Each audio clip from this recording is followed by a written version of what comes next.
6 days of action. We're on to the 7th then. We're going through thick and fast here in Malta. It's another 4-game day here on the European Cricket Network, of course. That's only here in Malta. 2 T20s out in Rome as well. It's a pleasure to have your company, though, here in Malta as we're ready for day number 7 of this European Cricket Series. My name's Charlie Hunt, and you're watching it all unfold right here on the European Cricket Network.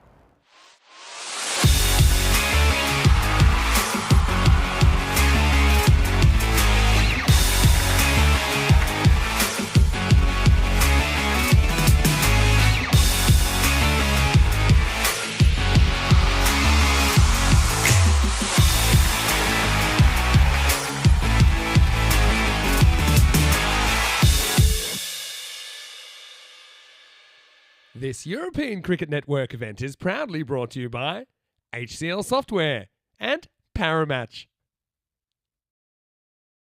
Welcome to another beautiful day here at the Master Sports Club here in Malta. The start of the weekend, of course. Pleasure to have your company with us here on the European Cricket Network. Of course, we've got plenty of cricket coming from around the world here today. Not only have we got 4 games from us here in Malta, but of course 2 games out in Rome. Rico will be taking you through the action out there, but of course will be myself and Phil G taking you through the action throughout the day here on what is only, realistically, can only be called Super Saturday here on the European Cricket Network. Let's go into the first game of action here then. It is going to be a really exciting matchup. It's going to be the top of the table in Royal Strikers. They take on the middle of the table team in Gozo Zalmi. Let's talk about Gozo very, very quickly here. The shadow of the team is what they turned up with in the encore last year. They do not look very happy at the moment. They're, of course, sat in the middle of the table early on in this tournament. It is, of course, the top 8 that go into the second round of fixtures. But as for Gozo, they haven't really clicked. They've been pretty reliant on Zishan Khan at the top of the order, and they do just seem 1 or 2 bowlers short when it comes to the bowling department. You know, the fact that Zishan Khan is having to bowl your 2 overs just kind of tells you that they probably are a little bit short. That's no disrespect to Zishan at all, but he knows himself that, you know, he's not exactly a full-time leggy, and of course you can see that with some of the scores that have been hit against him. As for, of course, the Strikers, they've had a really good start to the tournament. 3-1, sat at the top of the table. Centuryman himself, Pushparajan, has certainly really set the world alight, and I'm certainly looking forward to seeing how things play out in this first fixture of the morning. Now let's go over to Tyrone Peters. He's in the middle with the 2 captains for the coin toss. Strikers to call. Tails. Tails is a call. Tails it is. We're gonna bowl first. They're going to bowl first. Say it time and time again. What do you do when you win the toss in Malta? You bowl first. That's exactly what the Strikers are going to do. I think they know that realistically their batting is pretty powerful. They know that they're also a pretty good bowling unit. So they're going to really look to restrict this Gozo side, of course, in their first 10, and then maybe just go and look to chase it within the 7 overs. I would personally think that's always the best way to try and take on a 4-pointer. I think if you're going to have a chance, it is all about, you know, doing the 3 parts of the game to your best of your ability. And if you can field and bowl well in the first 10, restrict them to, you know, less than 100, then you're going to look to try and chase that in 7. Average score is around about 110 after yesterday's action. I know it's pretty much at 10.7 and over as an average, so looking at about that 105, 110 mark. Yesterday was just a high-scoring day, wasn't it? We had 5 out of 6 power plays end up being 50 scores of 50 plus, which is pretty remarkable. Something that you very rarely see on the European Cricket Network during these domestic tournaments. It's going to be a really exciting day, of course. Conditions, let's have a little think about it. It's going to be a little bit more overcast throughout today. Of course, I'm sure the clouds will start to burn off towards the midday point and going into the early afternoon. But it is going to be around about 22, 23 degrees. Still a nice warm afternoon. But of course, well, I would argue, perfect conditions for cricket here in Malta. It's going to be another exciting day. Phil G is standing by in the comms box. Phil, over to you. News from the toss in the first game of the day. The Royal Strikers, they're going to bowl.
Hello, hello, good morning, hello, welcome. Testing on the commentary position.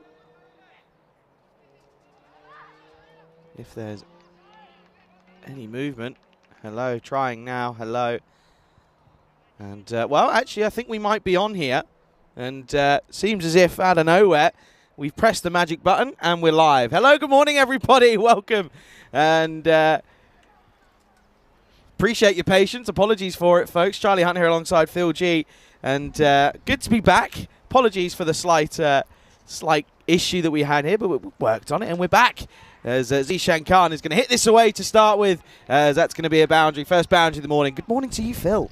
Good morning, Charlie. I don't know what button you pressed, but suddenly we are back. It's wonderful to find our voice again, and hopefully wonderful for the chat as well to get us back describing the game in front of us here today. Yeah, it's a pretty interesting one, and of course, as I mentioned at the top, Gozo, pretty tricky time at the moment. Sat in the middle of the table, not really been the best of starts. As for the strikers, polar opposite, 3-1, pretty happy at the top of the table.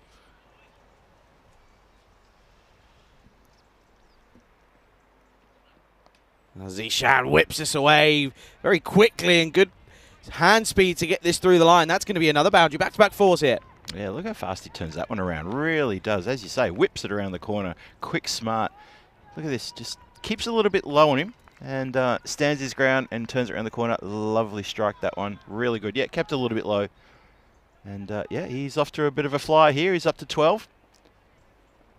Looking good. Testing, talk back. We'll see. Testing, hello. As this one is going to get struck down the ground. It's a hat-trick of boundaries. That's a good start. This is a promising start for Zishan.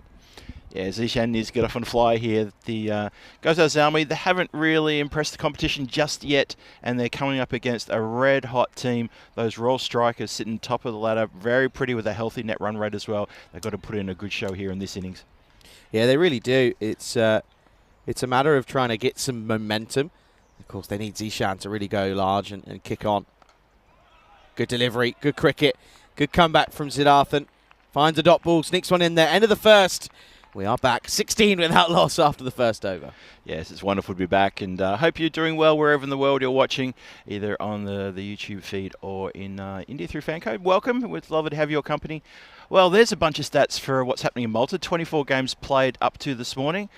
That's looking pretty nice. The run rate's picking up, Charlie. It's up to 10.7 now. Yeah, it really is. That was after yesterday, as I mentioned in the intro. We had 5 out of 6 power plays of 50+, which is remarkable.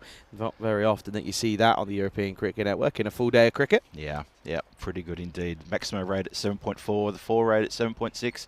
That's a good bunch of stats there. 4,700 runs, more than 4,700. That is a lot of runs accumulating already. Yeah, and you can see there, we're now no longer sat bottom of the tree. We're up there. We're second bottom of the tree. But lots of cricket to be played. As we're going to return back as Clinto Paul comes in for the second over, and this is flicked into the leg side. Ali will clip this away. Off the mark straight away. First look at him on the network, and nice little push into the onside. No doubt the word to Ali from his skipper is, if you can tap around the ones and get me on strike, you let me chop up the field in the power play, and that will give us a launching pad into the middle overs. Yeah, appreciate all your patience, folks, this morning, and big shout out to Spring for fixing the problem. They're the best in the business for a reason. Like Khan stood up here. This is an interesting move for him. Not exactly slow. Here's Paul. Just putting a bit of pressure on, and Marks just doesn't quite get that one first up, but does eventually get recovered for just a single. Yeah, that's a clever move there from keeper, and no doubt his captain has said, look, we know Zishan likes to jump around the crease a bit. He likes to move and change the pitch of the ball.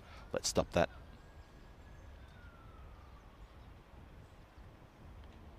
Bottom edge, and again just drops and runs, and yeah, Khan just kind of playing a bit of a guessing game here. He's standing up to Zishan, not letting him get moving. I think that's kind of the idea behind it, but letting Ali go about his own merry business.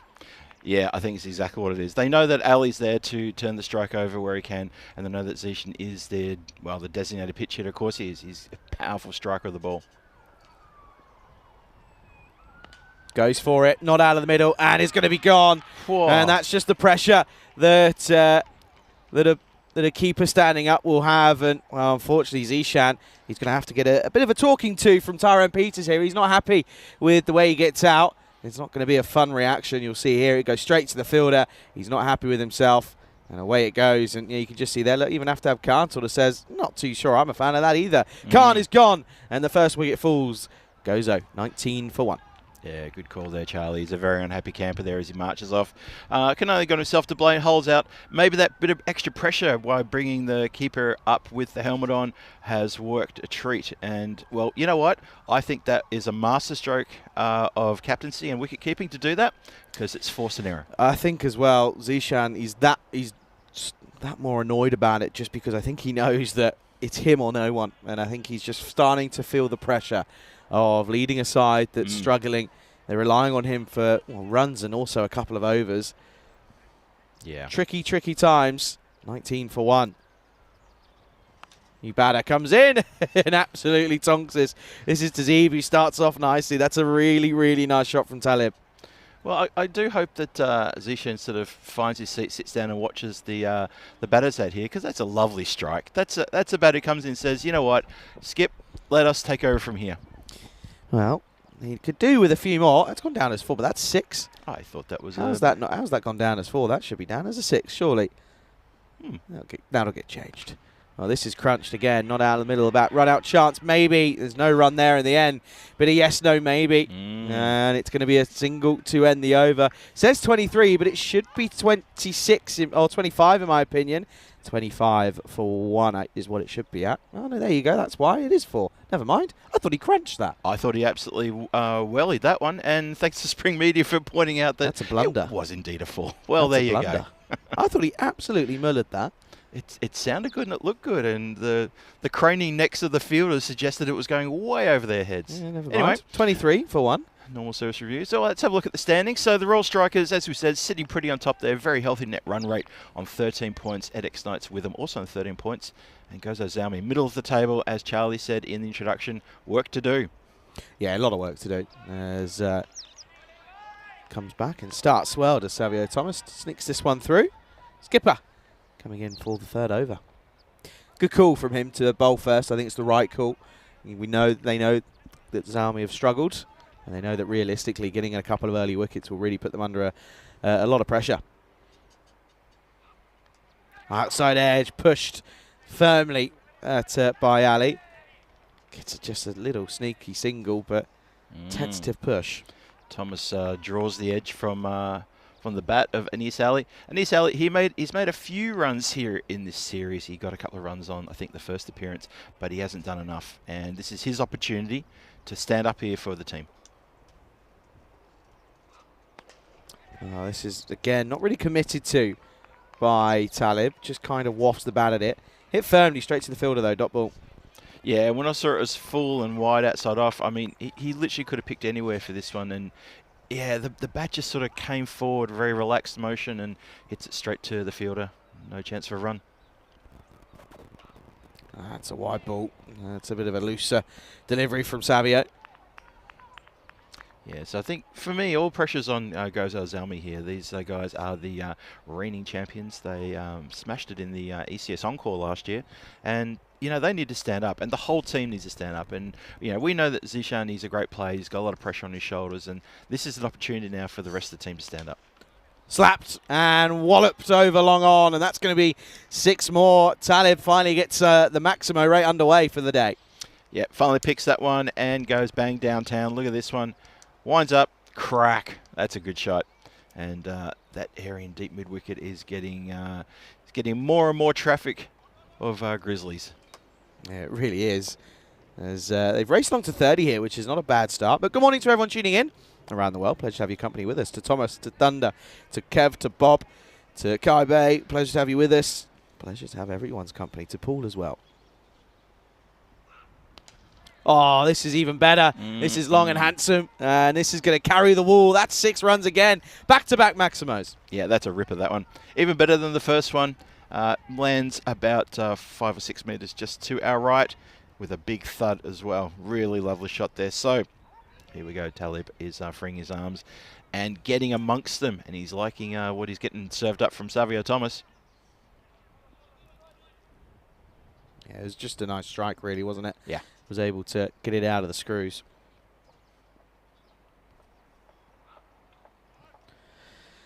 Well, Thomas, he's just been pushed off his rhythm here. Couple of wides sneaking in after being dispatched for 2 sixes. Yeah, and good move from Talib to not be suckered into, trying to go for a wide ball and maybe get a leading edge.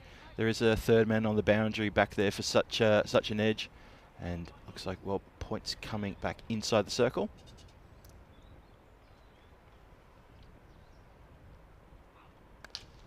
Slapped to cover, straight to him though, and that'll just be one well fielded by Clinto, who's there in the covers.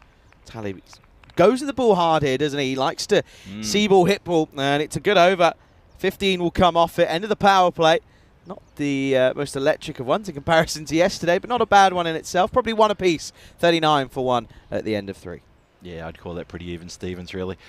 We were sport yesterday, Charlie. We had, what was it? We had, out of the 8 power plays, we had 7 of scores of half century of 50 or better. Something like that. Something like that, wasn't it? And yeah, we were thoroughly entertained with some of the striking yesterday. Teams getting off to absolute flyers. Some of those teams, unfortunately, they faltered in the middle overs and then faltered towards the end. But that's T10 cricket. You have to put all concentration in for all 10 overs, or else things can fall apart pretty easily. And I'll tell you one thing, for the strikers, they've been very impressive thus far in this tournament, and that's why they're sitting top of the table. Yeah, it's one thing to mention as well is that this boy has been very crucial with his left arm slinging action. Here's Johnny. Up in the air, and he could be getting a wicket first up here. It's a tough one for Point. Sets himself and does very, very well in the end. And that was a tricky, tricky chance. Yes, it was straight at him. Didn't really have to move, but he had to deal with some big breeze that's up there, and it's swaying around. Makes no mistake, and Talib's fun comes to an end. Yep, and that is the foul shot that's been forced, and a very good catch too. I need to echo those sentiments as well. Under it for an eternity. Luckily he's got the shades on, so the sunshine glare doesn't bother him. But that wind is swirling a fair bit. You can see the shirts rippling on the bodies of the players out there. The breeze is picking up. Yeah, here's Johnny, of course, and well, that's going to be a really disappointing way to go. 39 for 2 as Talib will have to make the dreaded wall back, and the remnants of Zishan's hissy fit still there. The bat and the gloves. Yeah, they'll come good. They'll always come good. Champions come good. That's what happens. So still a bit of work though. Bit of a rescue now. 2 down, 39 on the board. Power play is done and dusted. So it's now for these middle order batsmen to get into the middle overs and take this total. Well, they got to take as far as they can. They need to be getting 3 figures, that's for sure. Good delivery first up to a new batter who just pushes into the offside. Will get off the mark straight away in the end. Not a bad start at all by Salman Sadajil, who, well, let's get one thing straight here. He's had a very, very tricky tournament so far. Hasn't he? Very tough. He's been challenged quite a bit in the field and his bowling. Couple of matches now, we've seen a few of the batters enjoy his bowling, get after him. So he's got a bit to prove.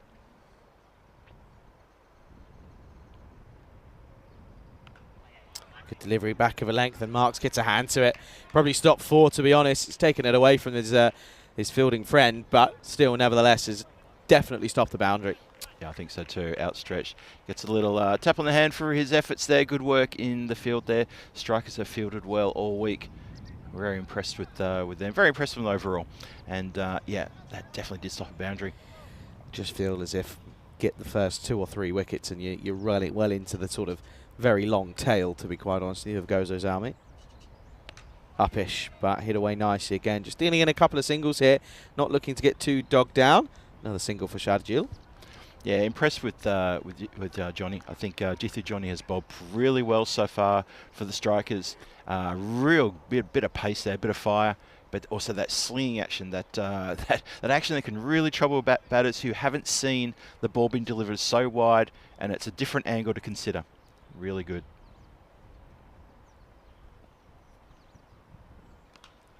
Shot really nicely played through square of the wicket, and that's a glorious shot. Just leans on this, does Ali, and he gets the timing. 4 runs.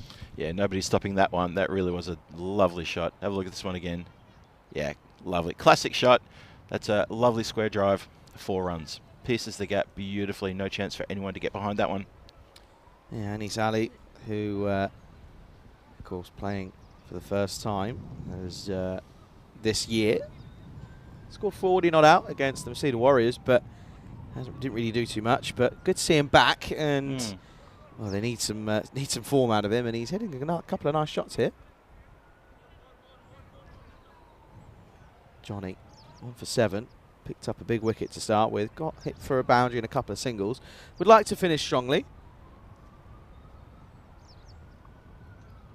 Does, angles in and just steps inside this as Ali, rotates to strike. Good batting, end of the 4th, it's 47 for 2.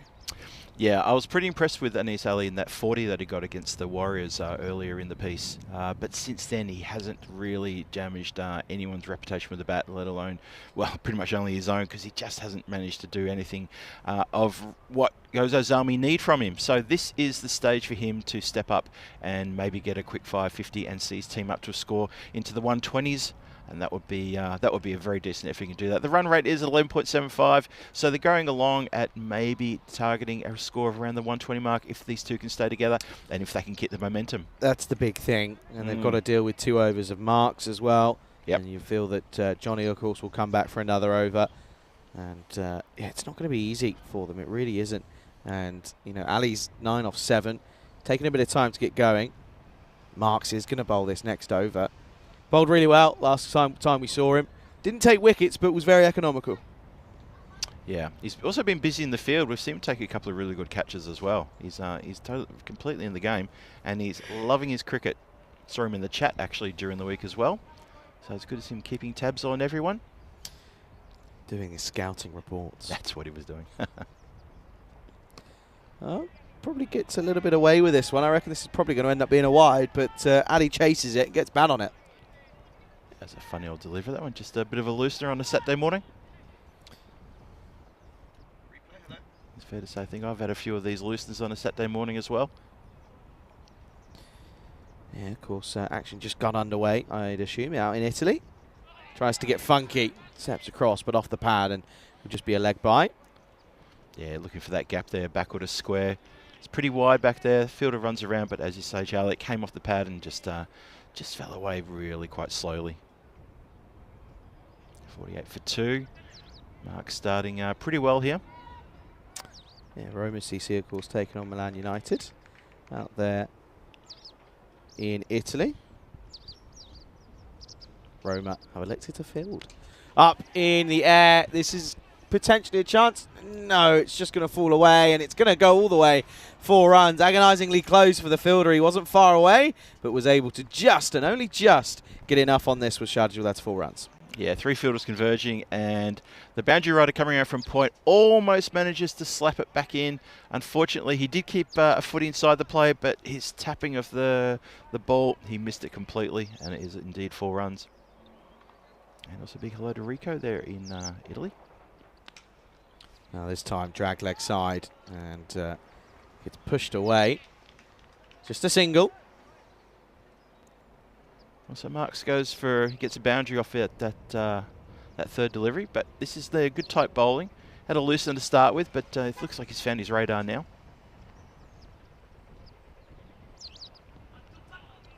Leg side. Gets away with it. Going to be a dot ball. Hit something maybe? Let's have a look at this again. Gets a bit of glove on that, I think, does Ali, and it doesn't carry to Khan behind the stumps. Yeah, I think you're right. And Ali needs to get motoring here. He's 9 from 10 and needs to start pedaling. Yeah, it really does. Slower ball and very well played. Dropped leg side. Going to take on a single. It's good effort from Johnny at square leg. He had to come in and charged in. And, well, Ali will keep the strike. That's probably a bit of a win, to be quite honest with you. That's going to be the end of the 5th halfway stage. 54 for 2. Talking about Italy, maybe we can have a look at what's coming up throughout the day there, of course, today. That'd be good. And Rico taking care of business up there in Italy. And hello to Rico, and enjoy the call today. Yeah, it was scheduled to start at 9:45 Central European time, but I think it's been a slight delay, I think, just going off what I'm seeing. But okay. Yeah, Anyway, good luck to everyone out there. And of course, yeah, basically the way that works is that's 2 domestic finals. And then of course, you got 2 different domestic men's competitions, and the winners of each of those finals play in the Super Cup. And the winner of that goes on to represent Italy at the ECL next year. It'd be good to get that name tomorrow night and get it into our ECL schedule. Plian Pushparajan, he's a wizard with the bat. What can he do with the ball? He's going to come on for this 6th over. Bit of spin into the attack, looking to slow things down and break up this little mini partnership that's been forming.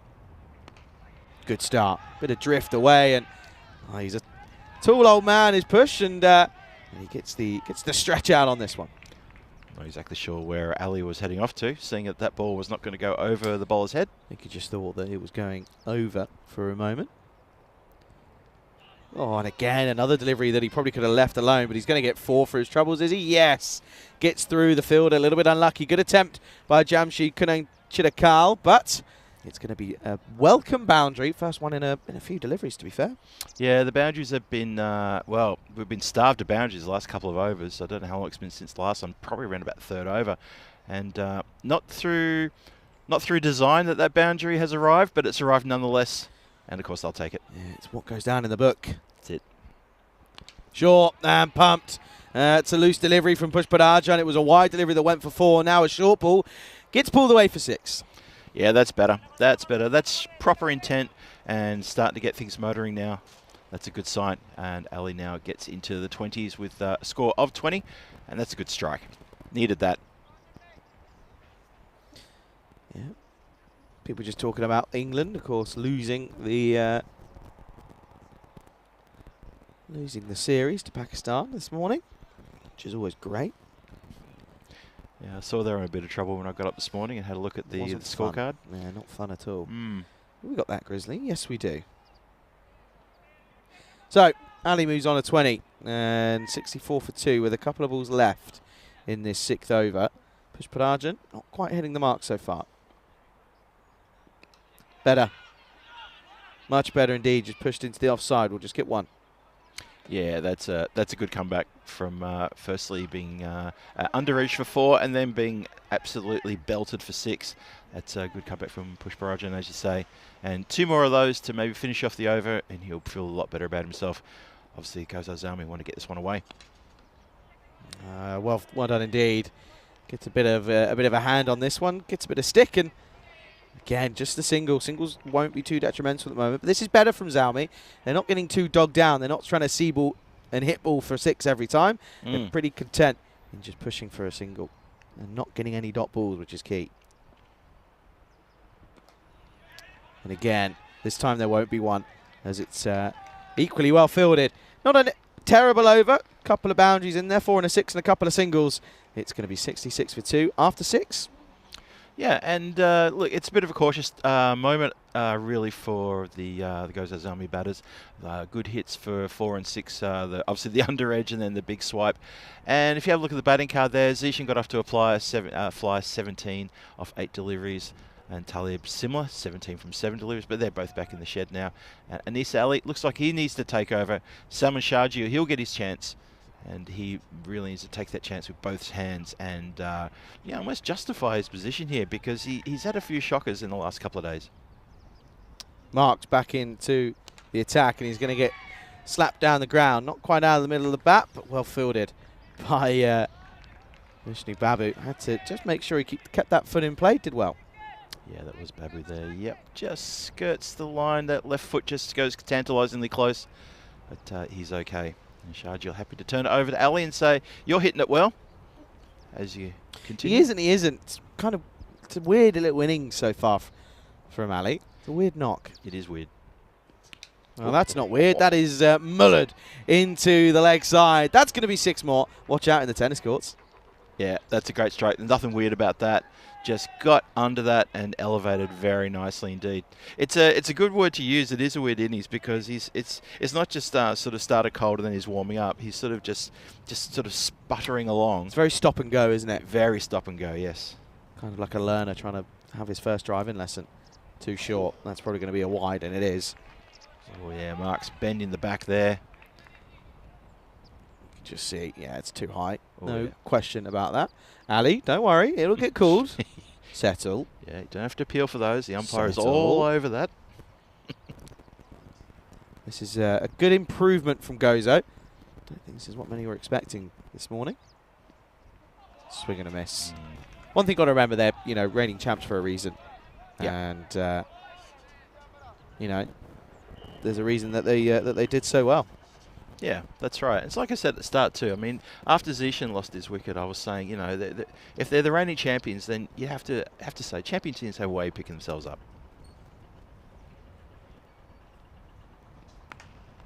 Down the ground, not out the middle, chance taken.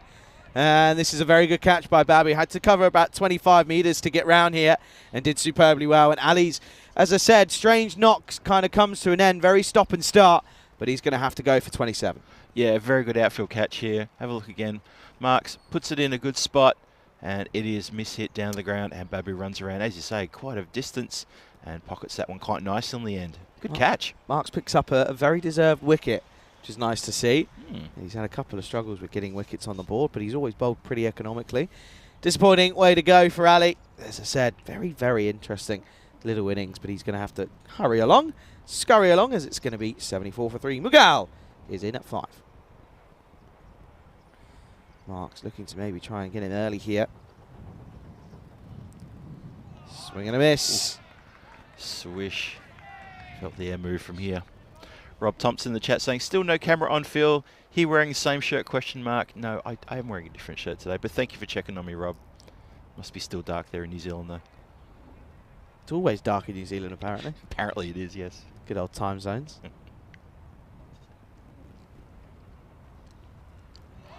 Swing and a miss from Mughal. And this is just where you sort of feel that the gremlins might start creeping in again for Gozo. 74 for 3.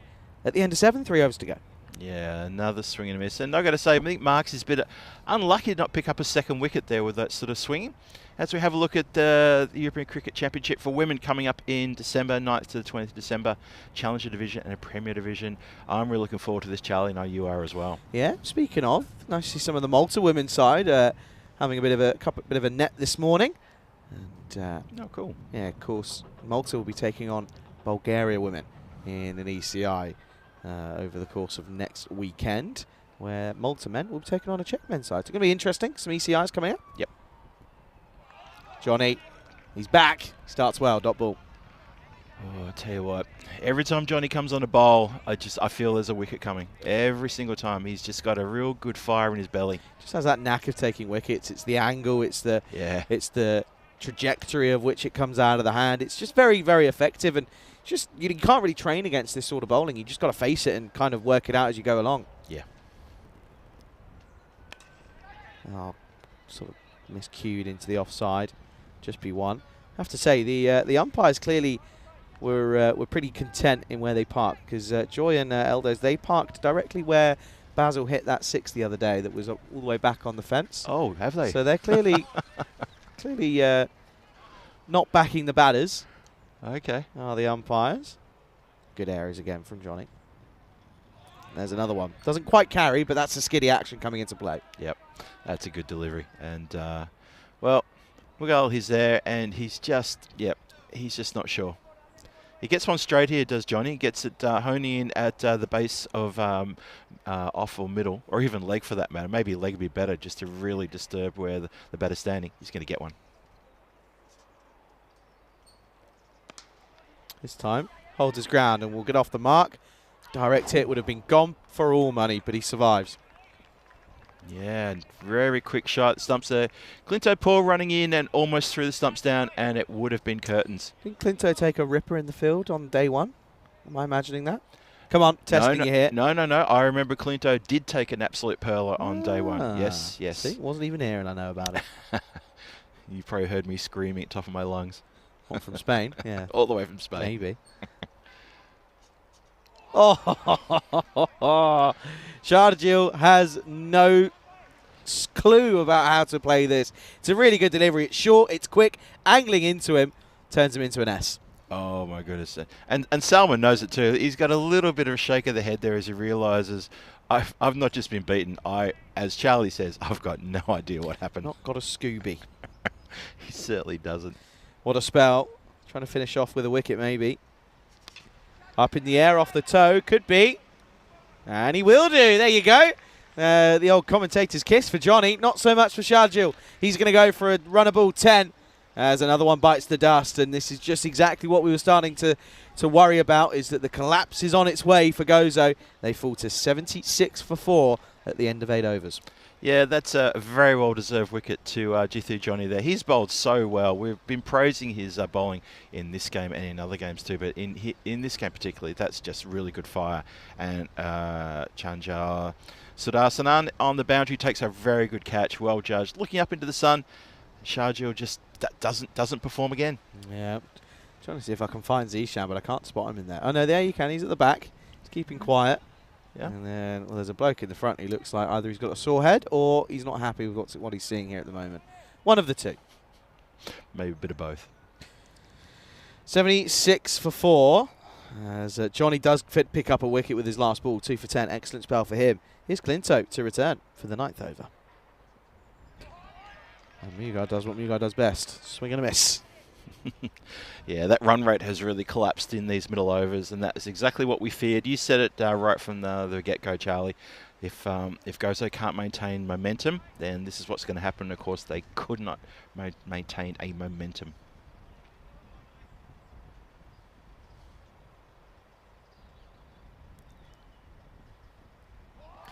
Guess what?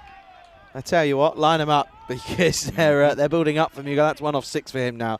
This is starting to build up pretty quickly here. Yeah. I dare say, without any sort of spoiler alert, I would suggest that strikers are going to be chasing a score that's incredibly gettable. Yeah, this is such a disappointing thing for Gozo. They started so well. Outside edge, finally gets something on it, but it's not the convincing shot at all. Oh, hang on a second. This has come out of nowhere, and when it's your day, it's your day. The strikers just seem to be on it like a car bonnet so far this morning. They're going to double-check this, but I reckon he's gone for all money. Oh, there's definitely trouble here. Have a look. Pick up the throw, and... Oh, he's Bosh. Gone for all money. I've got to say, well done to Khan, because Afi Khan behind the stumps was about to take this and actually left it in the end. And it's the right call. Direct hit. And it's going to be the end of Ulla, who has to go for a diamond quacker here this morning. He goes without facing a ball. And it's going to be 76 for 5. Yeah, Afi Khan there showing his awareness of where the stumps are, as a good keeper should, and letting that ball cannon in and send batter off with the escort from Diamond Derek. That is a terrific throw. Yeah, not too much that the batter could have done there. It was one of those that you kind of got to walk off and say, okay, fair enough, is what it is. Game's the game. So then, 76 for 5. Lawrence, this boy can hit a ball. Coming in at 7. Bit low for my liking. Told you. I know. Trust me. What is he doing down at 7? That's a great start. That's gone all the way. 6 runs. Charlie, the last game we watched, didn't he come in first drop? Yeah, he came at 3. I'm sure he came at 3. Yeah. Mental.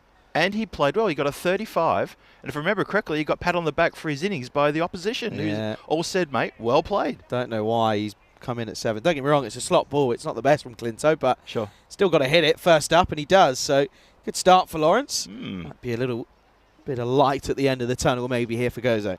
Maybe get him up to triple digits. Try to. Mm. Need to go a considerable bit to get there. 2 big deliveries, these. Got him, next ball. It's a great response from Clinto Paul. He goes back of a length, tries to pull into the leg side as Lawrence. He knows he's got to go big or go home. Well, the first one went big. The second one sends him on his merry way. He has to go. And it's going to be a very, very good comeback. 82 for 6 with the ball to go in the 9th. Yeah, that's a terrific comeback. Good call there, Charlie. Look at this. Just gets the edge, cannons onto his leg and into the stumps, and that's the end of that. It's unlucky. It's unlucky. Really unlucky for Lawrence. And when it's not your day, it's not your day. And in the complete opposite way, when it's your day for the likes of the strikers. Lawrence gone for 6. Yeah, Clinto Paul. It's his day. It's Clinto Paul's day for sure. It's the strikers' day. It is the strikers' day so far, isn't it? This has been a terrific defensive innings here, and they are really putting the screws very tight on this champion Gozo Zalmi side. I call them the champions because they're the reigning champions from last year's Encore, but they're not playing like them at the moment. Last ball, Roy in at 8. Roy almost steps onto his own stumps. Bit of hesitation. will be a simple single. End of the 9th then. It all happens, and there was certainly a lot going on, as that will be 83 for 6 with 6 deliveries left. Yeah, and you got to really ponder. Well, I'm not going to ponder what could have been because I don't think much else could have happened. Have a look at the bowling card there. Clinto Paul 2 for 14. Jithu Johnny 2 for 10, probably our pick. And David Marks chips in with the wicket as well, 1 for 14.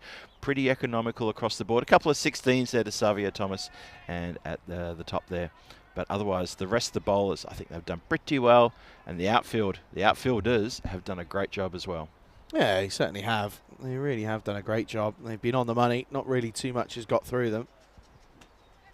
Well then, going to turn back to the opener in Siddharthan. He's going to take this last overtime. Roy, go big or go home? Neither. Dot ball to start. Good delivery outside the off stump. Well, you could probably give him a point for intent, but the other points don't match because he didn't connect. Yeah, a little bit annoying and frustrating for Roy. Goes out. I mean, yeah, they found themselves at one point. They were pretty happy at 39 for 2. Crumbled to 83 for 6. Sorry, and that's another dot. That's 2 dots to start the 10th. Yeah, that puts in perspective, doesn't it? It was that was the power play, wasn't it? 39 for 2 after 3, and since then it's just, you know, no one can take control. No one can put a partnership together. Steps away, outside edge. They have to get the skates on again. Khan doesn't even bother going to the stumps. He knows that the fielder out there is going to be pretty happy and giving it a go. That's Jamshid Kananchidakal. Does very well. Yeah, you sort of get the feeling that now that that's happened, it's every opportunity could happen again. He's a happy chappy. Yeah. Rightfully so. And look, even Khan has a bit of a giggle. 3 balls to come in the over. Mughal 1 off 7, 1 off 8. This boy is not connecting at all. Front foot is completely in the wrong direction. He's stepping away from it. He's just sort of swinging from the hip and shutting the eyes and hoping. Yeah, there's no point stepping back because the idea of stepping back is to give yourself room from a ball that's coming in tight. When you step back to a ball that's wider, it's too much room. 1 and over. Just 1 coming off the last so far. That's going to be a wide ball. Just 2 wide this time. Yeah, it was almost the same concept though, wasn't it? Yeah. That's a wide. That is a wide. That's a wide. Well done, sir. Very good indeed. So then, still 2 balls to come. Goes out. Just, that's why I think that we had that reaction from Zishan. He just knows. He knew straight away. Good to Diana back. And, well, Mughal is eventually going to have to go. As it's full and straight, Siddharthan realised that, well, he's swinging and missing almost everything. So I'm just going to go for the stumps. Does exactly that. Mughal goes for 1 off 9. Disappointing to say the least. 85 for 7. 1 ball to go. Yeah, without trying to sound too harsh, I think Siddharthan's done him a favour here and put the batter out of his misery and said, look, why don't you go and have a sit down? It's not working for you here. So, yeah, we'll have one more delivery. It's 85 for 7, Charlie, and it's probably going to stay on that at this point. And like I said earlier, a couple of overs ago, the Royal Strikers are going to have a pretty mediocre target to aim for. Still going to get the runs, of course, but they're not going to be too troubled. Going to be an extra gap in the field as well. Just the 10 for Gozo this morning, so that makes life that much trickier. 85 for 7. Ball to go. Zayn is in at number 9. Last ball time, maybe. It is. He just blocks it. It's not a bad-looking shot, but it's not what you really want for the last ball of the innings. 86 for 7 is what Gozo will finish off their 10 overs, and it's only down realistically to the Strikers just being absolutely on it. From ball 1 all the way through to the 60th delivery, they really didn't show any sign of stopping, and they do very, very well in the end to restrict this Gozo side to what they only get to 86 for 7. Yeah, that's really impressive. Gozo's army never really got going. Zishan at the top there, he had a pretty good first over, got I think 16 runs himself off that first over. But aside from that, there really wasn't much for them to get too excited about. Sadly for Gozo's army, as we roll the highlights tape and we have a look at the Zishan Khan show at the top of the list there, twisting around the corner. That was a lovely shot down the ground as well. So he put together a string of 4s in the first over, which really sent a bit of a signal, and then this happened. Just dolly to catch up to mid-wicket, unimpressed, the bat goes flying twice, and yeah, then the gloves go. And well, Talib came in, and he thought, hang on a second, Skip, let me take over where you left off. And he got amongst a couple of big hits, but sadly he couldn't stick around either, because he came undone after that massive 6. And it straight up in the air, and it was a good catch on the boundary, staring to the sun. Very good take. Yeah, catches win your matches though, and for me that's kind of realistically where they sort of set the tone really. They've done very well in the field. That was one that got away, but you know, that's a real tricky one. This one was a bit sneaky, got through, and again the fielder couldn't quite cut it off, a boundary that went their way. So easily could have been a real worse situation for Zalman. They could very easily have ended up 70 rather than the 86 that they get to. Yeah, that's really true. Anise, we thought, well, we talked about him a little bit too. He was a hot and cold innings. Charlie, you described him as a car that was just sputtering along. You know, maybe a learner behind the wheel trying to use the clutch properly, that sort of thing. And sadly, he holed out as well and didn't really get too many. He got about 20 odd, but it just wasn't enough. And Gozo's Army, they're missing another. Oh, that run out was amazing. We'll be talking about that for a long time. The throw from the boundary line that hit the stumps and the keeper let it go through. Yeah, just to finish that train of thought, Gozo's Army, they need another 1 or 2 batters in this T10 competition who can stick around with Zishan, or you know, just find a way to hold an end and really guide the team. They need the senior players to stand up and guide the team. If Zishan can't do it, if he gets pressured and he goes out for a score like he did today, that's 17, then someone else has to take over. If no one else is there to take over, that's what's going to happen. So a bit of work there. I'm not telling them anything they don't know. They understand this already. Of course they do. Let's have a look. 86 for 7 after 10. That score is probably not going to be enough to contain the strikers. Proof will be in the pudding though. The top 4 batters, they all get to double digits. After that, it falls away. So the middle order pretty much collapses. 5 extras only 4 wides there. So pretty good bowling there from the strikers. And as Charlie mentioned before, the outfielding from the strikers exceptional. The throwing and the catching was fantastic. So wicket there to Siddharthan at the top there, 1 for 19, 2 for 14. Punto Paul, 2 for Jithu Johnny, 2 for 10, and David Marks chips in with a wicket as well. Unlucky not to maybe pick up a second wicket.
This European Cricket Network event is proudly brought to you by HCL Software and Paramatch.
Hello, hello, and I think we might be back here. Sharjil's going to return as he's going to get hit away this time on the offside. And we are back, and well, I'll tell you what is also happening is the boundaries. They keep flowing. That's another one. And, well, again, this is a great start for the strikers. Not for Gozo. It's 18 for 1.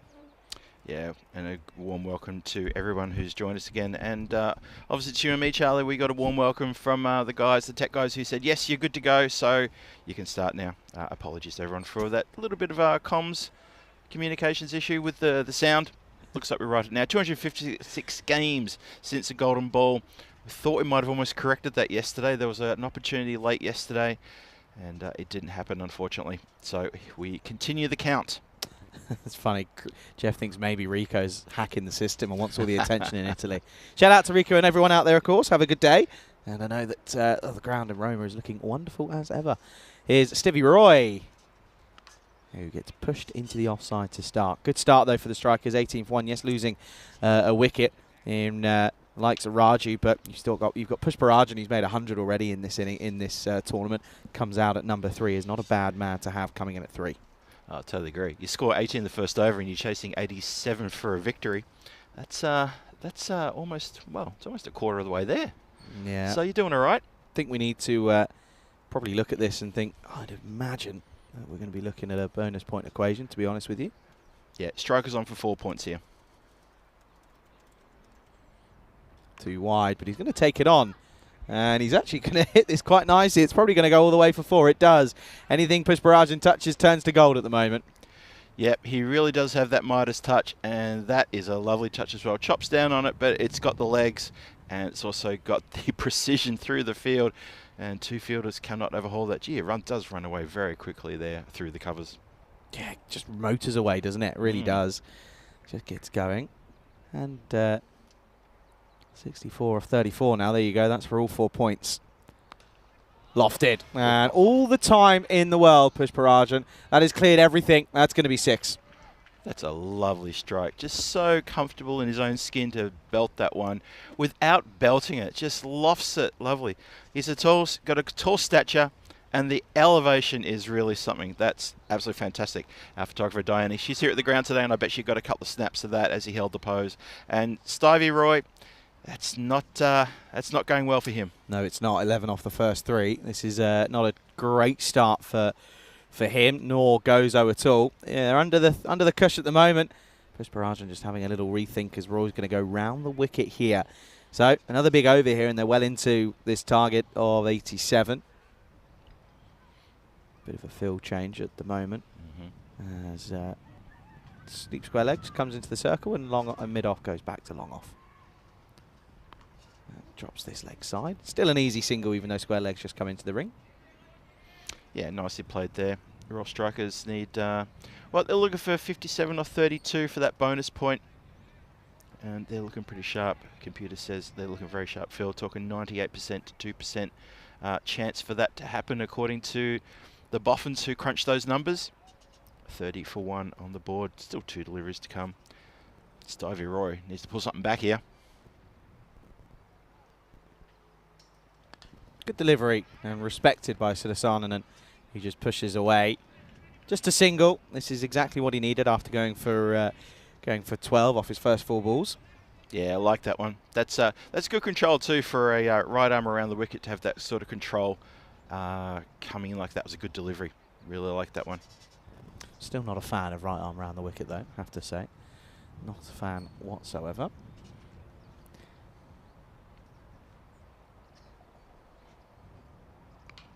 Leg side, where's a fielder out there? He's got a bit of work to do. He's recovered nicely in the end.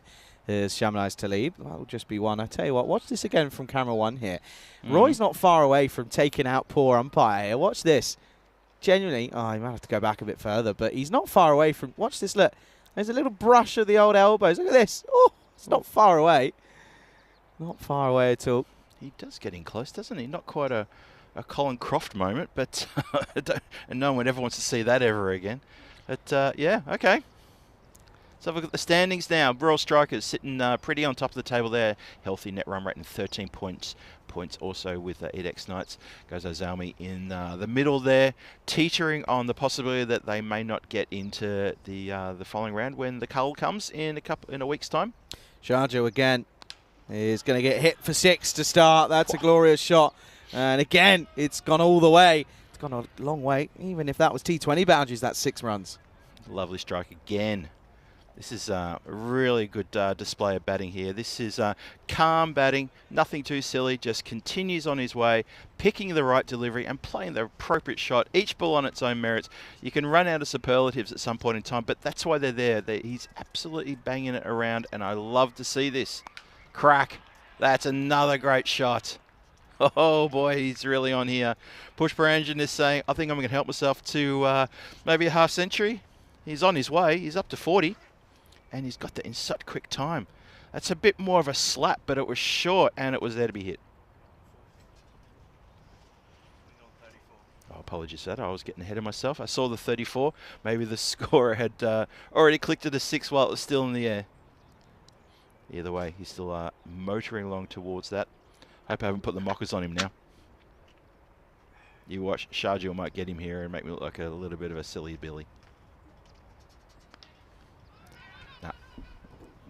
Get away with it, Phil. You get away with it. Don't know what it is about Sharjah, because you'd argue that Roy wasn't bowling two dissimilar sort of areas but wasn't getting hit away, but I think it might just be the extra pace that Sharjah has that I think, Pushparanjan just sort of sits there and goes, yeah, I'd like to face that. Thank you very much. Yeah. So, of course, a single there, taken. Or in fact, wasn't taken in the end. It got turned away. They didn't take anything. And that's why, because he wants to go over extra cover, 1 bounce 4. Yeah, that's a nice one. Yeah, I thought they took a single on the previous ball, but obviously he's heard my voice and he said, well, Phil thinks I'm a 40. I better get there because I don't want to make him look silly. Rob Thompson in the chat saying he remembers the Colin Croft incident. Did you ever see that? What are we talking about? Colin Croft. Who? We were referring to... no, Tara Croft. Isn't it Lara? Lara. Yeah, it is Lara. Lara. Sister's Tara. 2 balls left in the over. And it's going to be another one. Maximo! Now he is into the 40s. That one's gone a long way. That is a big, big hit. Yeah, back in, someone will probably correct me here, I'm sure it was like late 70s, early 80s. Similar to what you saw there with Stevie Roy running in and just ever so gently brushing there.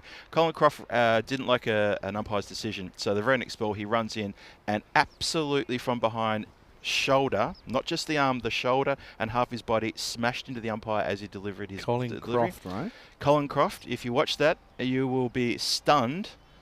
I can't remember what happened, whether he got banned or whatever happened after that. Give it a Google. Hit away into the offside. Get a single. And that is going to finish the power play. And we've got a 50 plus run power play, 53 for 1 in the power play. That is a tremendous start from the strikers, and we felt that, well, this was going to happen. And, yeah, unfortunately for Gross Ozoma, they can't find the answers. So did he get... Oh, I see, yeah, he got called for a no ball for being too far and then completely just goes into the umpire. Yeah, just absolutely drilled into him. And one of the most, well... for me, I think that was one of the most scariest things as a child watching that. I remember watching that live. New Zealand versus West Indies. Yep. And at Christchurch. Yep. In Christchurch. I remember watching that thinking, I'm sure you know how to do that. Probably not. You'd argue that's almost charging for assault. The day cricket turns into full contact, we're in a lot of trouble. Who was it? Was it Marlon Samuels against Shane Warne in the Big Bash a few years ago? That was a good one. Up in the air, and this one is going to be 6 more. Gloriously played, uppercut, and it's another 50 for Pushparanjan as he gets this one away and strikes it away beautifully. And you see there, Johnny He there, just enjoying the cricket there, big smile on his face, loving it, almost out of his seat in excitement. He's always good to see Johnny here. I haven't had a chance to say good morning to him yet, but I think he said something on the chat earlier, so good to see him here again, but that shot was amazing. Lovely strike. Well, it's 26 off 23. That's for all 4 points here. Oh, it's just so good. All the timing in the world. Just looks like he couldn't, looks like butter couldn't melt if it was put with him. That's another boundary. It's just the way that he's effortlessly just whip. There we go. That's going to go all the way. Such a nice shot. Timing of the highest caliber. There you go. That's his strike wheel at the moment. It's certainly very, very interesting. It is. It's a good wagon wheel, that, isn't it? Needs a response of some form, does this man, Samuela. Don't forget, went for a golden quacker, and he's gone for 2 6s now. Or a diamond quacker, sorry. And now he's gone for 2 6s off his first 2 deliveries. It's not going very well. Not another one. Oh, dear, oh, dear. It is going to be another one. Oh, boy. Oh, this man has, this man's had a horrible start to his morning. Pusparajan has got his number. Yeah, I really feel for Ulla here. He just needs to somewhere sort of switch off and switch back on again. If he found it, he could find a reset button on himself. He'd be pressing it right now. Poor Sammy. Game could be over, but before the end of this 4th over, by the way. Oh, it's only 14 needed. Oh, Pusparajan, 63 off 16.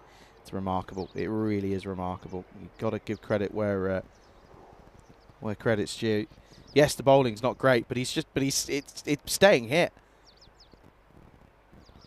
Oh, now goes over the offside. Has he got enough on it? You betcha. 6 more. Races along now. He's on to 69, and it's going to be just 8 needed off 20 now. Oh wow, this is just exemplary hitting. Absolutely fantastic. Outside of the power play, which was done and dusted, but it doesn't matter. I mean, power play needs nothing when you can be hitting 6s like this. This is powerful hitting. Good striking. He's such a correct player as well. That's what I really like about watching him bat. He's very correct. He's not all agricultural swipes and try to hit the leather off the ball. There's proper placement here and proper thought. Yeah, genuinely is. 8 needed. 2 boundaries will do it. Oh, yeah. Just completely lost his rhythm there, did old Twinkle Toes in Ulla. Oh, yeah. You could see that.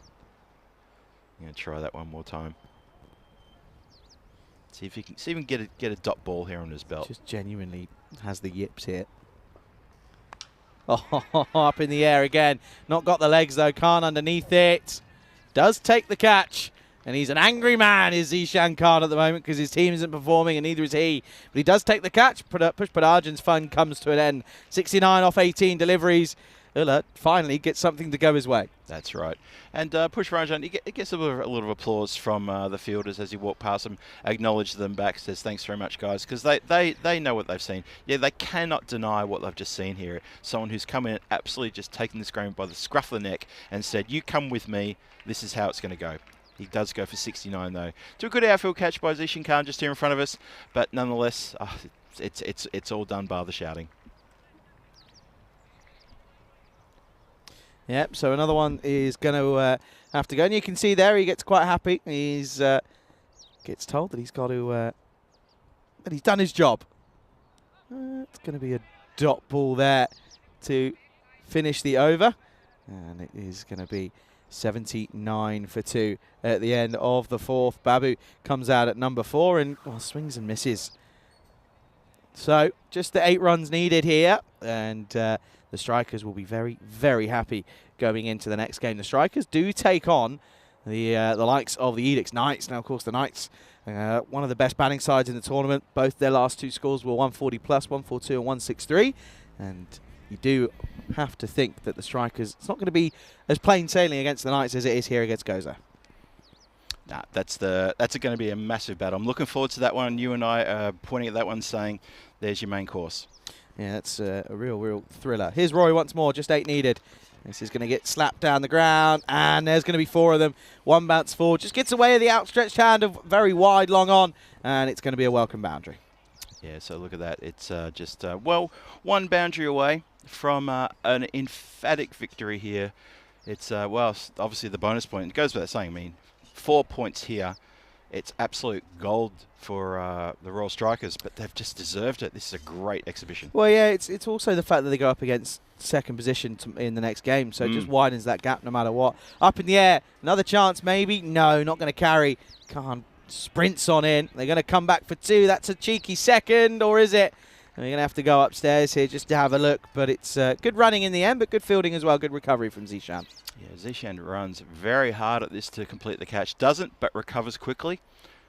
Going to see one more time. Bit of hesitation, wasn't it? I think he's just going to get in. Yeah, he's going to be home. Yeah. So they get 2. So just 2 runs needed for victory. But Zishan, he wears his heart on his sleeve. And Again, don't have to be a body language expert to realise and notice that he's an unhappy chap. Yeah, he's not too far away from his fielding here at long off position, and yeah, you can see he's, I mean, to use the word seething, it's probably not out of place. You can just see here there was a bit of hesitation, the old yes, no, maybe, but he got back pretty safely in the end. There's no question about it. So yeah, 2 runs needed for victory, Sudarsana and on strike. Well, this will definitely be one of them. That will tie the scores. Single pushed into the offside. Now, all we need is, 33 dot balls and we have a golden ball. Highly unlikely at this stage, I'd say. Okay, then, 1 for victory. Babu on strike. Could be the man to hit the winning runs.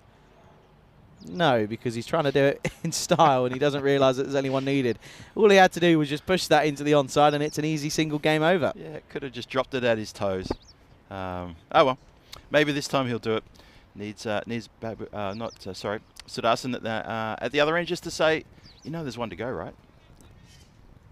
Oh, hang on a minute. Now, Zishan has realised there's 1 to go. I reckon he's heard us. Probably. And he said, all right, guys, come on, come in. Make it a little bit difficult.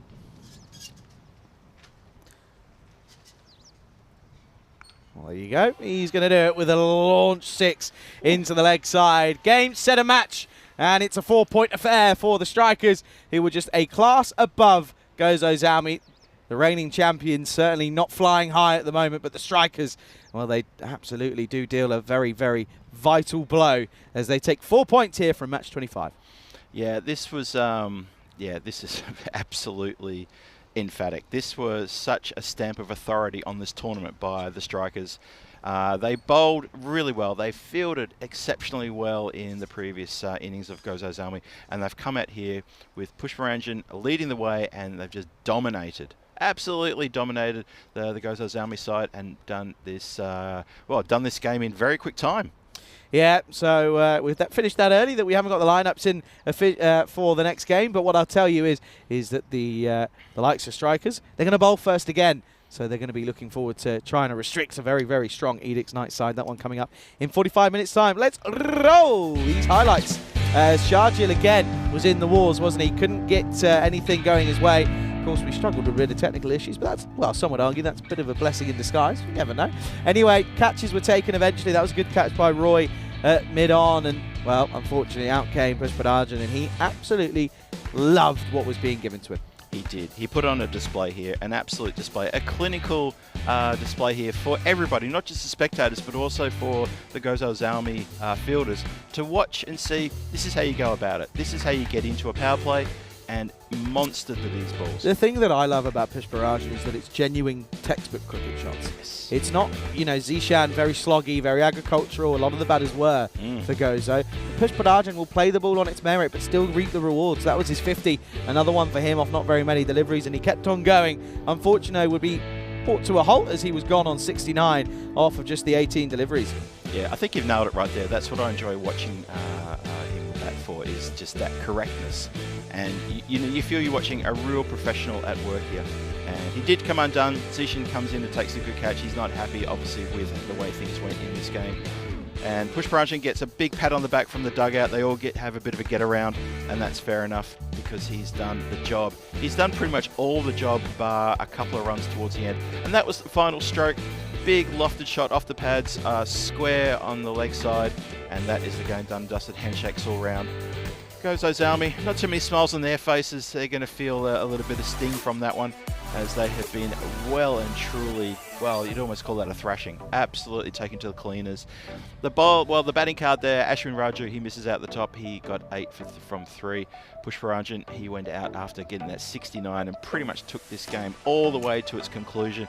And then it was for the last 2 batters, Vishnu Babu and Chanjal Sudarsanan to finish it off. Yeah, have a look at the bowlers. Not too much to talk about. 41 off of the Sharjil's 2 overs again. Couldn't quite work for him. Ulla as well was hit for, 4 sixes in a row and then got a wicket after getting a diamond duck in his innings. So 92 for 2 just before the end of the 5th over. 4 points for the strikers. They extend their stay at the top of the table. They're looking pretty comfortable up there at the moment. Extended break then. We'll be back in about 40 minutes time for the start of game number 2 of the day. It's a thriller. Match 26 will be the Edix Knights taking on the Royal Strikers. We can't wait for it now. Well, we hope you do come back for us as well. Pleasure to have your company with us. You're watching the European Cricket Series here in Malta on the European Cricket Network.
This European Cricket Network event is proudly brought to you by HCL Software and Paramatch.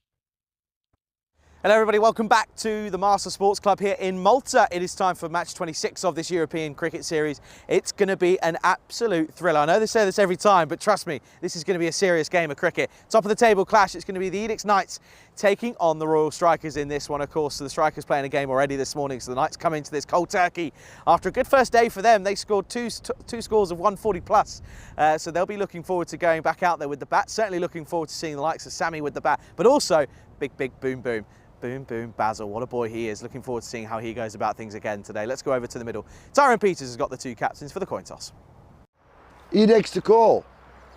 Tails. Tails is the call. Heads it is. We're gonna bowl first. They're going to bowl first. Well, there you go then, news from the toss then. Here it's 2-2 today for Savio at the coin toss. He's going to win the toss for the Strikers and he's going to bowl first in this one. Again, it's what you do when you win the toss in Malta. But I have to say, I don't think the Knights will be too disappointed with this one. They had two big scores, 142 and 163 is what they scored in the last two fixtures for them. So they're going to be thinking, that's fine, we'll go out and bat. That's what we like to do. The likes of Stanislaus at the top of the order. You could see a little smirk there as he lost the toss and had to bat first. He wasn't too bothered. But Basil George, I mean, an incredible innings. Career highest in T10 of 88 last time we saw him. So looking forward to seeing if he can go that one step further. He looked like he was going to with some of the sixes he was hitting, but of course he might be up with a bit of a different challenge with some very good bowling from the likes of Marks, of course, for the Strikers. This is going to be an absolute thriller. It's first taking on second here today. Going to be a real thriller for the second game of the day. Phil G, over to you in the comms box. News from the toss then here in match 26. The Strikers, they're bowling.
Well, we're going to try again, see if you can hear us here. And, well, I think we might be in. Yeah, we're in again. Hello, everybody. Welcome back.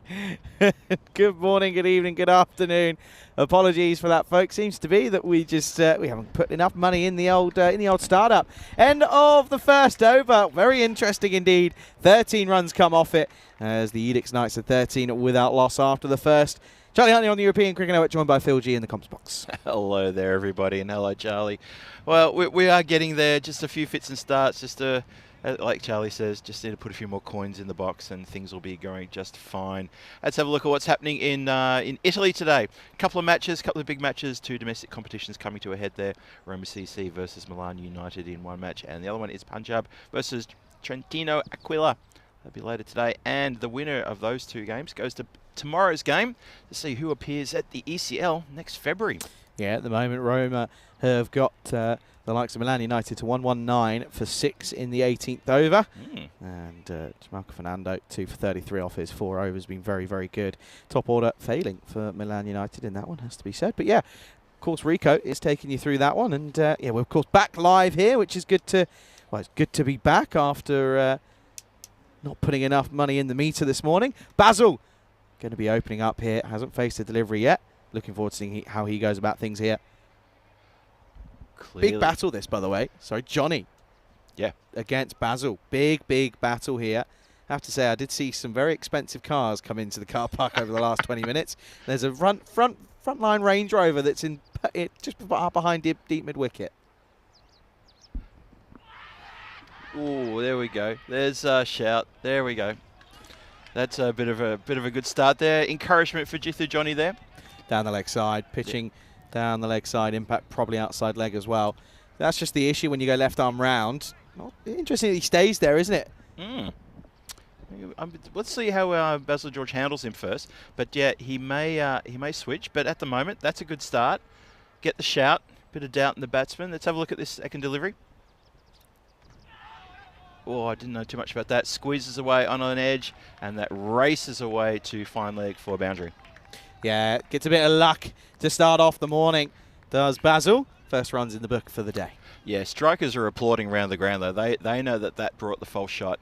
All of them around the ground just cheering their team on. They're very loud, the strikers in the field. Mind you, they have to compete with the Edicts Knights dugouts, who are absolutely screaming in that last over when Stanislaus was hitting a couple of big hits down the ground and around the ground as well. This is the battle we've been looking forward to. Hope you're looking forward to it as well. And now we've got our voices back. Can't wait to call it.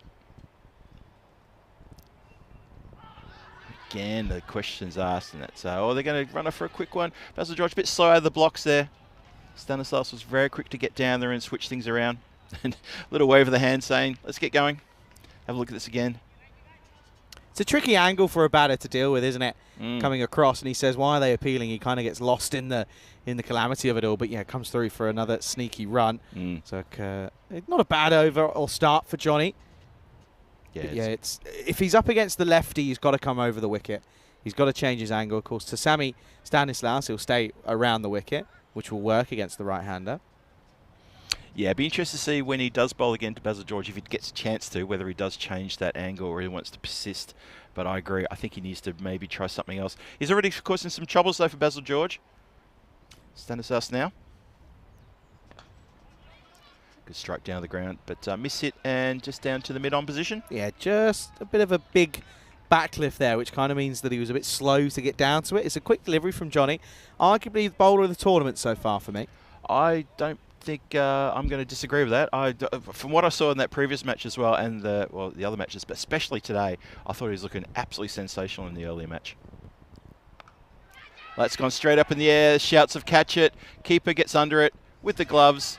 And that's taken very nice indeed. And that's a body blow. Afi Khan takes a very well-judged catch. And Stanislav Sammy, he's off and he's done. So, wicket falls. Bit of a pat on the back there from the fielder as he walks off. And Jithu Johnny picks up a wicket. It's what Johnny does best. Here's Johnny. And yeah, the thing is Stanislaus played a lot of cricket with Avyab Kar behind the stumps. And he knew straight away that wasn't going to get put down. So the first draw of blood goes the way of the strikers. They get Stanislaus for not very many. He goes to score 18 for 1. Yeah, now this is a good start from the strikers here. Obviously Stanislav's got off to a flyer in that first over, but that's it for him. He's done there. But the edX Knights need to dig deep here and continue pushing those runs. Strikers be very happy, Jithu Johnny, with one more to come in this over.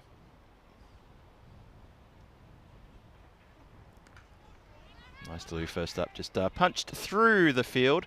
Probably shouldn't have gone through the field, but it does just for a single. Wild throwback. Affy, wicketkeeper, just put his hand up and says, I know you want to apologise, that's all right. And is that David Marks there who's gone over a bit sore? Yeah, he's just stretching out a little bit. End of the over, and it's 19 for 1 at the end of the second. So good comeback from Johnny. 6 runs coming off it, wicket. Look at this, top of the table clash. Needs to be a win for the Knights, otherwise the Strikers are really going to get away from them a little bit with, of course, a game in hand. The Knights, of course, will play the last game of the day later on today. But, yeah, starting to sort of take place and sort of set down here is the table. Yeah, it is. It's settling nicely, isn't it? And we're starting to see the teams sort of, start to feel each other out. And now this is pretty much the second round of these games, and then we'll start moving to the third round. And remember, we will lose the 6 bottom teams towards the back end of this competition as we go towards the finals. That's a lovely shot through the covers, and I mean through the covers, all the way along the ground, 4 runs. Lovely. Yeah, glorious, glorious shot indeed. And just leans on this as Manu. Manu, of course, has got a good score already in the tournament, and he can hit pretty quickly.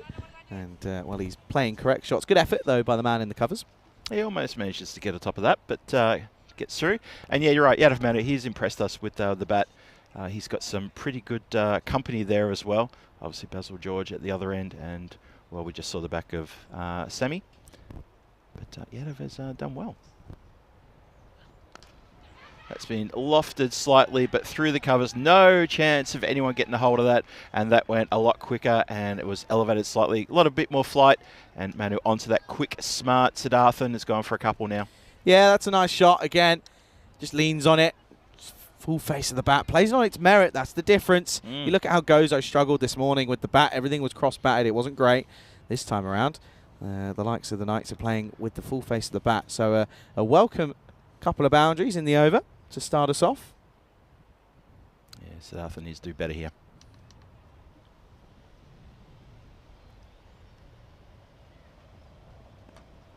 Just miss-hit slightly, straight. Oh, a bit of a fumble there. Pushparaj just forgetting that that he needs to pick up the ball. He kind of kicks it along its way. Luckily enough, not too detrimental to the fielding effort. Only going to be a single. Yeah, 1 and 2. He does succeed in getting it to the mid-off player, despite the fact that it was hit straight down the ground. And, yeah, that was Ashwin Raju who obliged by picking up and taking care of it. We do talk a lot about hitting the ball on its merits, and I like to think everyone knows what we're discussing there, and that is the difference between the top teams and the not top teams. That's a wide delivery, bit of a rash one there. As the bowler Siddharthan, he comes around the wicket to the lefty. Yeah, just that whole idea about playing the ball on its merits. And you see that from someone like, say, Pushparanjan. We complimented him in the previous match for doing exactly that. And that's what you see from the quality batters and the quality teams. That's how they handle it. And it's not the same 1 or 2 shots every time. And that's the difference between the teams. Crack down the ground, slightly mishit. Only makes its way to the man at mid-off. Pushparanjan on cue. Yeah, Basil just getting one away. Doesn't even take the single there, so it's a dot ball. And Siddharthan just bowling good areas on his comeback over. Went for 13 off his first. 10 so far with 2 balls to come off this over.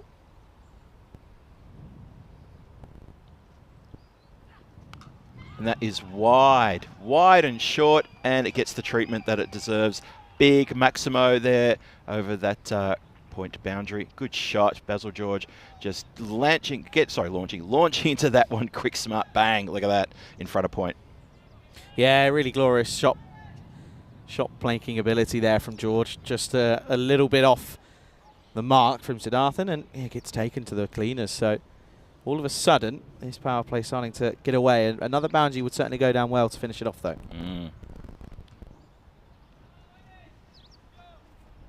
Couple of changes. A lot of vocal, nice and vocal out there, though, are the strikers. Shot. Well, that goes a lot straighter, and that is a big one, and that is also a no ball signalled by umpire. Let's have a look at this. And this delivery is going to be worth a few if they're not careful. Yeah, it's not ideal. Early call, and Basil just launches it. And let's have a look. Is it front foot? Might be. I'm not too sure. It's either front foot or fielding issues. Not too sure. One of the two. But nevertheless, that's a 7-up and a free hit to come. And all of a sudden, the over, which was okay, has gone for 23 now. Yeah, 23 plus this. So this is going to be expensive delivery if it goes. Let's have a look. Winds up and gets not quite all of it. I think it's bounced just inside the line. No, just over the line. Umpire says that is indeed a maximo, so that is an expensive last delivery. Boom, boom, boom time for Basil. Gets 3 6s to finish the over. Just gets enough of it, as you said, Phil, and it's going to be a big, big over, just shy of a supersonic. 29 come off the third over, and it's 48 for 1 at the end of 3. Yeah, well, a couple of balls ago you said that, Charlie. You said, look, you know, this is a good power play, but a couple of boundaries makes this an excellent power play. And guess what? They obliged. That 29 after a really nice tight second over there, only 6 runs coming from it. That's going to be very disappointing for the strikers. The Knights, though, they capitalised on some bowling, which, well, was a bit wayward.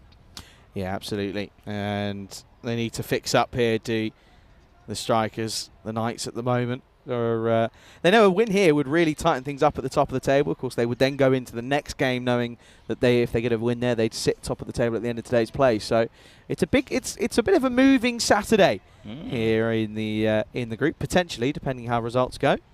It is indeed moving day. I agree with that. Clinto Poole for the 4th over.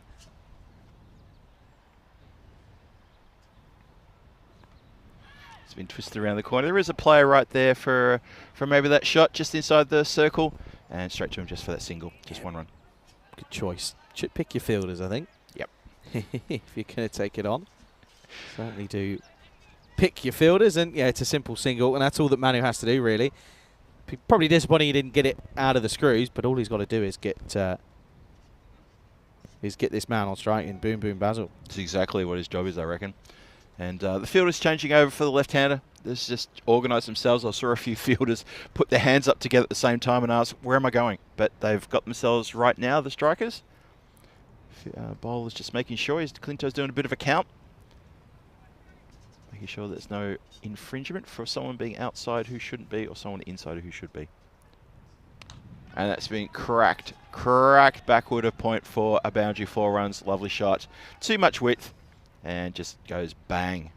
Basil is in fine form, and I know this man struggled at times over the last couple of years. Listen, he set the world alight a couple of years ago in an ECS, and then, of course, at the ECC back in 23, maybe 22, actually, 22. Against England with that 84. But since then, he kind of hasn't hit the strides that we kind of expect of him. But I tell you what, he's in form at the moment, and he's looking to make the most of it, rightfully so. Yeah, we saw him the other day first up in this tournament, and oh, geez, he was dangerous, wasn't he? And tell you what, some of the cars were trembling in the car park, and when they knew he was coming here today, I'm surprised that so many people happily parked their car so close to the ground. I wouldn't. Swing and a miss. He misses that one. That was wide, outside off. Funny enough, Manu at the non-strikers end was even pointing to where that ball should have gone. I don't think you need to tell Basil George. I think he knows exactly where it should have gone. Misses out, and you can see there he knows. Yeah. He knows straight away where it should have been. Oh, yeah. So, halfway through the over, George 26 off 9. Dances down to meet that one. That's gone up in the air. Chance for a catch here. And the fielder has taken it. And strikers do take their catches. Basil George comes undone on 26 from 10. And that's the end of Boom Boom Basil. Yeah, Jamshid Kunanklichikakal makes no mistake. And that's really going to be a very, very good catch. He's had a good day so far. Did well down at third man. Now out extra cover. And he's done very well here. Basil furious. He has to go. And bit of the old, again, stop-start from this Edicts Knights. They're 53 for 2. Yeah, he's going to feel he's properly missed out there on getting amongst the runs. We know what he's capable of. We've seen it in this competition already, and we know he's got a history of making runs in ECS. So he will be disappointed. And, well, he'll get a chance to come back later on today when, as you say, Charlie, they're going to take on Zero United in the last game today. He'll get another chance if he's in that squad. But for now, it's him done here. So Chowdhury comes out. Jugal Chowdhury, he's taking his guard. Yadav Manu at the non-strikers end. And it's up to these two to continue the charge for EDX Knights and keep this run rate, which is currently 14, just under 14.5. They need to keep that motoring along and post a good score. Yeah, they certainly do. And Chowdhury opened at times for the Knights. In at 4. And he starts with an absolute smash just over the head of the man at deep mid wicket. I thought it went a bit further than that, but just over his head, maybe about 2 metres. But still, it's in the book as Maximo. Lovely strike to get off the mark. Yeah, that is a nice strike, really is. Well, a bit closer than I thought, actually. But still, in the book. Nice hit, that one. So, 59 for 2. We're getting towards the back end of the 4th. One more to come. It's another strike towards deep mid wicket. That's going to pierce the field. It's no good work, though. Outstretched hand knocks it to his counterpart. 2 fielders down there teaming together to stop a boundary. And they give each other a bit of a fist bump as they go. That is terrific work. Well, push boundary around. You can't keep him out of the game. He does very, very well there to hit it, deflect the ball to his teammate. And they stop the boundary. So 60 for 2 after 4. The run rate exactly on 15. Just a reminder that the strikers, they won the toss. They wanted to field first. Felt that they're going to be very good at chasing. They've done very well at chasing thus far. And at the moment, well, I think they've done pretty well. They've managed to remove 2 very dangerous in-form batters at the top there who haven't done too well. The run rate is sort of jumping around a bit. It's peaked and troughed and peaked again. But it is now currently sitting at 15. And now it looks like it's David Marks is going to get the chance. See if he can get amongst some wickets here.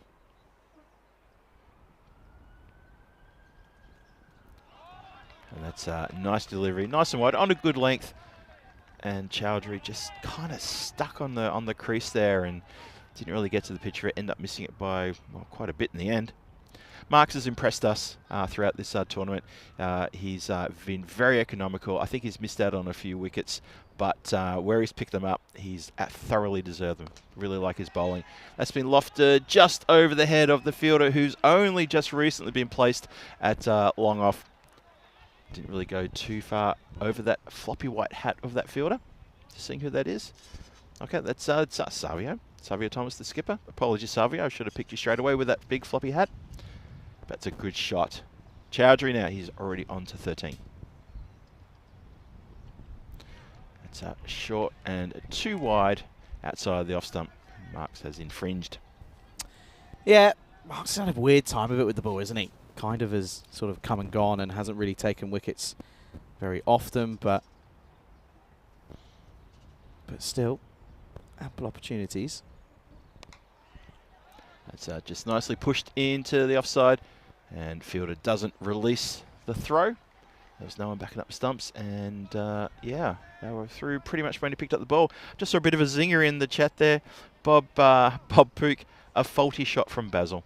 Yep, thank you, Bob. Julian also saying, a bit late in the day, but he's donated 30 meals to share a meal. Julian, that's very, very lovely from you. Oh, good man. Lofted down the ground, bit of a miss hit that one. And skipper Savio Thomas gets around and fields that one, just the single.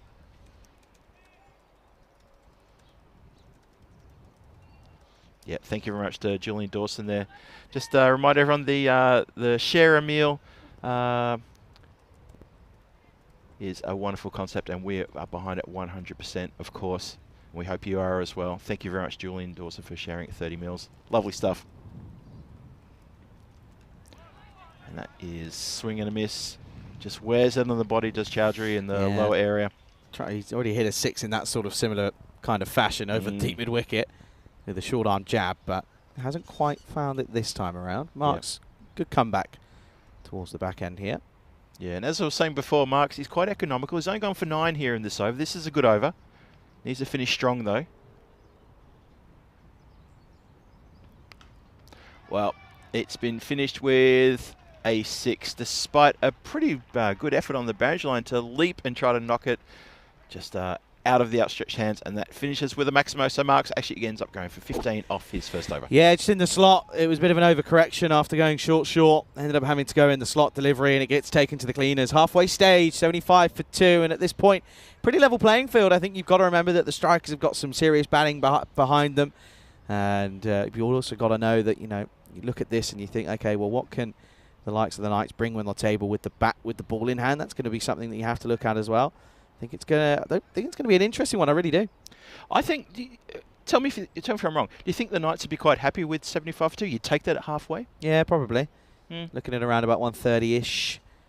Get a boost of maybe another couple and see what you can do. But yep, it's all about having something to bowl at, and we kind of haven't really seen much of that so far today, or even the last couple of days. Yeah. Push Paranjan, he's got the ball. He's going to slow things down a little bit here. Although he does have a quick little whipping action as he brings the arm over. But keep her up at the stumps. And a bit of a change of pace. See what he can do here. Manu goes into the covers. And, oh, the fielder, he's come in probably a few too many steps. And I think he spoiled himself there. Yeah, it's a tricky one. Is that one for Chandrasekhar Sudarsana, and he's out there on the offside.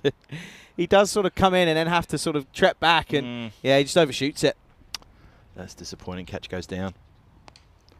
So then it's Chowdhury goes the other direction, and Marks fields it at deep mid-wicket. Stops it getting any further. Yeah, so 21 off 8 for Chowdhury, and Manu kind of just sort of been there and watched as it goes along, really. But he is capable himself of hitting some big runs. Certainly is. There you go. It's hit pretty hard into the covers, but well stopped. Gets body behind that. Sort of puts the hand up to apologise for spilling it, but that was a good stop. That went quick. I'm not going to get a chance to have a look at that there. Might just want to see if they can check this. Maybe look at side on if we can. Bowler in. Oh, good delivery. Good take as well, though. Was. By Khan behind the stumps. Quick hands, soft hands. Doesn't snatch at it. What you don't want to do as a keeper. Oh, nice work. Just gets it down the ground very straight. And fielder gets around Savio Thomas and gets the ball back pretty quickly. I got to say, I think Afi Khan's been a terrific keeper in this tournament so far. Probably my pick for the keepers. He is done a good job. Keeper. He is a very good keeper. Always has been. 79 for 2 after 6. As you can see there, the two big dogs not really firing. 26 off 10 isn't terrible, but Stanislaus 12 off 8 got one boundary away, but that was about it. That's right. Now that's been left up to the next two. And if they lose theirs, then the middle order needs to fire. But these two, Yadav Manu and Jogo Chowdhury, they're doing quite well. The run rate has slipped back down towards 13. So that was a nice and tight over there from Pushparanjan. Just what the strikers needed. Just apply a little bit more scoreboard pressure and try to bring that potential expected score down. Yeah, try to. 130. It's dropped a bit, to be fair.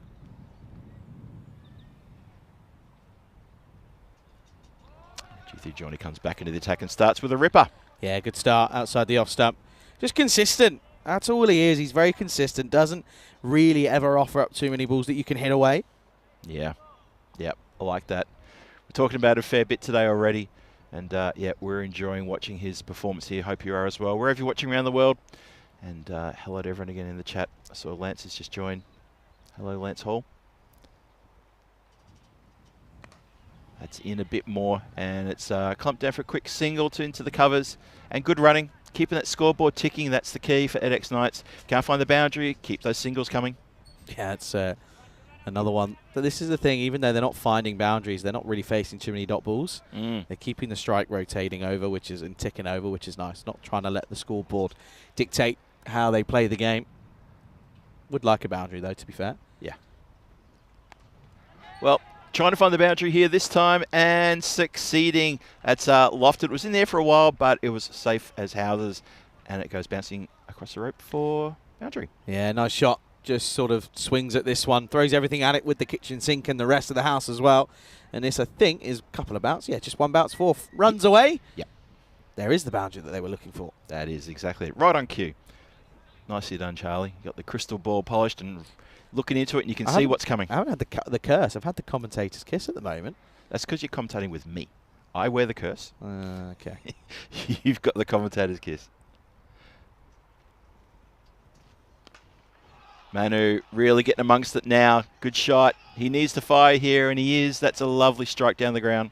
Big hit. Yeah, this is what he's capable of. He's just kind of been quietly lurking at the non-strikers end whilst it's all been unfolding, and turns around and says, nope, my time to get involved. He's taken Johnny to the cleaners, 4 and 6, building bricks more than anything here at the moment. Yeah, I like that. He's been lurking.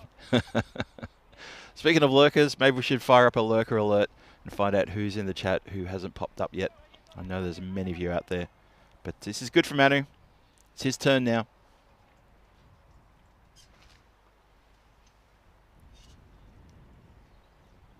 Oh, and Johnny just losing his way a little bit there. He's shaken. Trying to bowler that one a little bit quicker. There was a bit of the effort ball about that, to be honest. Yep. You could tell there's a bit more extra pepper on that delivery. Bit of oomph. And he has just got it down leg side. Ever so slightly for a wide. Going to have to try that one again.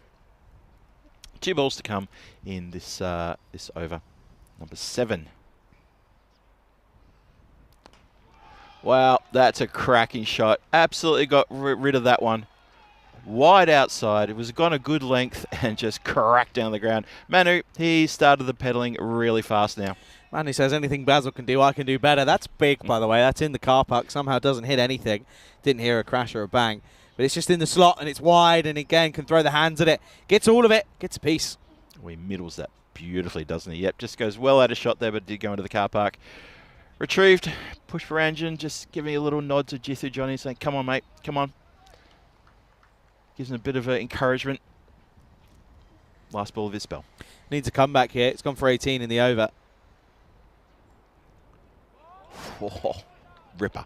Absolute beauty. That is Lasith Malinga-esque. Yes. That one, you know, swinging in and then nips away. Not too much Chowdhury could do about that one. Good finish from Johnny. 97 for 2 at the end of 7. Yeah, Johnny goes and shows us what he should be doing. And these wide deliveries outside off getting dispatched. Manu not letting them get past, but he finishes an absolute peach.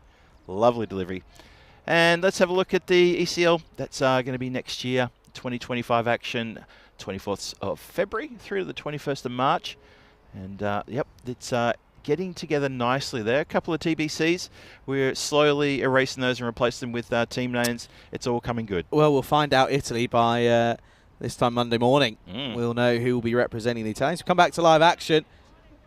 As, well, that's a good delivery, good take as well. Get another chance to look at this one. Yeah, very nice indeed. Push Paranjan back for his second. Goes for a bit of a scoop shot there. Nothing happens except for it just gets away from everybody, and they're going to run what looks to me like a bye, unless umpire felt he got something on that. I think he's even conferring with his square leg, and looks like he got something on that. Okay. Interesting. For mine, I didn't think it got anything, but hey, I'm a lot further away. Got something on that. It's driven down the ground. Got a lot on that, and that's gone all the way along the carpet. 4 runs. Lovely straight drive. I was going to say, got quite a bit on that, to be fair, did Manu. Nice shot again. Races into the 30+ now. Just too full for on push Padajan. Good shot indeed. Straight down the ground. Pierces the 2 fielders who are fielding deep. Fielding deep straight. A long off and a wideish long on. And played with delicate hands. He's placed that really well.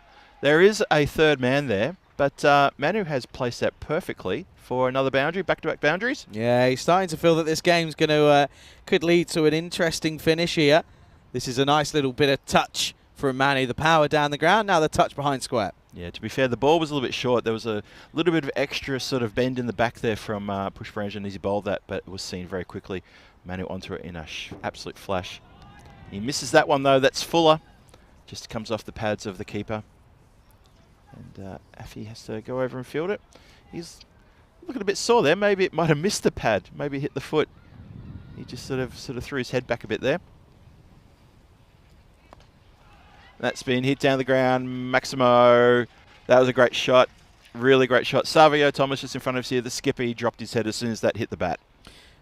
Glorious pickup. Really, really nice pickup. In the slot, Push Padajan has a bit of a nightmare. Goes for 15, and it's, well, it's been 32 off the last 2 overs, and it's not looking pretty. 1-1-2 for 2. There's the 100 coming up in that 8th over. Yeah, I think the strikers will be sort of wondering where, you know, we're supposed to tighten the screws around about here, aren't we? Because it's starting to get away ever so slightly. You can look there in the graph. You can see that uptick that Charlie's talking about. That run rate is starting to get back to where it was previously. Very good there. It's up to 14 now. 12 for 2. 2 overs left. And you get the feeling with only 2 wickets down, this could blow out a little bit here. Breeze just starting to pick up, sort of coming down the ground, which is why it's a batter's paradise at the moment. I think making a difference. Here's Savio Thomas. Savio starts with a pretty good delivery. Chowdhury thinks he missed out on this one, but it's actually a pretty well bowled delivery, to be honest. I agree. I think it's a really good delivery. Yep, Savio Thomas. It's his first over. Usually he bowls a couple, but he's saved himself for the 9th. Oh, and he's got his man. Well, Chowdhury starts walking down to cut to the pitch of the ball to change it, and it's full, and it hits the off stump, and he is done. Chowdhury's done. He's off for 24 from 16. Yeah, nice and full from Savio, and it was a game of cricket, which is a simple one. You miss, I hit. Thanks for coming. Takes a little wander down, and it's a full straight delivery. So, yeah, Chowdhury gone. And it's 112 for 13, makes the walk back. Good contribution, though. Came in, didn't show up too many deliveries, got some quick fire runs on the board. 24 off 16, not too bad. And he puts together a good partnership with Manu. I think 59 runs off quick time. And as you said before, Charlie, those last couple of overs, that's where it all happened. As the thunderous explosions in the background celebrate the arrival of the new batter to the crease. Well, maybe he thinks that. He set it up perfectly. It did, didn't it? Okay, certainly an interesting moment. Mohammed in at 5. And he starts with a launch that's come off an edge. Oh, just bounces in front of the field. Oh. A bit of acrobatic work down there to stop the ball going across the boundary line. Exciting stuff at third man. Pretty great effort in the end. He has to, first of all, recover from almost sort of overthrowing it or over pushing it. Then does well to get it back in play, but then has to realise he doesn't get enough on it in the first instance. Second time of it, has to get the dive, and there you go. Oh, on the full as well. Not much time to react there. He's done very well. Oh, hang on a second. They're giving us 4 runs. Something that I haven't seen here. What have I? Where's that back foot? That's not 4. Is that where they say it's 4? Or There's no 4 definitely there. there. He's not What? touching. It's gone down as 2 in the book. Rightfully so. Skied in the air, but just one bounce to push for engine. Umpire signalled 4, but that's gone rightfully down for 2 in the book, which is correct. Good. Okay. Did umpire maybe cross himself while we were watching the replay, No. possibly? He signalled it after the... I don't know. Anyway, it's in as 2. And it is 2. Good. It should be. It is 2, yes, because it was excellent work. It looked good, and it was effective. Savio in. That's been crunched down the ground, almost to the fingertips of push for engine. He can't quite either complete the catch or stop the boundary. Tantalisingly close, though. And that's another boundary to the score for the Edix Knights. They continue. Just evaded the outstretched hand. It was just a bit of an up and down delivery, no real push from it, and it was a sort of simple hit me ball. Manny races along, 48 off just 18 now. On the cusp of a well-deserved 50 here. Well, he's managed to get that one away, but only for one. Only for one. But that is the end of the 9th. And he goes to 49. He will get to face the start of the 10th. 120 for 3 on the board. Yeah, sensible. Not worried about his 50. Just knows that he needs to face the next 6 balls to get his team up to a respectable total. Have a look at the scorecards for the bowlers. Wickets shared between the likes of Johnny, Paul and Thomas, but not the best of days for Marks with his 15 off the over. And, of course, Siddharthan going for 21s. 21 and over is not what the doctor ordered. They're going to turn back to Clinto Pool, though, for the final over. 120 on the board. 130 plus is a minimum where they should be here. 100% agree on that one.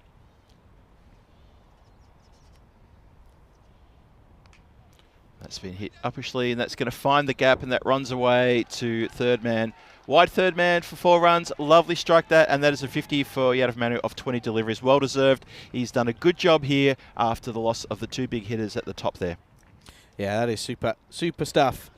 And they needed him, really, because the likes of Samuel Stanislaus and Basil George didn't quite fire, but Manu came in at 3 and sort of picked up the pieces.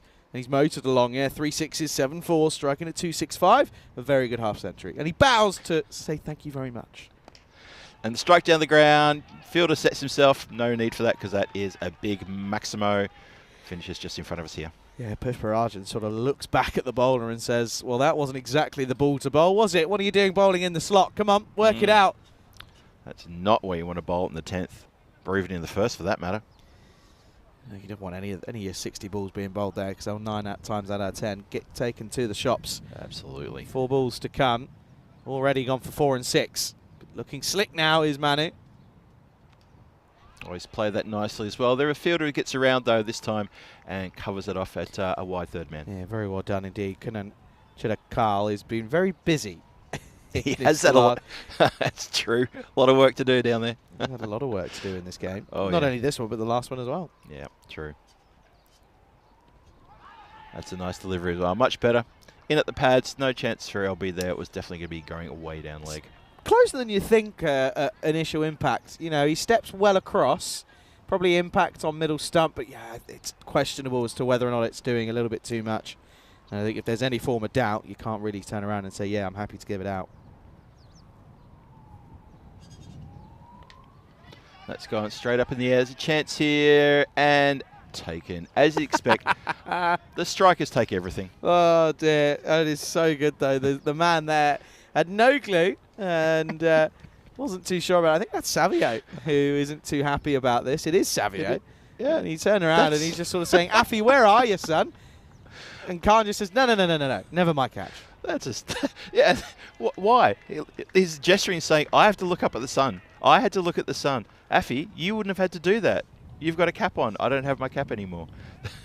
Funny little exchange there between skipper and keeper, but the catch is taken.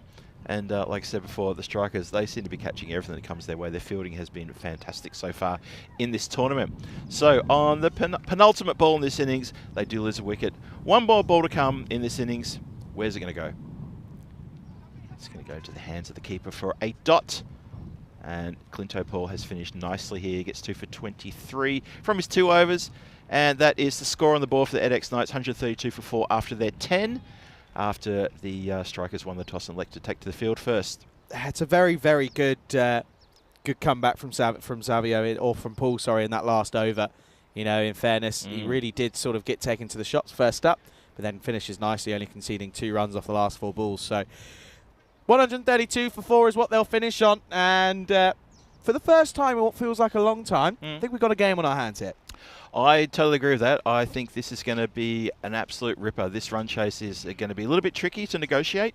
EDX Knights have got a pretty good bowling lineup, and they're going to need to be firing, that's for sure. Let's have a look at the highlight reel. And things got going with Sami Stanislaus dispatching a couple of deliveries around the ground. That's a lovely big strike, that one.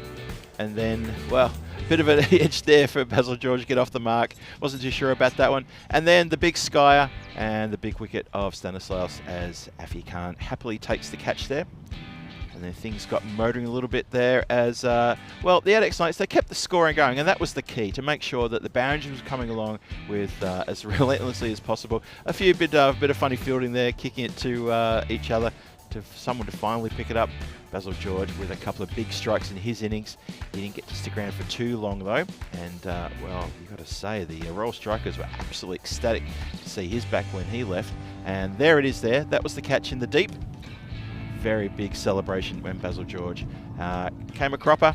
And then it was up to the middle order, the high top middle order. Yadav Manu especially took the lead eventually. He was a bit quiet there in the first couple of overs. I think he was just sort of feeling himself into this role. And then the strikes came big and plentiful. Look at that. Massive shot. Drop catch chance there on the boundary. Unfortunately for the fielder, just came in a little bit too hot on that one and spilled it. And tantalising close as well. So some of the big boundaries here, well, big hits, just massive hits. That one went to the car park. Didn't hit anything, so there was no damage to any of the vehicles. And there's a lot of vehicles in the car park today, being a Saturday. The sport complex is quite packed at the moment. We're keeping an eye on that. We really don't want to see anything like that. Wicket lost. Just bang, hits the stumps. Beautiful. So a couple of wickets fell. A wonderful bit of acrobatics on the boundary line there. We thought 4 was given, but no, it's 2 in the book. Saved the boundary there. Really good. A bow. Yadav Manu takes a bow for the celebrations because he belted a very good 50 off 20 deliveries. Savio Thomas being asked to catch the ball by his keeper, and as the skipper is saying, well, I've got to look at the sun. What's that about? And then, but in the end, the catch was held, and smiles all around EDX Knights. They will be happy with that total. And you've got to wonder, are the strikers maybe happy with that total? It's going to be an interesting little run chase. I think it's going to be a tricky run chase coming up.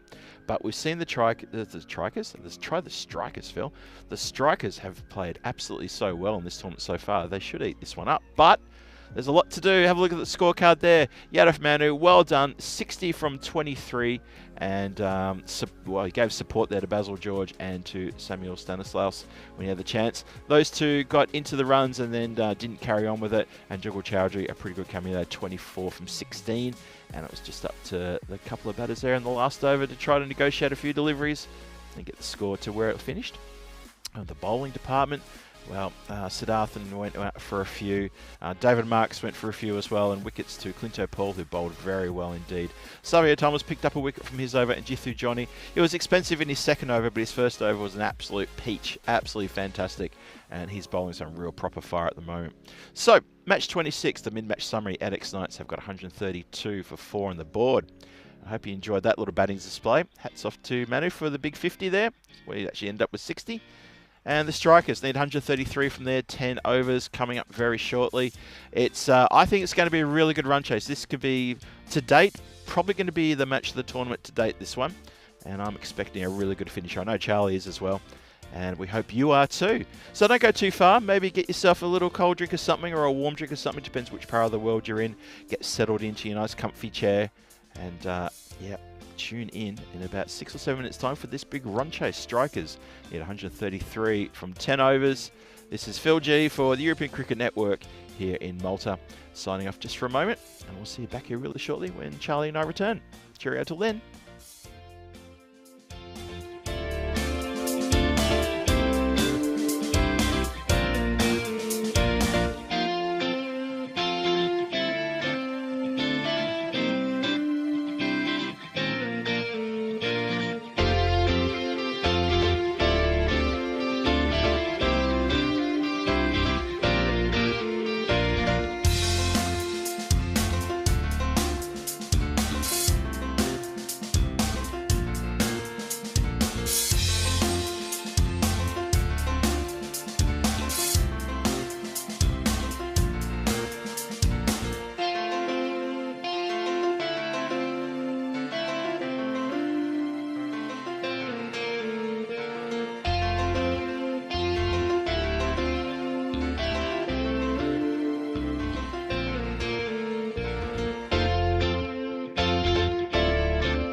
This European Cricket Network event is proudly brought to you by HCL Software and Paramatch.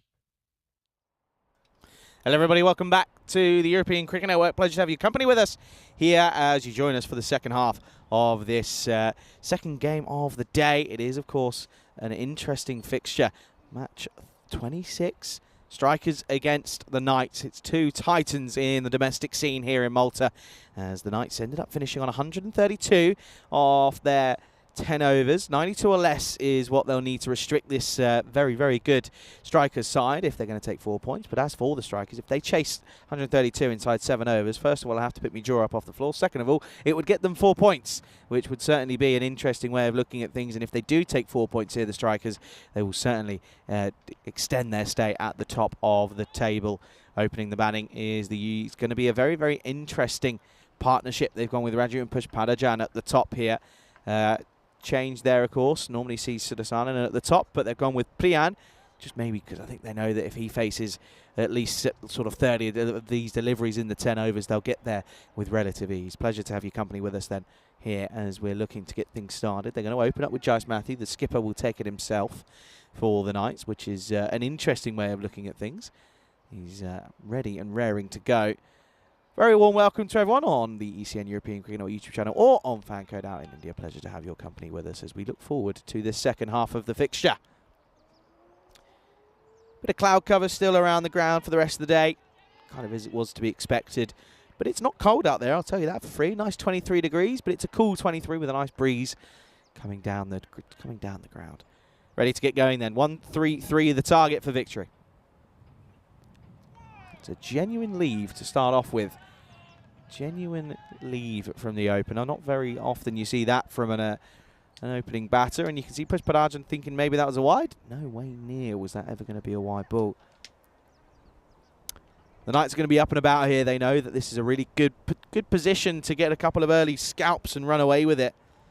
They do that, then well, then it becomes their time of things to getting closer to the top of the table. Fulat this time takes it on. There's a fielder out there, though. Will just be one bounce and fielded by the man at backward point. Charlie Hunt here on the European Cricket Network, joined back in the box by Phil G. Thanks very much, Charlie. Hello, everybody, and hope you're looking forward to this run chase as much as we are, because this is, for me, this is pretty much the head-to-head battle I've been waiting for. And I think you also said it earlier, Charlie, that this is a mouth-watering possibility of a really, really cracking game here. And so far, that's a wonderful score they've posted at X-Knights. The Strikers need to get into it, and I'm looking forward to this run chase. Yeah, it certainly is going to be interesting. Matthew comes in again. Pushpadajan, first ball for him. It's going to crack down the ground. Oh, one bounce. Fires throw in. Yeah, interesting moves to have him at the top of the order. I think it is just the simple fact of he faces more balls than anyone, then they're going to get up to this target. Yeah, absolutely. It's going to be interesting to see how these two openers handle these first couple of overs. The power play is all important. I would expect to see a bit of a beefy kind of power play here. And what I mean by that is some really big runs on the board in these first 3 overs. Well, there you go. That's going to help matters, as it's going to run away, fly away, not run away. It's going to fly away. And that looks like it's a no ball 6. Yeah, not a great delivery, this one. Too high. And you can just see there. Definitely going to be called on the full. 7 up time. Free hit to follow as well. Raju starts off nicely. Yep, and Raju's got a chance to add more runs to this delivery now. As after Matthew transgresses. Here we go. And he does indeed. And that has gone all the way for a big Maximo down the ground. 6 runs. Again, that's an expensive delivery, expensive over. Yeah, that's really, really not what you like to see from your skipper. Leading from the front, getting taken to the cleaners. And, well, dumped in the laundry, because at the moment it's not a good start. It's a kind of a body blow, isn't it? Especially for the fielders looking around and thinking, you know what, we're defending 133 here, and skipper's just gone for 15 or 4 deliveries.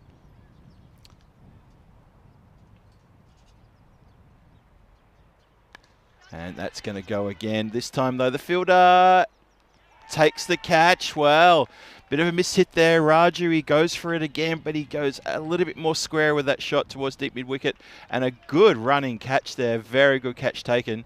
That is excellent. And first wicket down in the first over. Yeah, good catch in the end by the fielder running away in Latif. He, again, is very up and down in terms of his form in the field, but this time makes no mistake. And the first wicket falls as the Strikers 15 for 1 with a ball to come in this over. Yeah, Latif's had a bit of work to do in the outfield. We've seen him patrol that area of the ground, but as you say, Charlie, he's had a couple of moments where it hasn't gone his way, but he hangs on to that one well. Ran a long, long way to get to that. In the end, he actually made it quite comfortable. Superb comeback from Josh Matthew, though.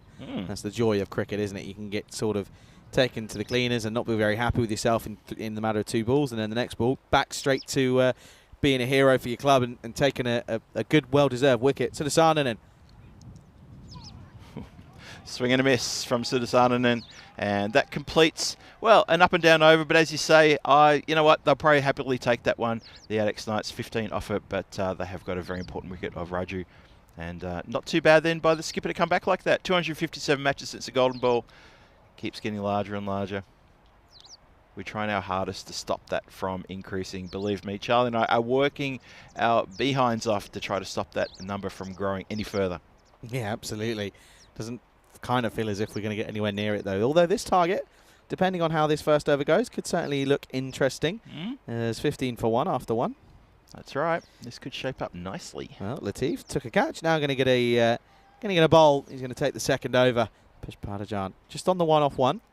Yet to get going.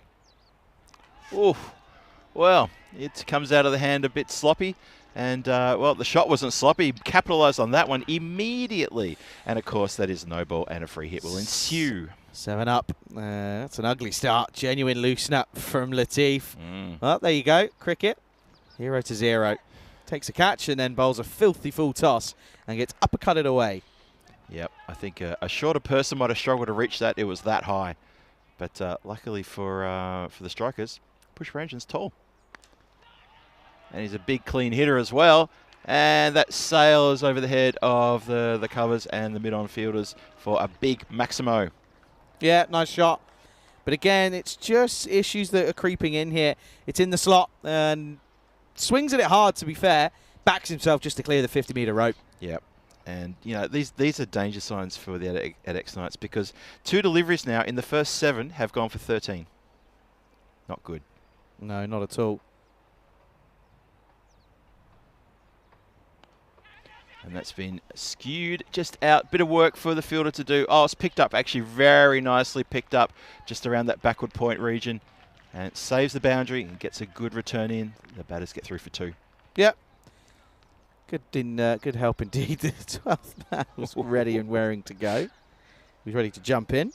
I was thinking maybe if the fielder lost his balance, the 12th man might just nudge him back into the field of play or something because he went perilously close to the boundary line as he was running around. There's momentum. Almost took him over. Pushparanjan goes straight. Slightly mishit. 1 bounce and across the boundary line for 4 runs. I want to check side on here just to have a look because it was high. And umpire just says, yeah, this is a tricky one. Good shot from Pushparajan, but just dipping. Steps outside of the crease as well. Yeah, the batters asked the question as well, but that's fair call. Yep, Pushparanjan puts his hand in the air and says, hey, what do you think? And, Yeah, definitely a nut. Definitely okay, but good over so far. 19 have come off it. This is a positive start for the Strikers. You look at this 130, they want to be a minimum 50 runs on the board at the end of the power play, and they're certainly on the way. Well, Latif is getting absolutely schooled here. Properly schooled. Oh, no. No, tennis players. That's in the tennis court. Uh-oh. That's gone a long old way. Someone's going to get a phone call. That's a massive shot. They haven't built the fence high enough there, Charlie. The netting needs to be increased. Currently feels like this over's gone 15 love, 30 love, 40 love game at the moment because Pushparajan's had Latif's number. And, well, that Grizzly's going to be sat there. And, well, we need a ball boy in play because, well, we've lost that one to the game of tennis. I reckon we have there. That's up to 40 so quickly, this score. Wasn't far away from whoever was playing out there. Yep. And now he's decided to carve it on the offside for another Maximo that goes towards the dugout. And Push Barangian continues normal service in his manner of speaking by going crack. Love the move to have him at the top of the order. I think it's the best move. You know, end of the day, what's the point in having him sort of sat there waiting to get in? If he faces 40 of your 60 balls, yep, it's scary. Really is. Last ball, big delivery there. Supersonic already. He just plays out as a chef. LB pleading on his knees for the umpire to agree. And the umpire does not agree. Apart from the fact that he's absolutely middled it onto his pad, it might be close. Hence the disagreement from the umpire. I've got to respect Push Barangian there because he says, look, if you're giving this out, I am not going to be a happy chap. He literally runs down and he's saying, bat, trust me, that's hit the bat. 1 run, end of the over. 32 come off the second alone. 47 for 1 after 2. Have a look at the standings there. As we described, the top of the table battle on in earnest now, but I got to say the Royal Strikers with their noses ahead after that over. 32 off the second over. Oof, that is an absolute lesson. So it's now power play still in force. 1 more over to come. It's 47 on the board. Push Barangian going absolutely nuts here. 32 from 8. Well, poor old Siddharthanan. He's only faced 1 delivery. Still sitting on his derrick. I don't think he's concerned though. Yeah, Siddharthanan's going to be pretty happy being at the other end. Chowdhury, well, got a couple of runs. What can he do with the ball? And that's gone up in the air. Up, and over. Oh, there it is. There you go, Phil. Ball's there. There you go. Oh, that's a great shot. The ball is at my feet. Oh, I'm now picking it up, and I'm returning it to the fielder. That's a great shot. That is unbelievable. I tell you what, that went up high in the air, and you lose it straight away from where we are. Completely lost it. That had some serious hang time on it. That's gone a long way. Completely lost it. It was only until the cling as it hit the metal that I realised. Oh, there you go. Just saw it. Woohoo! Shot. 38 off 9. And even Push Barangian's not tall enough to reach that wide delivery. I think it's wide in terms of line first up, let alone. It's just everywhere, isn't it? It's more than, I think it's definitely more on line than rather than height, to be honest with you. He does jump up, to be fair, but yeah. So 7 off the first legal delivery. Yikes. Oh dear.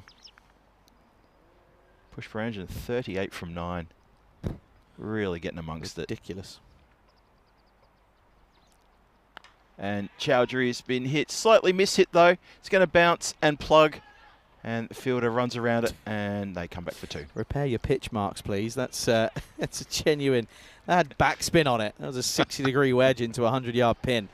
Backspin on it as it came down. Gets 2 though, keeps the strike, moves on to 40 off 10. Yeah, the ground staff are going to think, this isn't the golf course. What's that doing there, that divot? It's been clipped down the ground. Just again, slightly mishit. Still goes pretty quick, and it's mid-wicket for just the 1 run. So this over, already starting to slow things down a little bit, ever so slightly, but it's only halfway through. Siddharthanan gets a chance now. Needs to get something here, does Chowdhury. It's been slapped down towards the a wide long off, and just the single. Yeah, keeps just gets pushed back on strike. That's all that you need to do if you're if you're the likes of Chanjao. Here's a single. Do your worst. Exactly. Yep. Your turn.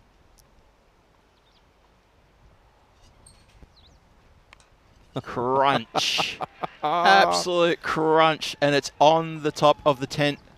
And it's probably bounced and got about another 20 metres beyond that. Oh, this is unbelievable. This is ridiculous. Push Barangian's 41. Sorry, correction. 47 off of 12 balls. And this is just unbelievable stuff. Just kind of feels that you bowl anywhere, it's going to get taken to the cleaners. Now, is he going to go for the boundary, or is he going to single up here? I think he's going to single up and keep the strike. Yeah, this is probably the only thing that's testing his mind right now. What do I do? No, he's swung the blade. It's gone over the head of the fielder. Oh, has he managed to swipe that back? Yeah, he's done very well. He has. Done very well, and actually is only a single in the end of the day anyway, so tempts a bit of fate, gets a single. So he swung for the boundary, but he gets the single. And so I guess if he hadn't fully made up his mind, it's now been made up for him. Have a look at this again. Yep, terrific work there. Really, really good work there. So just Sukaram, he does very well to flick the ball back. End of the third, one of the best power plays yet. 65 for 1. I said they need to be at 50. They're 15 ahead, and it's currently now 68 needed off of 42. Look at that in comparison. 48 for 1's not a bad power play in itself, but 65 for 1 makes it look pretty amateur. It really does. You look at that third over for the edX Knights, they got 29. Well, you know, hold my beer because we're going to get 32 here for the Strikers in the second over. That was absolutely sensational batting. And it's not over yet because he's now going to face the first ball of the fourth is Push Paranjan. And, well, the carnage can continue. And edX Knights are desperately seeking his wicket. Desperately. If they can remove Push Paranjan, they're going to feel they're in with a red-hot chance here. I mean, the run rate's now down under 10. 68 from 42. So it's starting to get a little bit easier for the Strikers. Yeah, it is. That's why they kind of want him on strike all the time. Fair to call that a rare miss. Yeah, very rare. You can see he says, why has that not gone to the boundary? What's happened here? Yeah. I'm supposed to hear an almighty crunch when I do that. Supposed to hear the U's and R's around the ground. All except I've just got, oh yeah, nice shot, not. Just missed out on it, played down the wrong line. Oh, Sharju gets a rare dot ball. Gets the ball past the swinging blade of Push Paranjan. Try again. He's on 48. Well, that one connects, and it connects beautifully in towards the dugout. Oh, John. Oh, has John got hit? Yeah, no, John was thinking about taking the catch and then kind of went straight through him. Would have been a great catch in the crowd. Whew. 50 up for Push Paranjan again. 54 off 15, and he's guiding his way and his team to what would be a remarkable chase here. Watch this again. This could have ended badly. Oh, John. Oh, straight through him. Yep, straight through, and that one left the mark. Oh, yeah. I hope he's all right. Got to be careful in there. And now he's hit that one towards us. And... it's not far away either. Oh, I heard something. That's a car. That's a car. That's a car. Oh, dear. That's a car. We have to see what happened there. That's a car. Oh, no. Charlie's gone to see what's happened there. There may be a bit of a liability claim coming through the insurance companies here in Malta. That was a massive hit. How big was that shot? That is crazy. That's gone straight over the top of the commentary tent where I am right now. Charlie's going to check on the car. The car park. He's coming back now. Found the ball. Thank you, Charlie. Look at this one. This has gone so far. It's hit something and it's come back. And I think, Charlie, you found the ball just next to the comms tent, but it's obviously hit something and bounced a little bit back further towards us. Oh, did you see anything? I'm not saying that I saw anything. I'm not saying anything. All right, we'll move on from there. 77 for 1, halfway through the fourth. Oofed. Woo!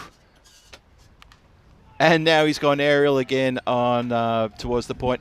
Has that hit the pole, the light pole? Yeah, it's just come straight back in. Yeah, it's hit the pole straight on the full. This is unbelievable. This is carnage batting at its best. Doing. Doing. This is class. Everyone ducking for cover here. Yeah, umpire's going to turn around and say, I need to look at this ball because I reckon it's a goner. This is unbelievable. It's now 50 off 20 for a bonus point. They could get 130 inside 7 here. This is unbelievable. They're on target for it. 50 from 20 for the bonus point, going at 15 and over. And they're doing better than 15 and over, I reckon. So, yeah, even the computer thinks edX Knights are gone. Yeah. Crack. Well, it continues. That almost seems like a sedate shot. That seems like a, oh yeah, they were just going to hit that. That wasn't out of the middle, but it still went the whole way. 72 off just 18 deliveries here, Push Paranjan. This is sensational. I'm not going to say the C word because I don't want to ruin it here, but this is just ridiculous. This is really something else. Really is. It's just, there is no width given whatsoever. He's just doing the job. Unbelievable. 12 sixes. We're not even at the end of the fourth. Oh, just plays away for that single. Very clever. Starting to get a little bit too easy for Push Paranjan. He just looks like he's got all the time in the world out there at the moment, and Stanislaus is getting a bit frustrated. End of the fourth, 90. Yes, 90 for 1 after 4 overs. 25 off that over, and started with a dot. And we thought, well, Sharju here, he might be, maybe he's the man to disturb things. But no. Someone's just parked behind us. I'm not going to tell them that that's a bad idea. Oh, boy. Oh, dear. Yeah. I don't know if it's... I reckon that might have been... What do you think? What do you think that noise was? Do you think it was a car? I think it was a car. It's either a car or if it's hit the tree on the full, because That'd be pretty impressive. It did sound like a fender. It did sound like Didn't sound great. the side of something. Anyway, 90 for 1 after 4, as Charlie says, and we're still catching our breath here. Push per engine. He's on 73 from 19 deliveries. That last over went for 25. You heard correctly, 25. These are big overs.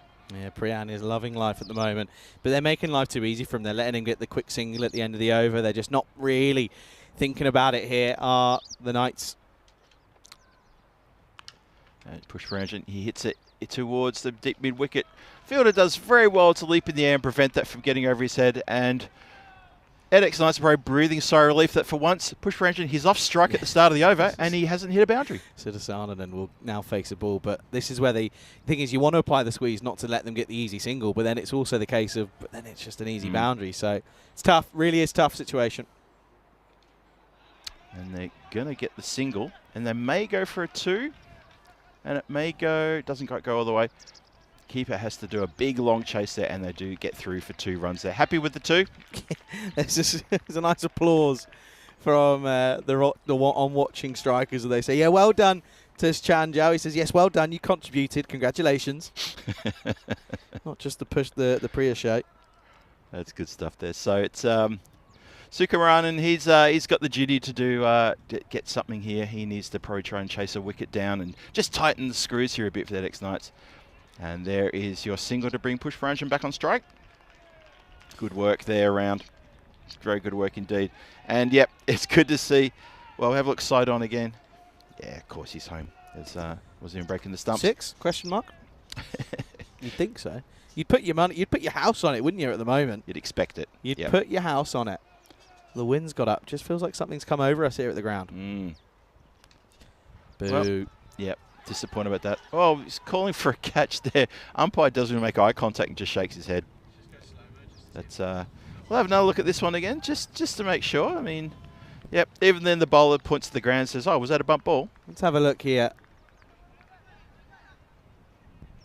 No, it's off the wall, off the floor. Yeah, I think it's floor to maybe hit the boot and then flew up. Slightly, maybe. Yeah. Well, there's no doubt about that one. That's a lovely shot for 6 over the covers. 80 up for Pushpanajan, 100 up for the strikers. Still got a ball to go in this 5th. This is outrageous. Crazy stuff here. 100 for 1. Inside 5 overs. We saw, I think it was the strikers the other day, they got 100 after 5 overs in a game maybe day before yesterday when we saw a few runs being hit. Just ridiculous. So, incredible. You know how Lee was telling us that Facebook's the big thing in Malta? Do you reckon someone on Facebook's in some public group and gone, wish they'd stop all this cricket, my car's got a dent in it? I reckon they might be onto something there. Hit down the ground, and, well, they're going to get a single here. It goes straight to the player there on the boundary line rope, and that is what push per engine wants, a single at the end of the over. It's just too easy. It really is. 101 for 1 after 5, halfway stage. Well, we'll now turn around and say that this is going to be our para-match time for a very interesting in-game analysis. This is what my analysis is going to be for you. Priyan hits bombs. Thank you very much. Back to the game. And we thank Paramatch for providing the game analysis there. And Charlie, for your insight into this game. That's all he does. That's it's absurd. And it's not as if it's like slogging on the leg side. It's cover drives. It's drives down the ground. It's square cuts. It's just... It's almost scary, to be quite frank. Yep. We built this game up a little bit as a bit of a clash. I know I did. I'm starting to wonder. Push per engine is going to go. Well, he's gone upward here. Chance for a catch here. This is an important one. And it's spill. Can you believe it? Oh, wow. Well, the fielder's going to probably blame the fielder who ran in behind him. And he might not be... He might have a case there, you know. Basil George puts down a skyer. Normally a very good fielder, but got to say, there's a couple of things here. Wind is swirling up there at the moment. Yep. And Push can't believe his luck, but this is just... Well, listen, catches when you matches. You drop someone like Push Padajan, it's not what you want to do. James Matthew could not believe it. He couldn't make eye contact with anyone after that went to the ground. 31 off 11 for a bonus point. It's 31 off 29 just for the win. Upish. Well, here we go. Siddharthan, he wants to get into it, and instead he hits it down the throat of the fielder running in off the boundary there. That looks like that's Adil Latif, who takes the second catch. And he'll be very happy with that indeed. Yeah, very good indeed. And, well, no point hanging around, is there? There's no point nerdling. Might No. as well go for it. And just doesn't get it out of the screws, unfortunately. So another one bites the dust into the sun, and we'll go for a 4-run total. It's 102 for 2.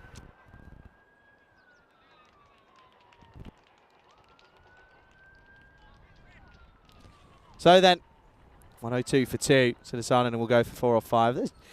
There's Johnny, by the way. Johnny Grimmer. Johnny Grimmer, who he's on scoreboard duty. You can always tell when he's here because the scoreboard's perfect. You can always tell. He's been busy, I tell you what. Wonder if those buttons go that fast, to be quite honest with you. 31 needed off 10. Khan in at number 4. And does what he should do, which is just push into the offside. But I tell you what, he's probably only tried to get 1 here, but he's pushed it all the way for 4. That's a glorious cover drive to start your innings off. Lovely shot for the likes of Khan. Just pushes and leans into it. Gets all of it. Gets enough. 4 runs.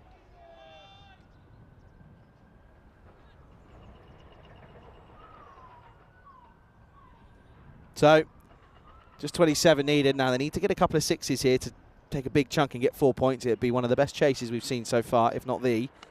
There you go. That's what he was trying to do. Push for a single. Close chance. Oh, there's going to be buzzers. There's going to be buzzers here. They're going to turn and come back. Is he going to have the legs to go all the way? You betcha.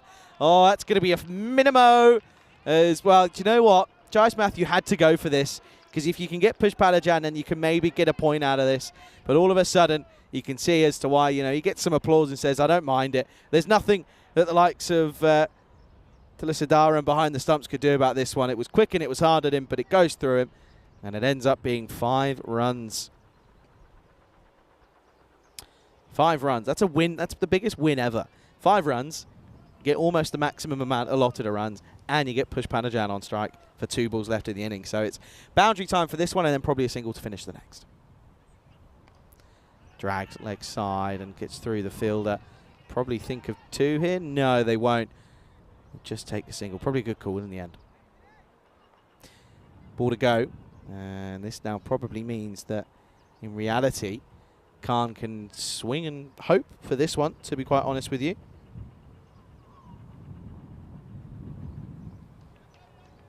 Swing and hope.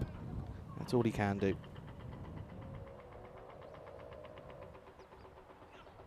No, he tries to, but just gets undone by a quicker delivery. And Matthew, he's off.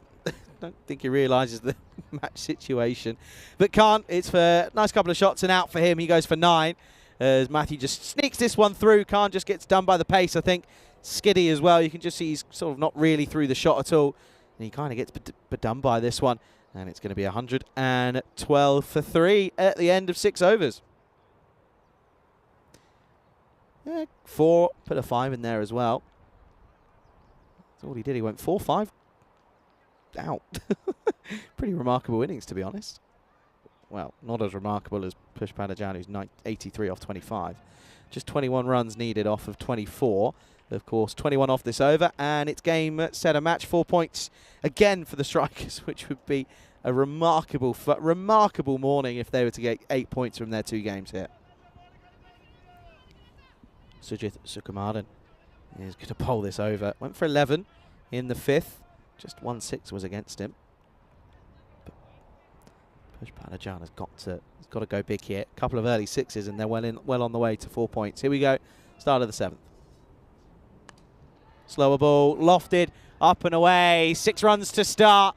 Moves on to 89, and it's now into the teens in terms of what's left to get of this total. Another glorious 6 runs. That's his 12th 6. He's hit 72 runs of his 89 by 6s. Don't forget, just the 1-4, which is pretty remarkable. It really is outstanding stuff, this, to be honest with you. Sometimes you just kind of, as a bowling side, you just got to sit there and go, he's on a heater, what can you do? Goes again, 6 more.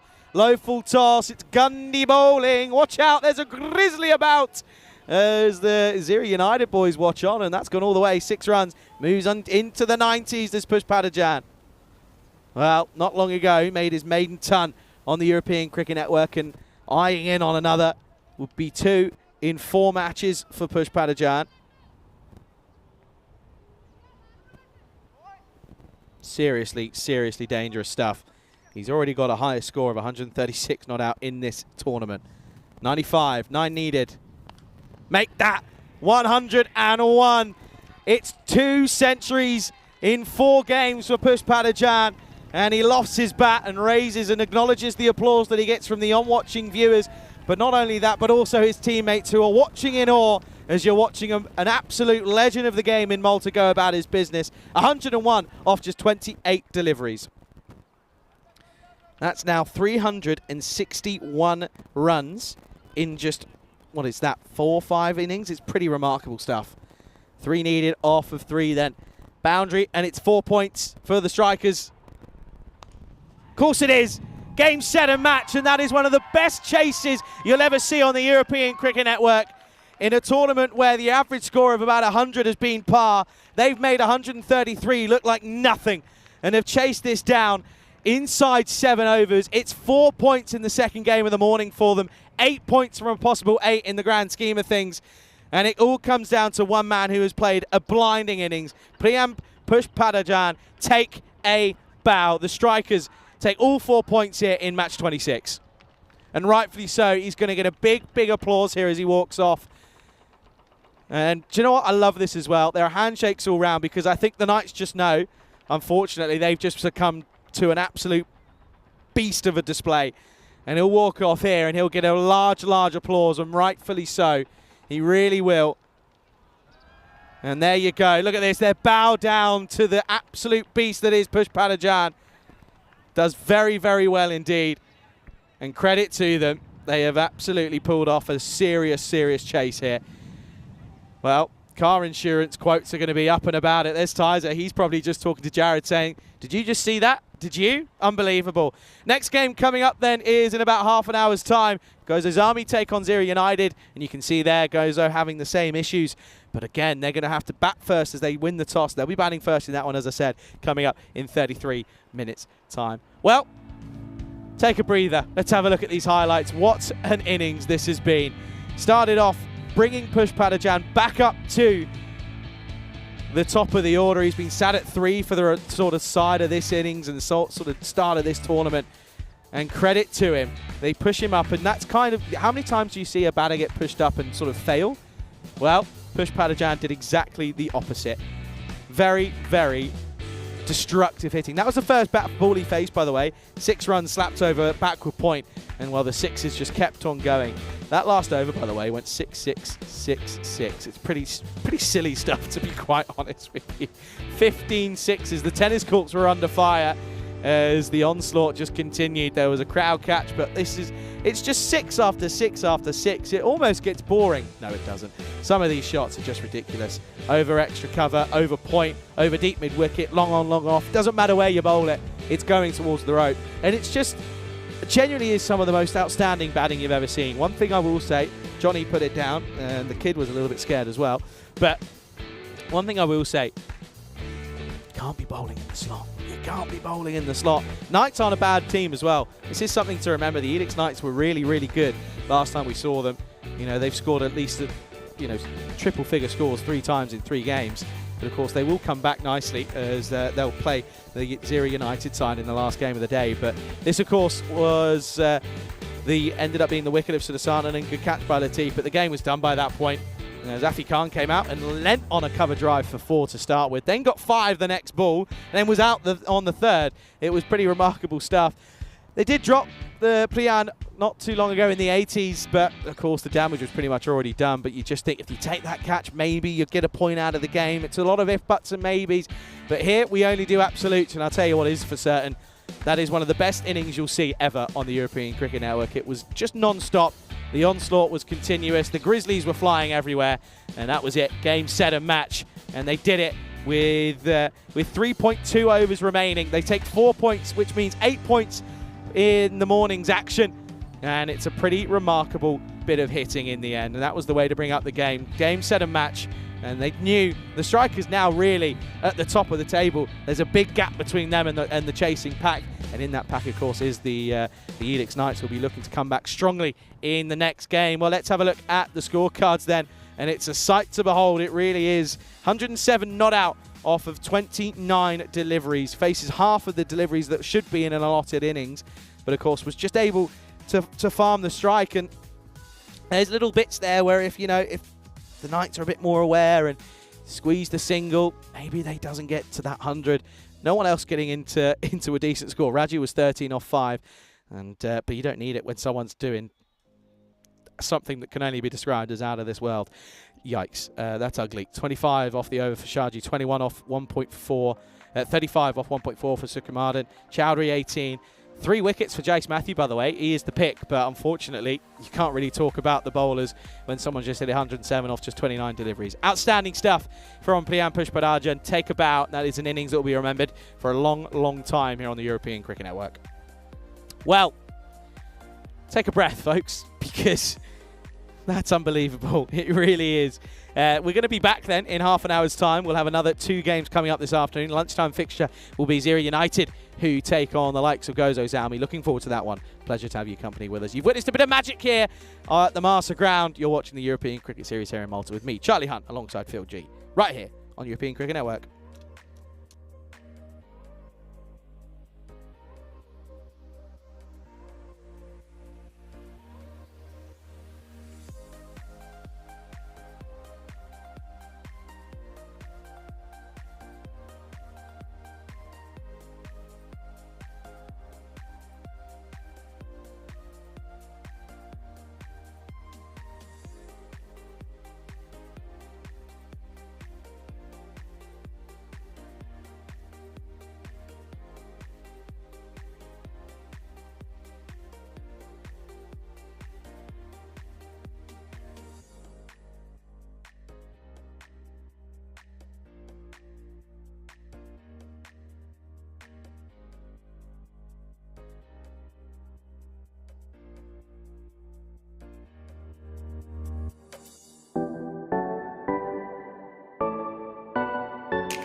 This European Cricket Network event is proudly brought to you by HCL Software and Paramatch. Afternoon, everybody. Welcome back to the Master Sports Club here in Malta for the third game of the afternoon. It's the lunchtime fixture. It's going to be an interesting one, this one. Gozo Zami take on Gaziri United here in match 27. Now, this one really is a very, very interesting fixture. You look at Gozo coming off the back of a really pretty bad loss this morning to a very strong strikers side, so they're looking to come back a little bit here and maybe try and right some wrongs after a pretty tough display with both bat and ball this morning. They just weren't up to the races, of course, didn't take any points from that first fixture this morning. As for Gaziri United, you know, again, they're 1-3 in their record. Of course, got a win against the Victoria Lions back on the first game of the day of the tournament. In fact, of course, it was a last ball thriller, but since then, they have really struggled, gone 3 losses on the bounce. So they're going to be looking to try and go one better and see if they can get a win against the struggling reigning champions in Gozo Zalman. Let's go out to the middle. Tyrone Peters, he's got the 2 captains. Jazeera United to call. Still. Tail is a call. Here it is. They're going to bet. There you go then, news from the toss. Interesting change here as the Zalmi are going to go ahead and bat first in this one. Again, I think they just know that they need to put runs on the board. They don't really support their batting unit. I think they know that they're struggling in terms of getting runs here, so they think they know that if they can maybe get a little bit lucky, get something on the board and then try and defend it with their bowling, but their bowling as well has not been very good at the moment. It's been pretty tricky for them. Of course, they have had a few changes since we last saw them, of course, last year in the ECS Encore, where they did go on to win Gozo Zalmi, but since we've returned here to Malta, things have changed for them and it's not all going their way. United, as I mentioned, they're 3 losses on the bounce, so looking to try and right some wrongs themselves. Of course, very tricky with the bat sometimes, and often here domestically seems that they just rely on 1 or 2 with the bat and then they try and hope for some contributions somewhere else. Going to be a very interesting matchup, this one then, for the first game of the afternoon. It's going to be a real tricky one. Let's go over to Phil G, who's standing by. Phil G, news from the toss. Here is that the Zalmi, they're going to bat. Thank you very much, Charlie. Lovely introduction as always, and welcome everyone as well to match 27. Gozo Zalmi take on Gaziri United. And Gozo Zalmi, well, they had a big loss this morning to the Royal Strikers, and they're looking to bounce back, as Charlie says, and a lot of work for them to do in order to get some points here against Gaziri United, who are also hungry for some points. Hope you all caught your breath after that previous game, match 26, obviously in the can. I'm going to go back and watch that game again tonight, but let's talk about this one coming up the all way right now. You've got match 27 right there, so Gozo Zalmi, well, they're 1-4, and Gaziri United are 1-3. Both of these teams sitting mid-table, and they want to push themselves up into the upper half of that table pretty quickly, because the last one we'll do is be stuck there towards the bottom and constantly playing catch-up.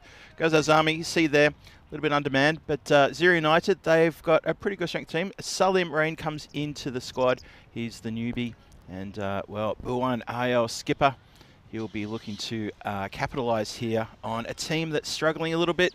However, the supercomputer likes Gozo Zalmi against Gaziri United. Hasn't been convinced with the performances by United. It's a bit for them to play for here, but you know, they're going to put in a good show today, I think. I think this is going to be a lot closer than computer says. However, I've been taught not to argue with computers, so I refuse to do so. The fielders are out there, and in case you missed that, hope you didn't, because Charlie explained it pretty clearly, that Gozo Zalmi, they won the toss, want to have a bat first, want to get a score on the board nice and early and set a target for this United team to chase later on this afternoon. It's going to be interesting to see what sort of start they get. They're going to look to get off to a flyer. You've just seen in the previous 2 games what the strikers can do when they get off to a flyer. So Zeshan Khan is out there. He's going to be opening the batting with Anis Ali, and Gozo Zalmi supporters. And I really want to see these two just get into this Gaziri United bowling lineup. And that's going to be the game plan. Of course it will be. What else are we going to do? Hom Gurung, as always, is going to start proceedings. He's got the brand new Grizzly. Umpire says let's go. And match 27 underway. And that's straight up in the air immediately. Oi, well, that gets up on Zeshan and he does nothing but spoon it in the air. You just get the feeling he's, from what we saw earlier today too, that's he's not having a fun time at the moment here at this ECS. Have a little bit of pressure on the shoulders, maybe being the top gun in the side. Needs to settle here. And good signs early. Gaziri United almost thought they had their man. It's a good delivery, cuts into him, and this time he's happy to take the single. turned down the single then in that previous ball that skied in the air. Ali was already halfway down the track, but they take the single there, just been tucked away there on the offside, and the scoreboard starts to tick for Gozo Zalmi. Gurung with 2 good deliveries to start with here. Zero United are going to think they could be onto something here. They were thinking they're going to probably try to hit the team while they're a little bit down on the mat. Oh, close to a chop on then. Just chops it. It angles towards the stumps, then it comes off the pad and squirts away towards the offside. Have a look at this again. Ooh, lucky to get a little bit of extra on that one to get away from the stumps. That would have been really tough. Tough to come back from. Good over. Good start here. Zero United, they're up and about. They're keen. Gurung, he's got a little bit of movement there as that's been carved away backward a point. Again, just straight to the player for a single.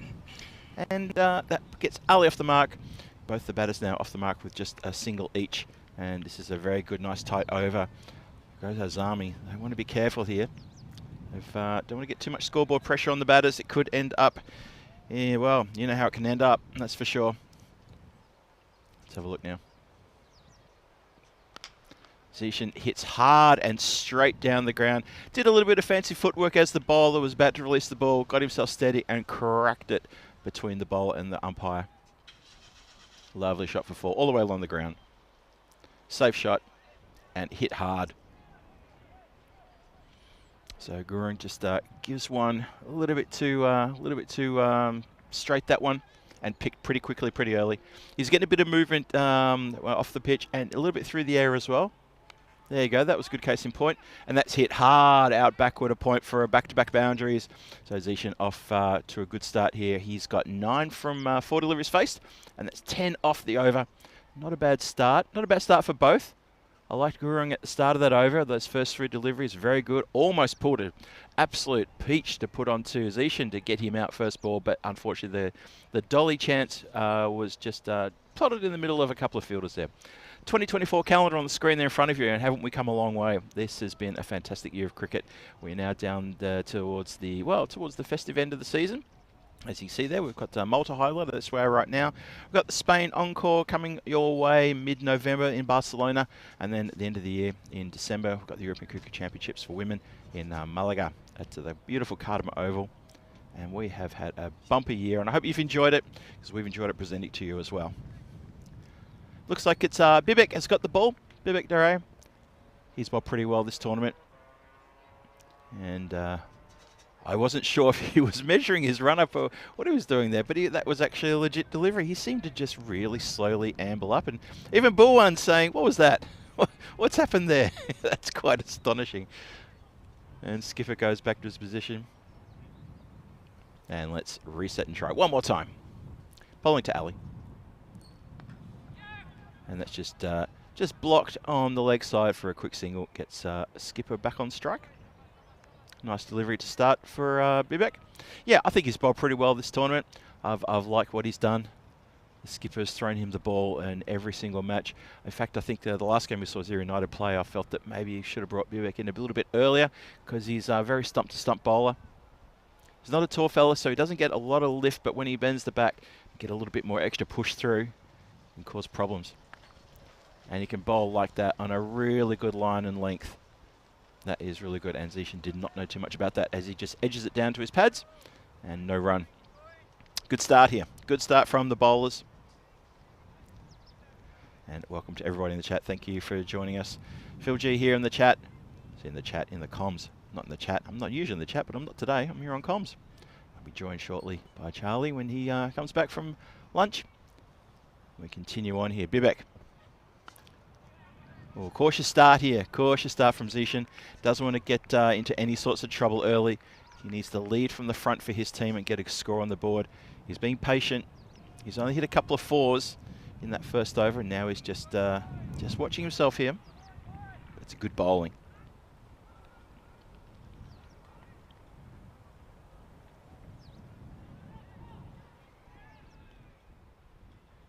That's Fuller. And it's been punched down the ground. Doesn't pick the gap. Finds skipper Buwan there in the mid-off area. And just the single.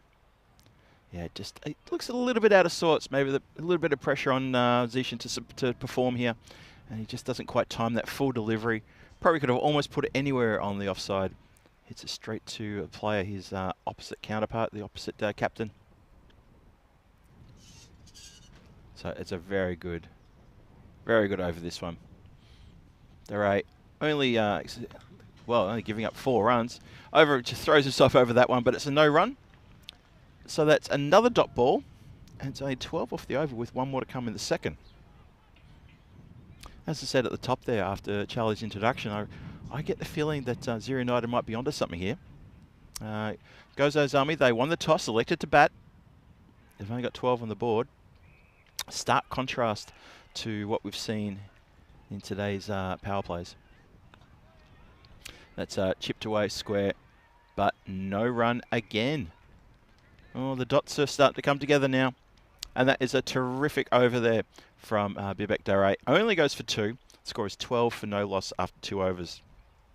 And this is interesting little tussle this. As you can see there, mid-table in 8th and 9th position, there goes Ozami and Zero United, both on 5 points, separated by, well, they don't have, neither of them have good net run rates. And the team that wins here manages to push themselves up maybe into 6th or even 5th position with a good win. 4 points up for grabs. Remember, the bonus point as well in play, as we always have. So a lot to play for these two. And the team that doesn't win ends up lingering around about 9th place. And that means you're in a little bit of strife there when the time comes for the top 8 to go through to a final series. Don't want to be part of that. Gurung to continue. Oh, it's close to the body, and Zishan just cannot get bat on ball. Maybe just slightly quicker that delivery, but very, very cramped for Rune. This is good bowling from Zero United. This is they've come out with a really good attitude here, and the bowlers are doing the job. Haven't seen too much in the field because there's been a number of dot balls, apart from what two boundaries, 2 4s, and just a handful of singles. And there's another boundary, another 4. This time that gets through the infield, despite the valiant attempt to dive there. And Zishan picks up himself another boundary. Lovely shot this. Too much width. And this time he's very comfortable with that. Big dive from the point fielder, but missed. He races to 14 in the 3rd. Power play done at the end of this over. So they've only got a few more balls to, well, he's going to get 4 more deliveries to try to carve something up here against good bowling here from Gurung. He goes up in the air. It's going to fall safe unless the fielder can twist himself around. Doesn't matter. It's 6. It's a Maximo. Big strike that. Fielder thought he was in with a chance. That's Suraj Dare there in the covers, who ran all the way back. So Zishan's starting to motor along now. That's a 4 and a 6. And suddenly my praise of Gurung's bowling is looking a bit sour. What happens here? Goes cross bat, swipe, and that is going to beat the fielder, and that goes along the ground for 4 runs. So some clever batting here. Obviously, he's heard my words. Take advantage of the power play. Need to do that.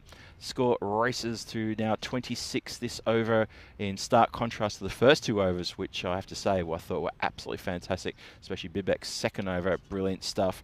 And it's time to welcome back Charlie Hunt to the comms. Charlie, welcome.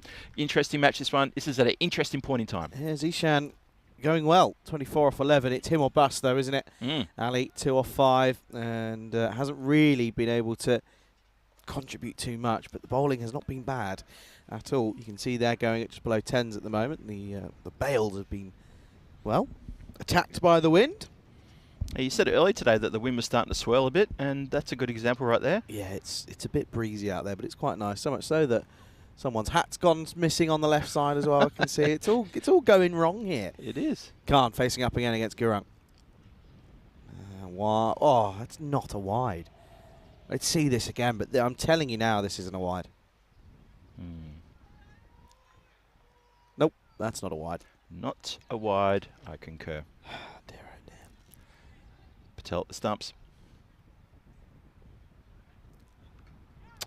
Well, tries to stick to sort of similar area, but it's just going to go away and off the tyres, I think that is, that often help to keep the covers down overnight. That's 6 runs.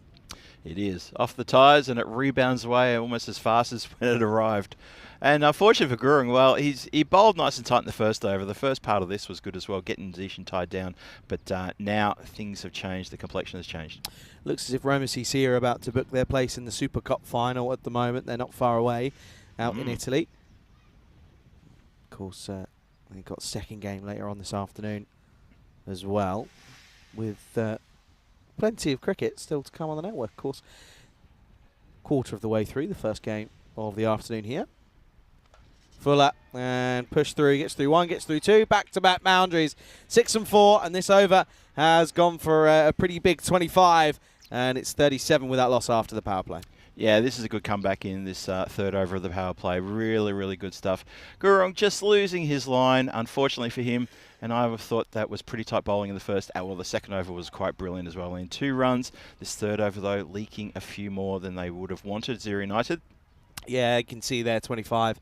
Magical third. It would have been a tidy one. That ball, that last one there, wasn't a bad delivery. It was just, if anything, just offered a little bit too much width, to be honest. It was the perfect length. It was a Yorker delivery that was on the money, but it was just too wide. Totally agree. So they're going to turn to the likes of Tanka Kandel, who is going to try and come on for this fourth. Need a wicket desperately, of course. Technically starting at 37 for 2 in reality. True. If you think about it. Only the 9 unfortunately in this one for Gozo. It's something they've got to reevaluate. Can't go through a 4-week tournament with these sort of issues. Of course, end of the fielding, end of the power play restrictions, so the fielders can spread. Got 4 in with the 5 out that they're allowed. Candle into the frame of the attack. Starts with a horrid wide delivery and Ali swats away at it. Yeah, really should have just left that one. There's no point trying to do something with that. It was filthy wide. Even the keeper couldn't hold it. It was, yep, bit of a loosener, real proper loosener, that one. Wow, there's been a pretty interesting cricket out in Croatia, which I'm going to address now. Croatia women against Spain women. A little tour over there. Of course, Spain men's were over there in the summer. Now it's the ladies' turn. Back of a length and dropped straight to the fielder. Could be close here. Direct hit would have been very close. Khan gets through in the end. First game, Croatia bowled out for 13 in 9.1, and Spain did it at the end of the second over. Bowled out for 13. Bowled out for 13. But in 9.1 overs. Yeah. It's like taking a Band-Aid off very slowly. It's pretty rough. That is rough, isn't it? Pretty rough. Oh, boy. Tough. Very tough. Khan on strike. Bottom edge. We'll just fend this away to deep third for 1. And, of course, we had the Croatia women visiting us in the Czech Republic earlier this year. And the girls at that time put on a very good performance, a good show. Love the bunch of girls too. Very friendly bunch of girls, and they love their cricket down there in Croatia. Of course, spent 2 weeks there before the ECC, and it was a wet 2 weeks, in fairness. 2 wide, extra starting to build up now, as they've certainly had a few. Just losing their line and a little bit of rhythm. Trying to bowl too quick. Yeah. It's exactly what it is. They started really well here with the bowling as United, and there was even a red hot chance in the first ball of this innings when Zishan popped one up on the leg side and 3 fielders couldn't get to it. It was a dolly chance, but no one near it.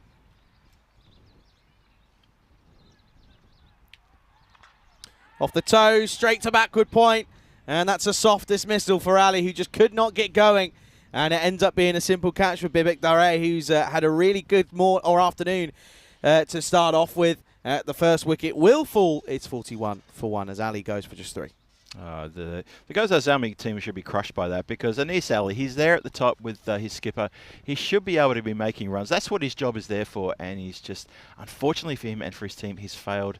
Not for the first time and not the second time, he's failed again. Yeah, and the joy of cricket, unless he retires today, that won't be the last time either, as he has to make the dreaded walk back, and a disappointing way to go. 3 off 7, not the best strike rates.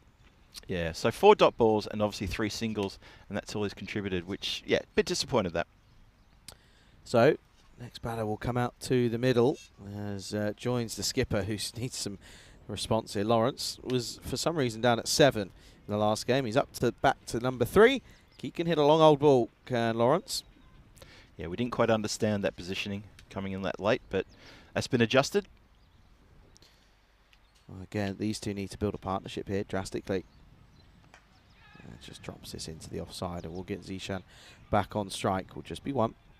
Yeah, we've seen Lawrence a few times now bat, and I got to say, Charlie, I like his style. I like the way he bats. He looks pretty correct. He had, I think he had a .6 and out in the previous game that he played, unfortunately, but it was at the tail end of the innings when he had to go. But they do need a partnership. You're bang on right there. And they need something to build. There you go. Shot up in the air on the leg side. That's 6 runs. Don't bother worrying about this one as a fielder. That's over your head. 6 more. That's almost just too easy for someone of Zishan's experience to let that one go right in the slot. Oh, it just looks so comfortable playing that stroke. Doesn't have to hit it too hard. Out of the middle. Bang. It's in his slot, though. It's really in his hitting zone. That's proper. Literally like offering up just absolute dross, to be honest with you, because he would just hit it away 9 times out of 10. He's into the 40s now, is Zishan. He just has the knack of getting runs. Might not be pretty, but it's effective. And this time is going to be swatted away again, straight to the fielder, though. And will just be a single. Very well done in the end by the boundary rider out there. It was. It came very quickly, and unfortunately for Zishan, he just couldn't quite place it. He only had to go probably about 3 or 4 meters to the left or right of that fielder to get it past him, because it did go very quick. But yeah, he has raced in the 40s very quickly indeed. That's the 4 overs done. 49 for 1 on the board, run rate at 12 1/4. And things, well, we've lost that wicket just previously, but probably not a bad thing actually to get Lawrence out now, out there in the middle with his skipper. And they need a properly good partnership here. You can see there was the W there. That was Anis Ali, who was struggling, and he has been struggling. And maybe they need to rethink about him opening at the top. He looks okay in the last game, and then did get elevated to the top, but yeah, it just wasn't sticking. And that's always going to be tricky. The spin is going to come into the attack then, and this is going to be Kamal Karki, who, again, has started well so far in the tournament. He did have a good start, yes. Picked up wickets, got runs. I'd like to see him do that again, wouldn't they? Could be in with a chance here. First up in the air. Tricky one, this one. Oh, he's done very, very well. Did not set himself at all. That's Suraj Darai out there. But he ends up taking a very good catch, and that's going to be the end of the skipper, Zishan Khan. Karki has got the knack of coming on and taking wickets, and he does just that. That is a really good catch. It's in the air for a while. We've just been talking about the wind swirling around. And you see he has to set himself a couple of times there. Takes the catch off balance, but holds it. Good outfield catch. Really good one, and that's an important one for United. Yeah, just too agricultural from Zishan. It always is his downfall. He's always looking to go deep mid-wicket too often than not. And tough work for Gozo now, as it's 49 for 2. Skipper back in the shed for 42. Yeah, he'll be disappointed with that. He was eyeing off for 50, but as you say, Charlie, just a little bit agriculture, that strike. He plays correct so often, then that one little blemish, more often than not, we've seen already in this tournament, that's what his is undoing. Again, good catch by Suraj. Well done. Yeah, he does need to work on it, and I've said this. I remember seeing him for the first time, and he made his debut for Malta, I think it was. Just sort of thought this isn't going to work. He has done well at times. His record is a good one, but he's very easy to work out and quite easy to kind of sort of set a plan to hide it outside the off, and it'll work. Yep. Well, this is hit firmly down the ground as Talib comes in and absolutely whacks a 6 and whacks a car at the same token. That's just a nice little BMW just to the left of us, and that's been taken out. That's the car I think that you pointed out maybe a half an hour ago and said, why would you park there? And then, and a little toot of the horn. Maybe is there someone maybe in that car? No, there's someone in the other car behind that sort of said, your ball's there, pal. There you go. Thank you for not hitting my car.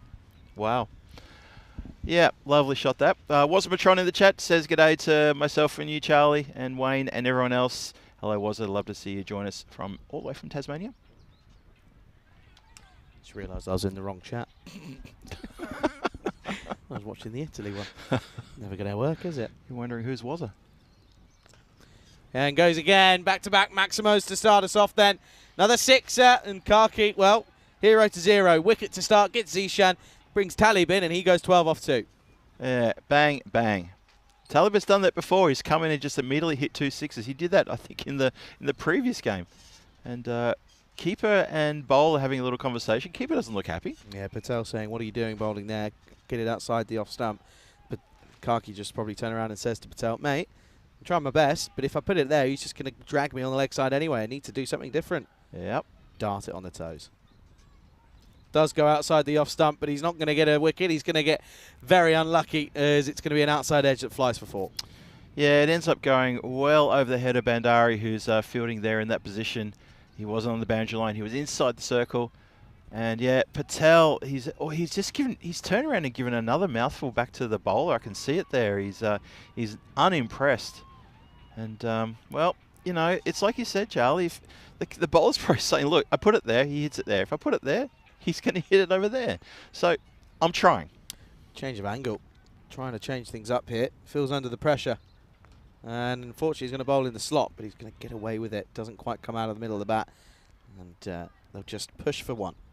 Yeah, good fielding out there. Just goes down with the one hand, though. Had me a little bit nervous, but yep, just the single. Gets a very dangerous and big hitting Talib off strike. Lawrence now, he gets his chance. He's only faced 1 ball, and he's only got 1 run.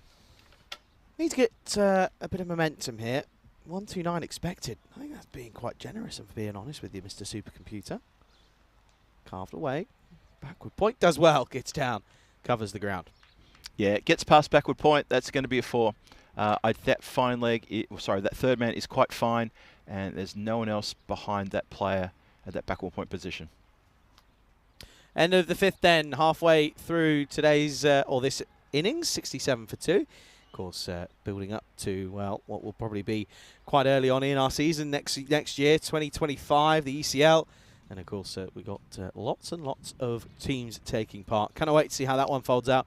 Of course, no straight through ticket all the way through to championship week this year. So, going to have to be some extra work to do for Hornchurch.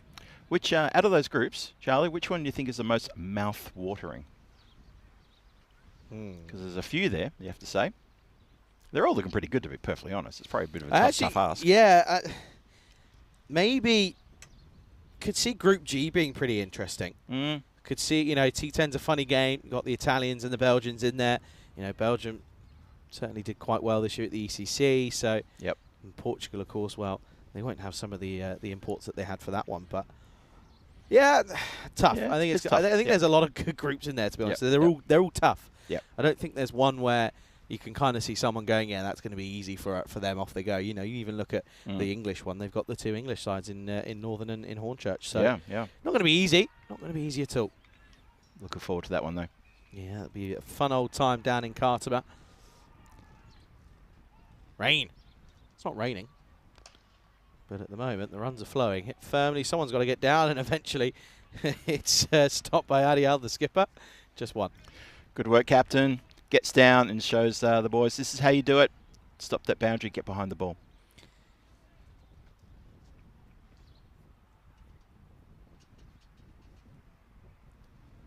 Comes down to him, and it's cops 1.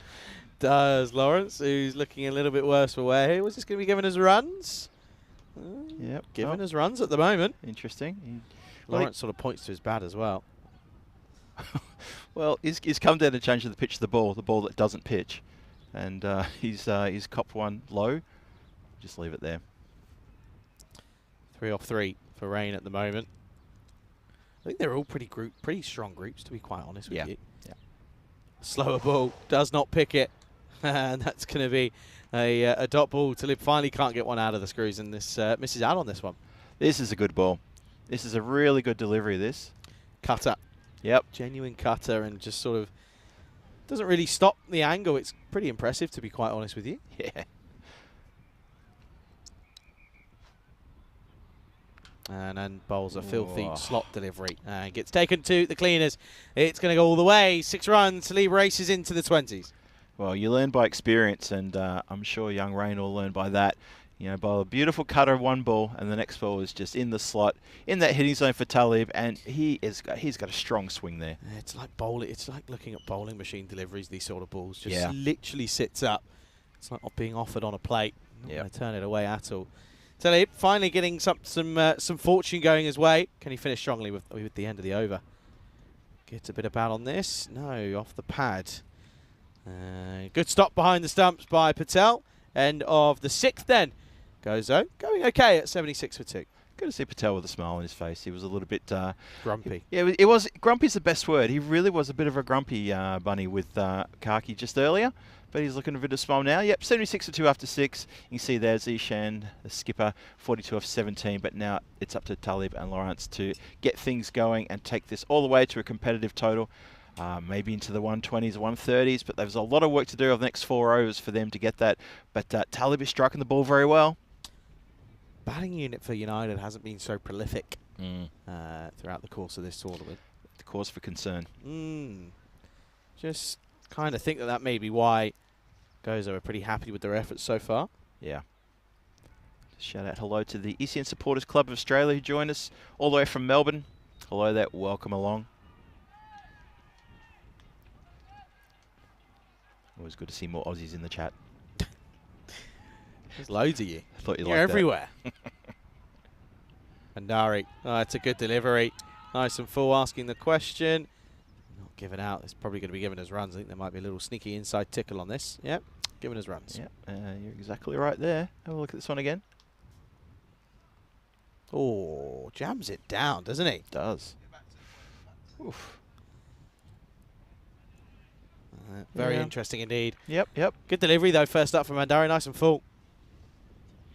Now goes short and is going to get slapped down the ground. Just going to be a single, though, as it's well recovered by Bishnu Kunwar. Yeah, now Talib has missed the trick there because that's the kind of shot which we see uppercut and smashed over point or the covers. Yeah, it just looks go at it a bit too hard. Doesn't play it on its Yeah. merits. Kind of anticipating what's coming already. Yeah. Lawrence gets one up in the air, but not out of the middle of the bat. It's a genuine edge, but it's going to fall safely. Cover and point sort of look at each other, and, well, they kind of don't really realise that it's going away from them. Could be a run out here, though. We're going to go upstairs. Again, got to be careful here, because I don't know if Patel's got the ball under control behind the stumps. Yeah, now let's have a look at the tape on this one. They hesitate. Big hesitation. Massive hesitation. Surprising. It's never under control. And But what hits it first? What hits the stumps first here? oh, yeah. That's close. Do you think the ball That's hits tight. the ball hits then falls out? I genuinely don't know. I guess you can't. Yeah, he's going to go here. It's think kind he of will. at the same time, isn't it? Really. So Yep. probably is going to be the right call. So Lawrence is going to go for, unfortunately, 6, and he's going to have to be 6 and out as they just hesitated on a run that was probably there, to be honest with you, after the misfield, and they end up coming back, and well, he has to go. Yeah, funny old hesitation there. After 2 fielders almost collide to try to take a catch, and then to get the ball back and affect that run out, Patel does quite well. Patel gets lucky, though. I think he does. He gets lucky. I wouldn't say he does quite well. I think he gets very lucky indeed. And, yeah, well, now it's starting to look a little bit troublesome here. There's a break here, as I think there's a pause in play. But Sahil Sharma, well, he's going to come out here and got one thing on his mind, really. 79 for 3. Oh, and Dara's changing sides here. Yeah, rightfully so. Change of angle. Talib needs to get on strike. It's 25 off 9 whilst it's all unfolding from the other end. Oh, off the hip. And it's a leg by.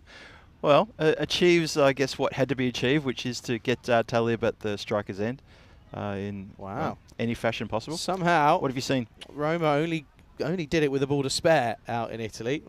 They left it late, but they just got a victory over Milan United. Only just, though. Oh, wow. Okay. Congratulations to them, though. So Roma will be potentially still in the running for the ECL spot. Leg side, hit firmly. And that's going to be all the way 6 runs as Talib moves into the 30s now. And that's exactly what we've been saying the last over and a bit. Get him on strike. That's what you have to do. If you're a Gozo Zalmi batter and you got Talib at the other end, you need to get that man on strike in any way you can, even if it comes off the hip and it hurts, as we saw just previously. He's a lovely striker of the ball. It is, but the bowling's just been in his arc. Mm. They haven't been able to hide it. They just keep. You can see there Patel saying, please bowl outside the off. He doesn't. Well, he actually does, to be honest, but it's actually going to get clobbered for 6. That's the biggest crunch of them all. But the length is just perfect for that shot. It's just absolutely perfect to just rip it from just outside the off. Have a look at this one again. Sits up, enough time for Talo to adjust and crack it for a massive Maximo. Lovely shot. Yeah, it's too short really from Andari. Goes for 15, 92 for 3 after 7. Spoken about it at length. We'll bring it up once more. The ECC Dubs coming up at the end of the year. Challenger Division, 9th to the 14th, and then the 15th to the 20th is the Premier Division. The Dubs, yes, that's going to be good stuff. Just in the lead up to the Christmas break, something for you guys and girls out there in cricket land to get your teeth into. Yeah, of course. So we'll have 3 weeks of action in Barcelona after we finish up here in Malta. And yeah, it is all about the ECCW. First year being expanded to 2 divisions. More teams than ever, of course.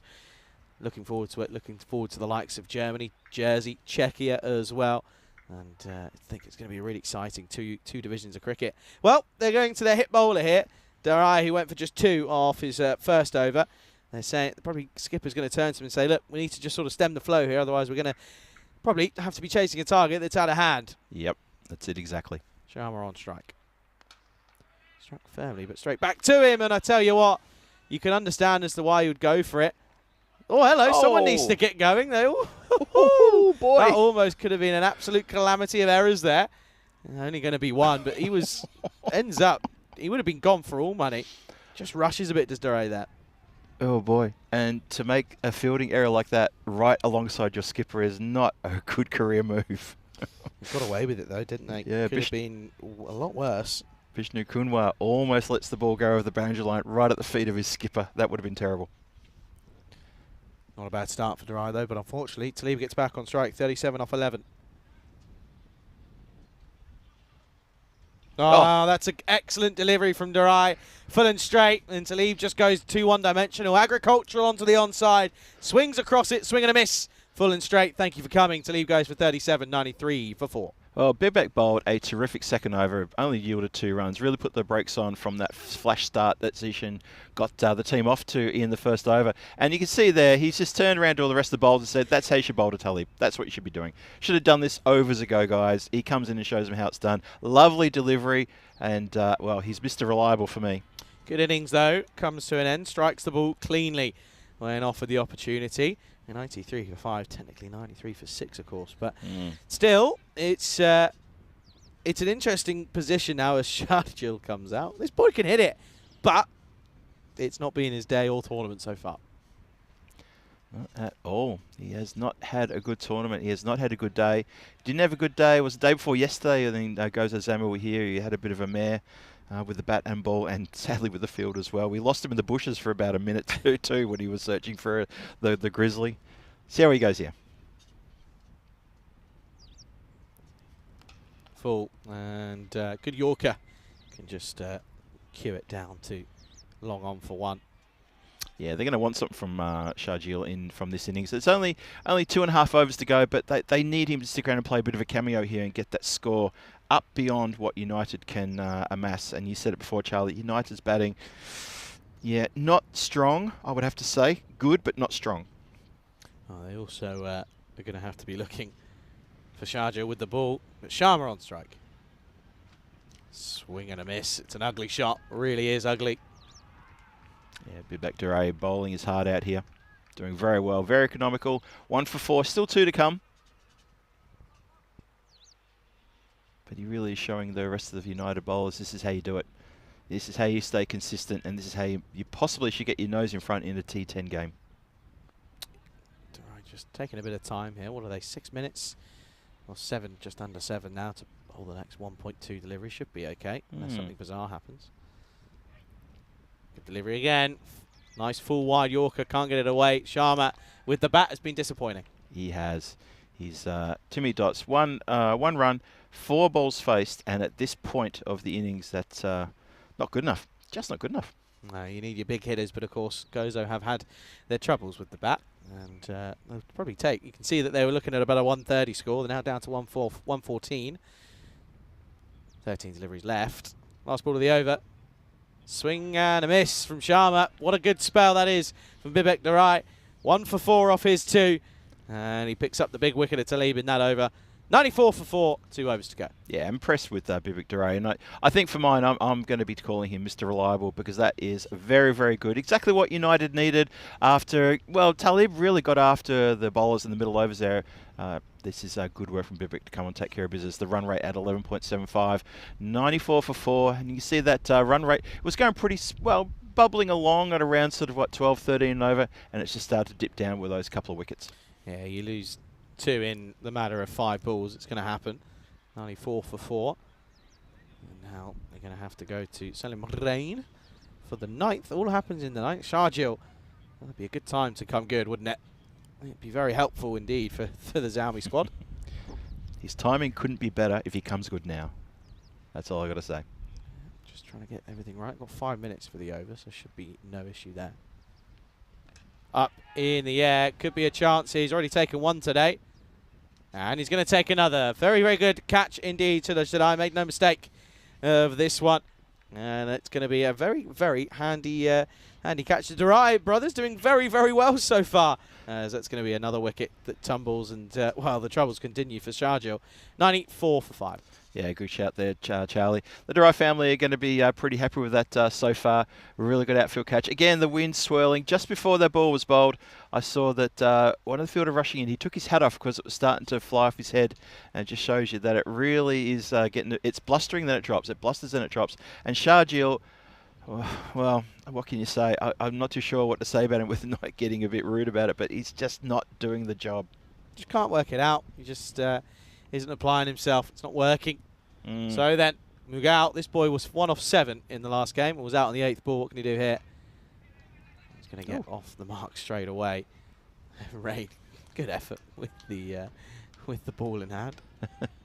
Well, that's good for Mughal. He improves on his, or so far, he's improved on his economy rate from the previous game. Depends on what happens in the next 6 balls, to be fair for him, if he faces them. Yes. Sharma, speaking of which, 1 off 5, not the best.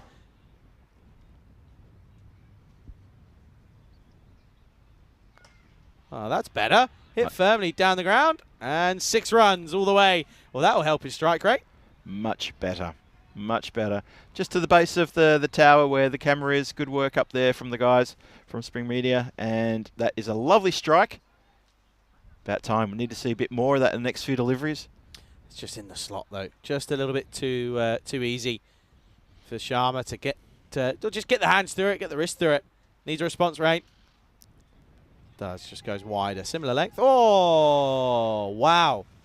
Wow, wow, wow. Well, let's have a look here. That's no way near a wide. How is that wide? What?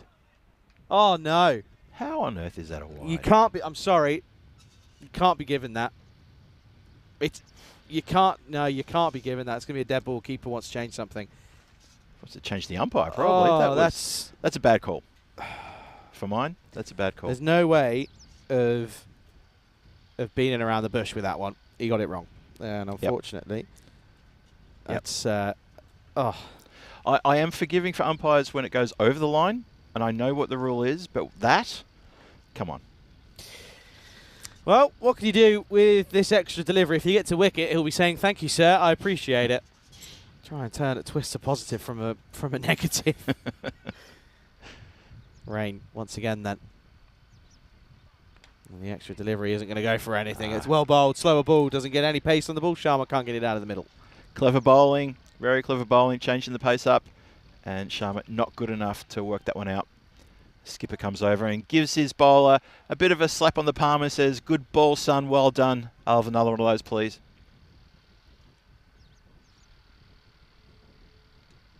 Edge over the top, and this is going to be 4.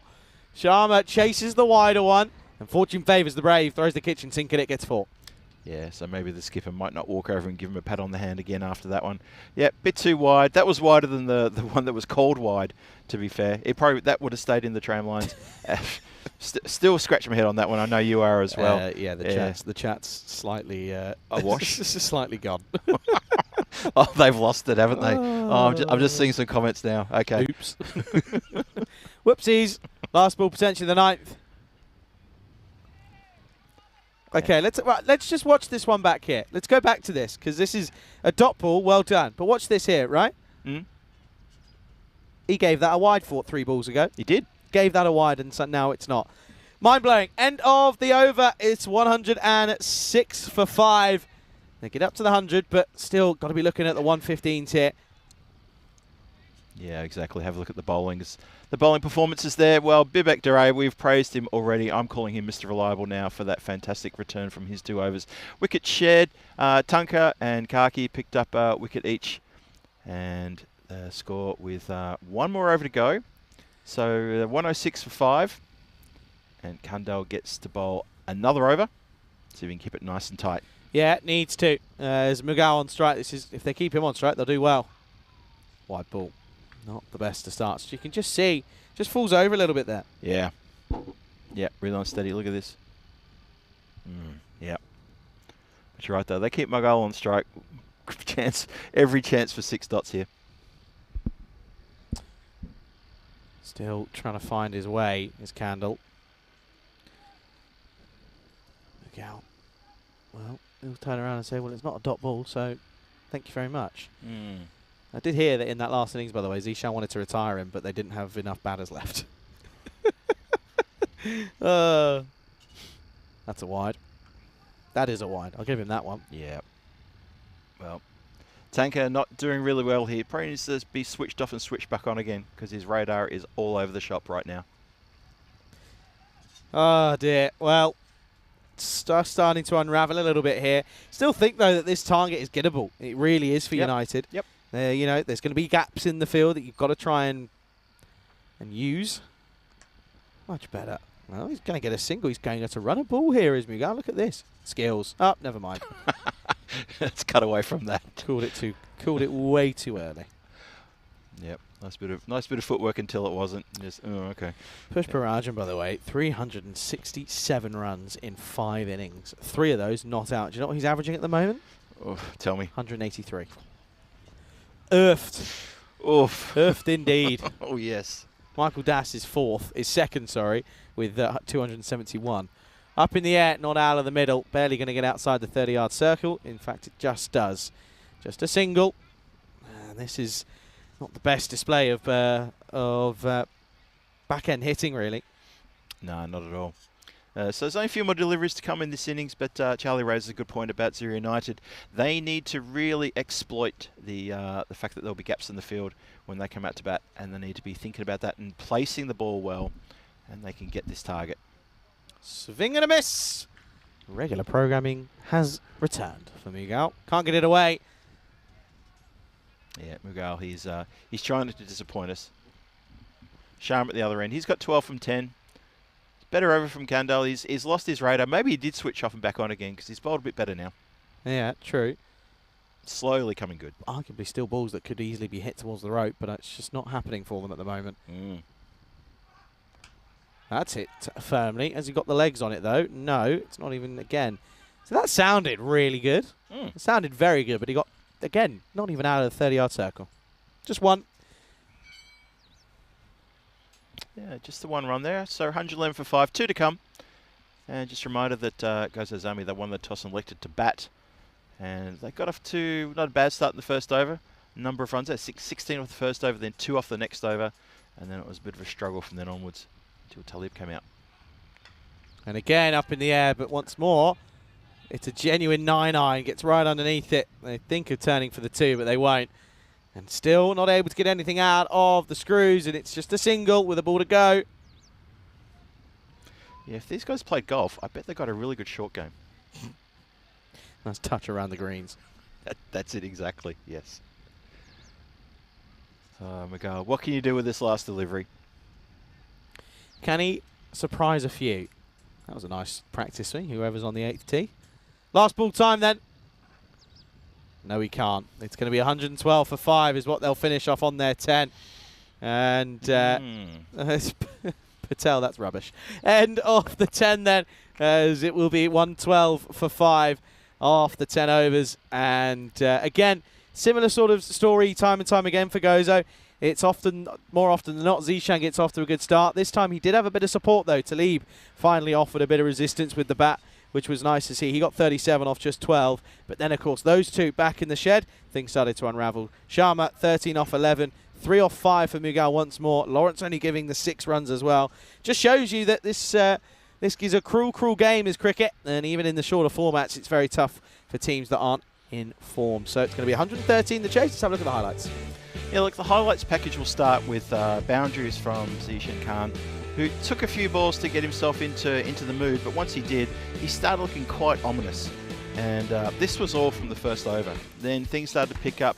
For United, things got back on track because when Bibek bowled that second over, only 2 runs, really put the brakes on completely. But Zishan, the third over and the fourth, just kept going on his merry way.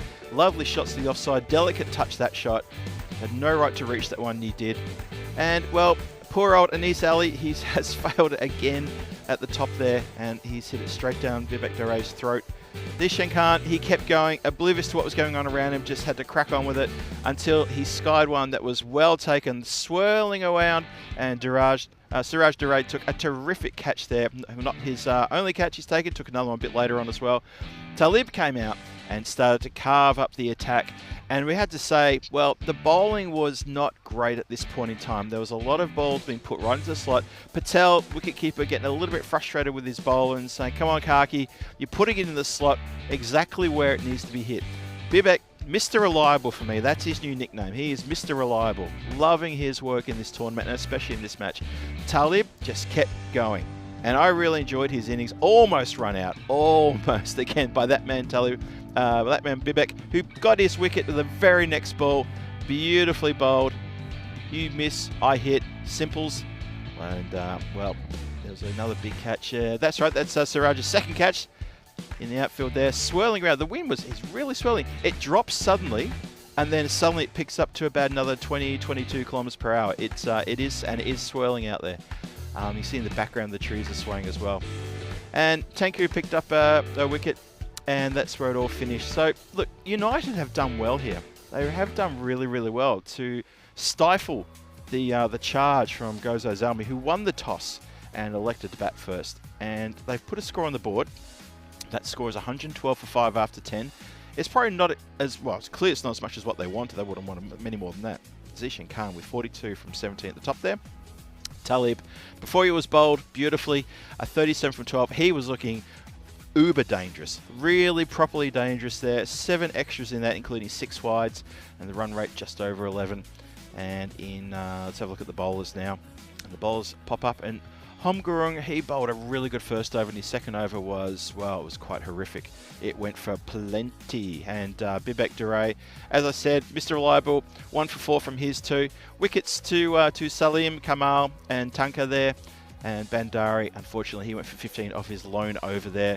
And Kaki didn't get to have another bowl either after he got caned. That's when Talib was absolutely in a mood, a proper mood. So the mid-match summary looks like this. Gozo Zalmi win the toss, and they go in and they put 112 on the board for the loss of 5 wickets. They throw down the gauntlet to United and say, look, you've got to make 113 runs if you want to take the points here. Zero United, they don't have the strongest batting lineup in this competition, and the gut feeling is that they may struggle a little bit here, but there will be gaps in the field because they're playing an undermanned and understrength Gozo Zalmi. They've got every opportunity to pick up a really good win here. And if they can, and they push themselves further up the standings and get away from that zone of the teams who are not going to make the cut. So, I think on that bombshell, I'm going to sign off just for a few minutes. And I'm going to say to the chat, thank you very much for keeping us entertained throughout the this innings and throughout the day. Obviously, the people still talking about that wide question mark delivery. I think a lot of people, maybe the umpires are probably talking about it as well. And keep it coming. Myself and Charlie will be back here in about 7 or 8 minutes' time for this run chase, United's run chase. This is Phil G for the European Cricket Network here at ECS Malta. This is day number 7, and this is match 27, the run chase, on in about 6 or 7 minutes. Join me then, and Charlie as well, and we'll talk to you then. Cheerio for now.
This European Cricket Network event is proudly brought to you by HCL Software and Paramatch.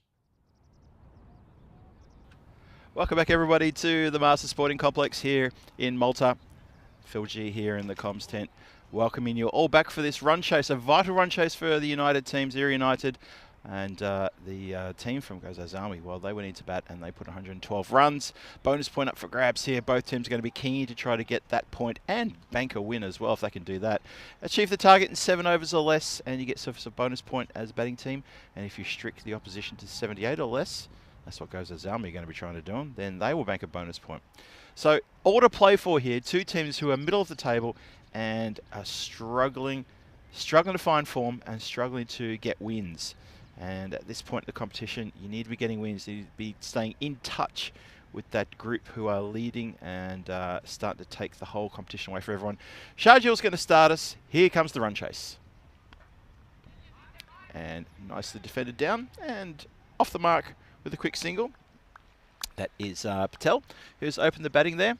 Akal Patel, who's also the wicket keeper. He had a bit of a grumpy moment when he was keeping, but he came back with all smiles towards the end.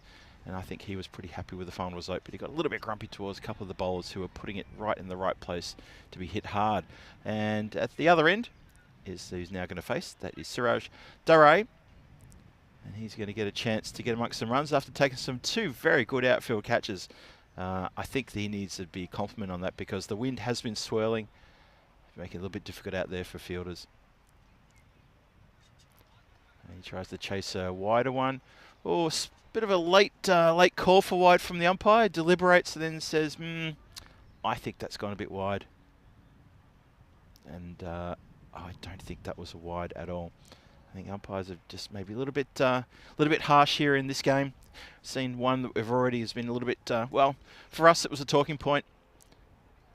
Sharjil again. And that's he's been penalised with yet another wide. He really tried to bang that one in. Extra little bit of pepper on that delivery. Tried to get it through pretty quick. And he succeeded in pushing that one wide. That was definitely a wide.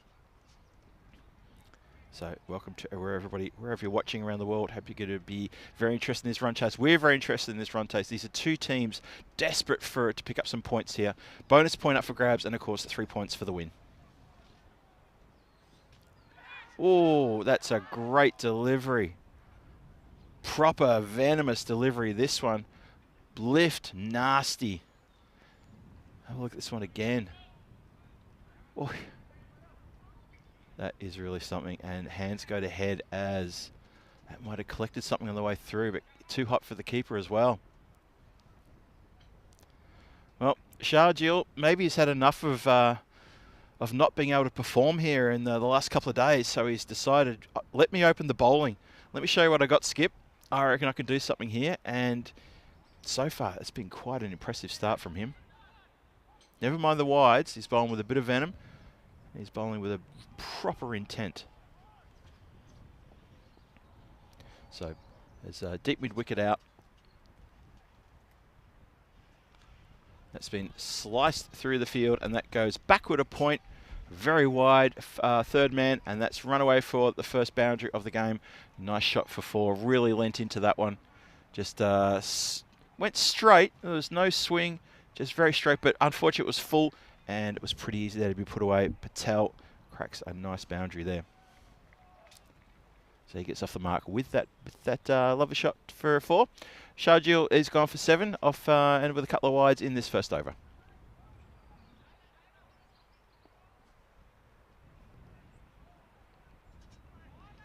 That's a better delivery. It pitches this time and a little bit of away movement there and half a thought of playing Patel there, just sort of brought the bat down, then stopped and decided, no, I'm not going to be doing that one. Another shout out to everyone in the chat. Good afternoon, everybody. Saw Wasmatron joined earlier on as well. Saw Wayne in there. Hello, representatives from the land down under. Good to see you all. Good to see everyone in the chat as well. That's a great delivery. That was almost coming in at an off-stop line and just swung away, and then away movement as well. Had the batter swinging and missing. Good delivery. Yeah, Patel went to put the real proper well into that one and could not connect. A little bit stuck on the crease as well, to be honest. So Supercomputer likes Goes Zalmi here. Pretty much favours them to defend this total with a 68% chance. The bale's just getting blown off again. This breeze picking up. And yeah, only giving United a 32% chance of picking up a win here in chasing these runs. There's a shout for a caught behind. I think there was anything on that whatsoever. And that should be the end of the over. Yep, end of the over. 7 on the board, 1 over now done. Sharjeel, pretty impressive there. Bowled with a bit of fire, a lot of pace, and some really good deliveries there. So he's looking to redeem himself for his team. And I think he's done the right thing there. Put his best foot forward in that first over. 258 matches since a golden ball. The number keeps climbing. You never know, we could get one today. This is the kind of match that could end up in a golden ball situation.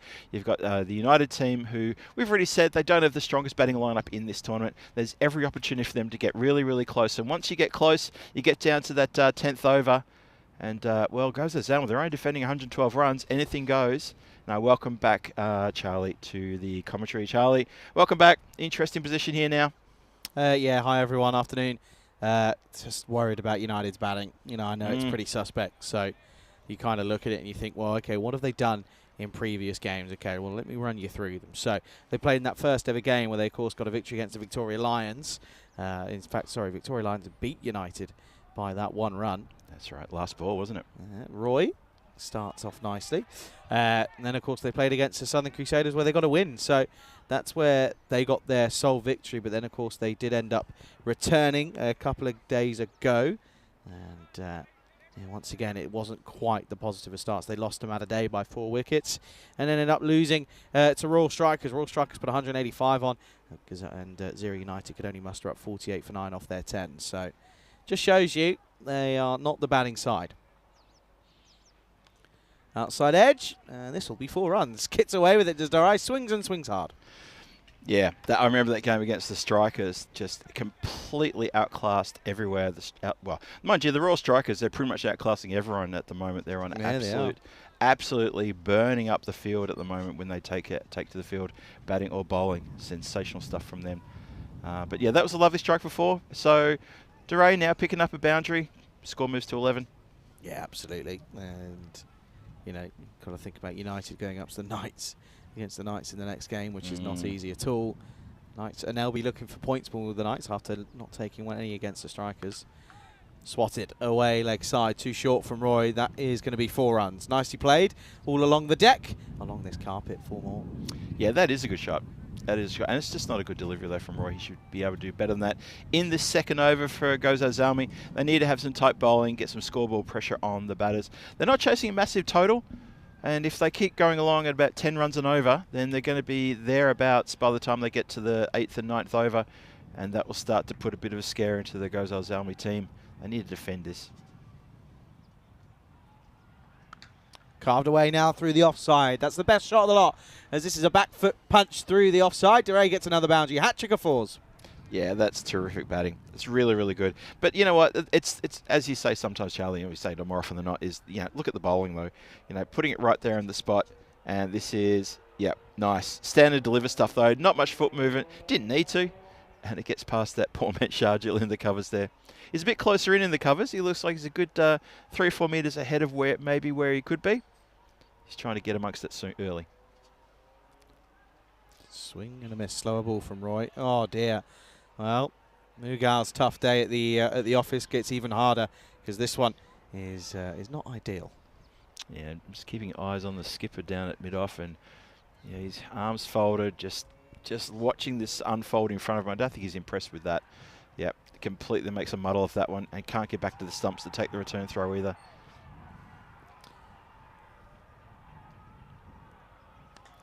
Dragged from outside off. Hit and he's gone.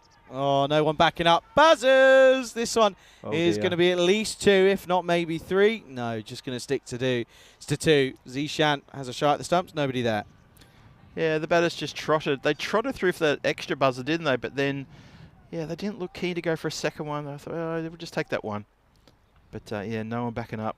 And, yeah, the player on the boundary out there at fine leg had to come around and collect it after it went a long way back. End of the second, 22 without loss. Phil, are you a religious person at all? No. No? Okay. Well, highly religious population here in Malta. Over 90% of Malta's population identifies Catholic. Oh. And the country's got over 365 churches. And there's the classic saying that there's one church for every day of the year here in Malta. That's an incredible number. That's an incredible stat. Yeah, there you go. See, the more you know. Swatted, leg side, picked up. There is a fielder out there, but it'll just be a single. Yeah, that is quite an interesting stat there. And I love that little saying too. One church for every day of the year, including leap years. Leap years are funny. They make me giggle. Of course, they're a nation of cat lovers, are Malta. They've got a high population of street cats. There's loads around here in the car park. There are a lot here, aren't here there? at the sports complex. Mm. Full toss, dragged, not out of the middle, well fielded by Anis Ali. Yeah, and Maltese people will care for them affectionately. They really will. And it's not very common to see cat colonies with designated feeding stations. Oh, okay. Yeah, we have, well, I don't know how many cats are here. I mean, at first count, I thought there was 2. Then there's 4. And now I reckon I've seen about 6 or 7 different cats here. And there's a little clubhouse room as well. Shot up and over on the offside. That's gone away, and it's going to go all the way. 6 carreras. Darai is, well, in a bit of form here. Yeah, Siraj swinger through the line there and collects an edge, and it goes for a big Maximo inside the power play. 30 on the board. So Zero United here, they're doing the job. Their openers have done a pretty good job here, I have to say. Shargil on the receiving end of that edge. And it flies away for a big Maximo. He's flown to 20 now, and Patel at the other end, he's 7 from 7. So then, needs a response, Sergio. He's just not had a good day, has he? Oh, this could be a good response. It is. It doesn't get much easier than that. And finally, something to smile about for Salman Sergio. This is full and straight. Deemed straight enough, that's going to be out. Yeah, we'll have a look at this one again, but I think the umpire's got this one perfectly right. It was a shout, and the umpire didn't really hesitate. Didn't hesitate. There was a very quick call. Let's have a look. Steps across. Where's the impact? Let's see here. It's on that front pad. Probably hitting leg. Probably clipping leg. Clipping leg. Said. Probably not hitting leg front on, but clipping it enough for the umpire to say, I agree with that appeal. Yep. So, Shargil finally picks himself up a wicket, gets a bit of reward. And, yeah, returns the trust of his captain by getting rid of one of the openers.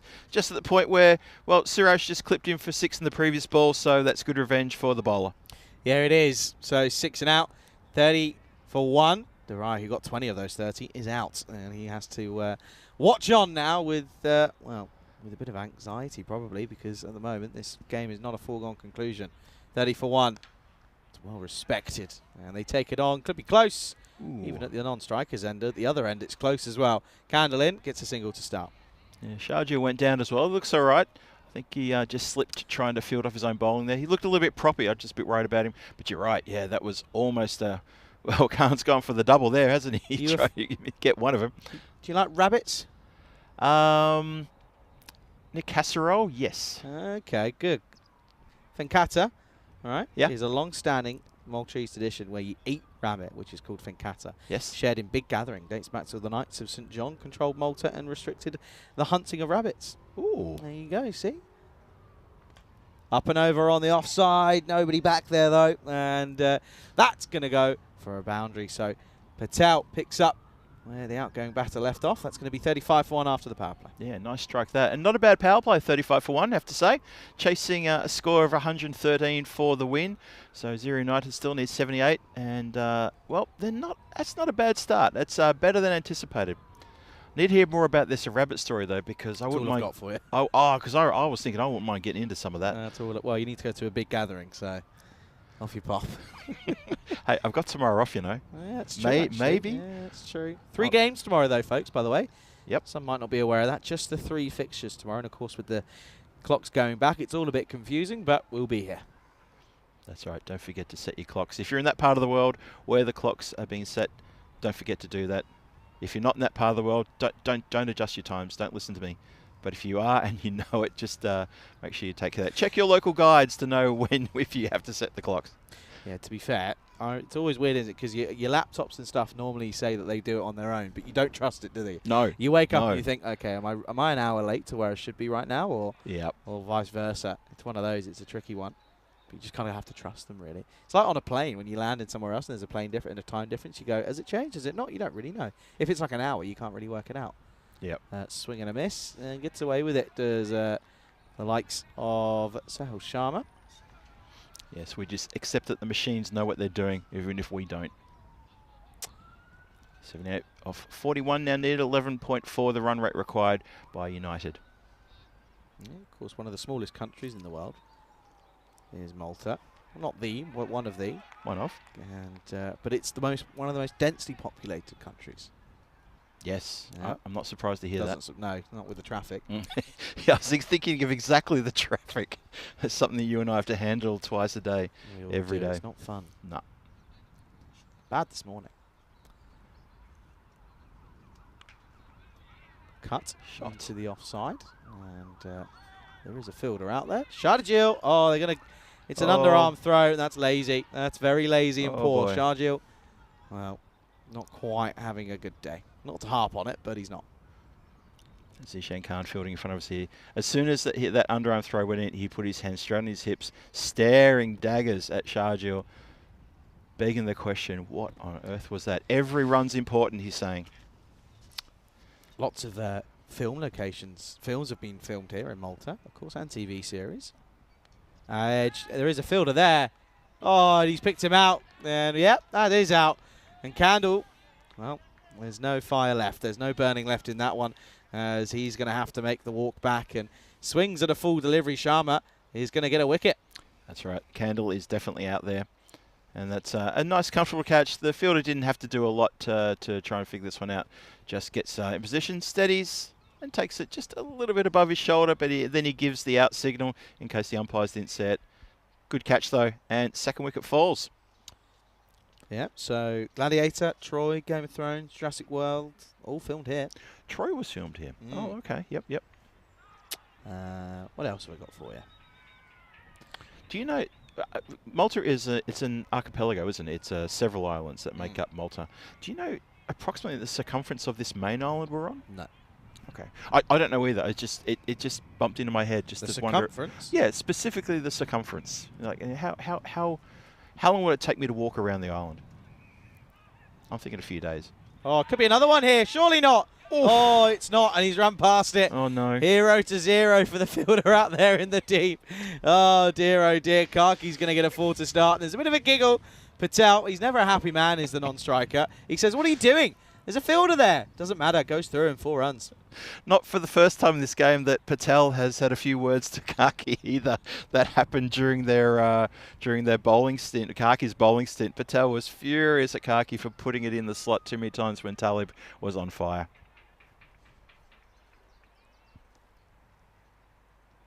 Oh, Gundy. Very Gundy. And that's going to be a leg side wide that no one really likes to see.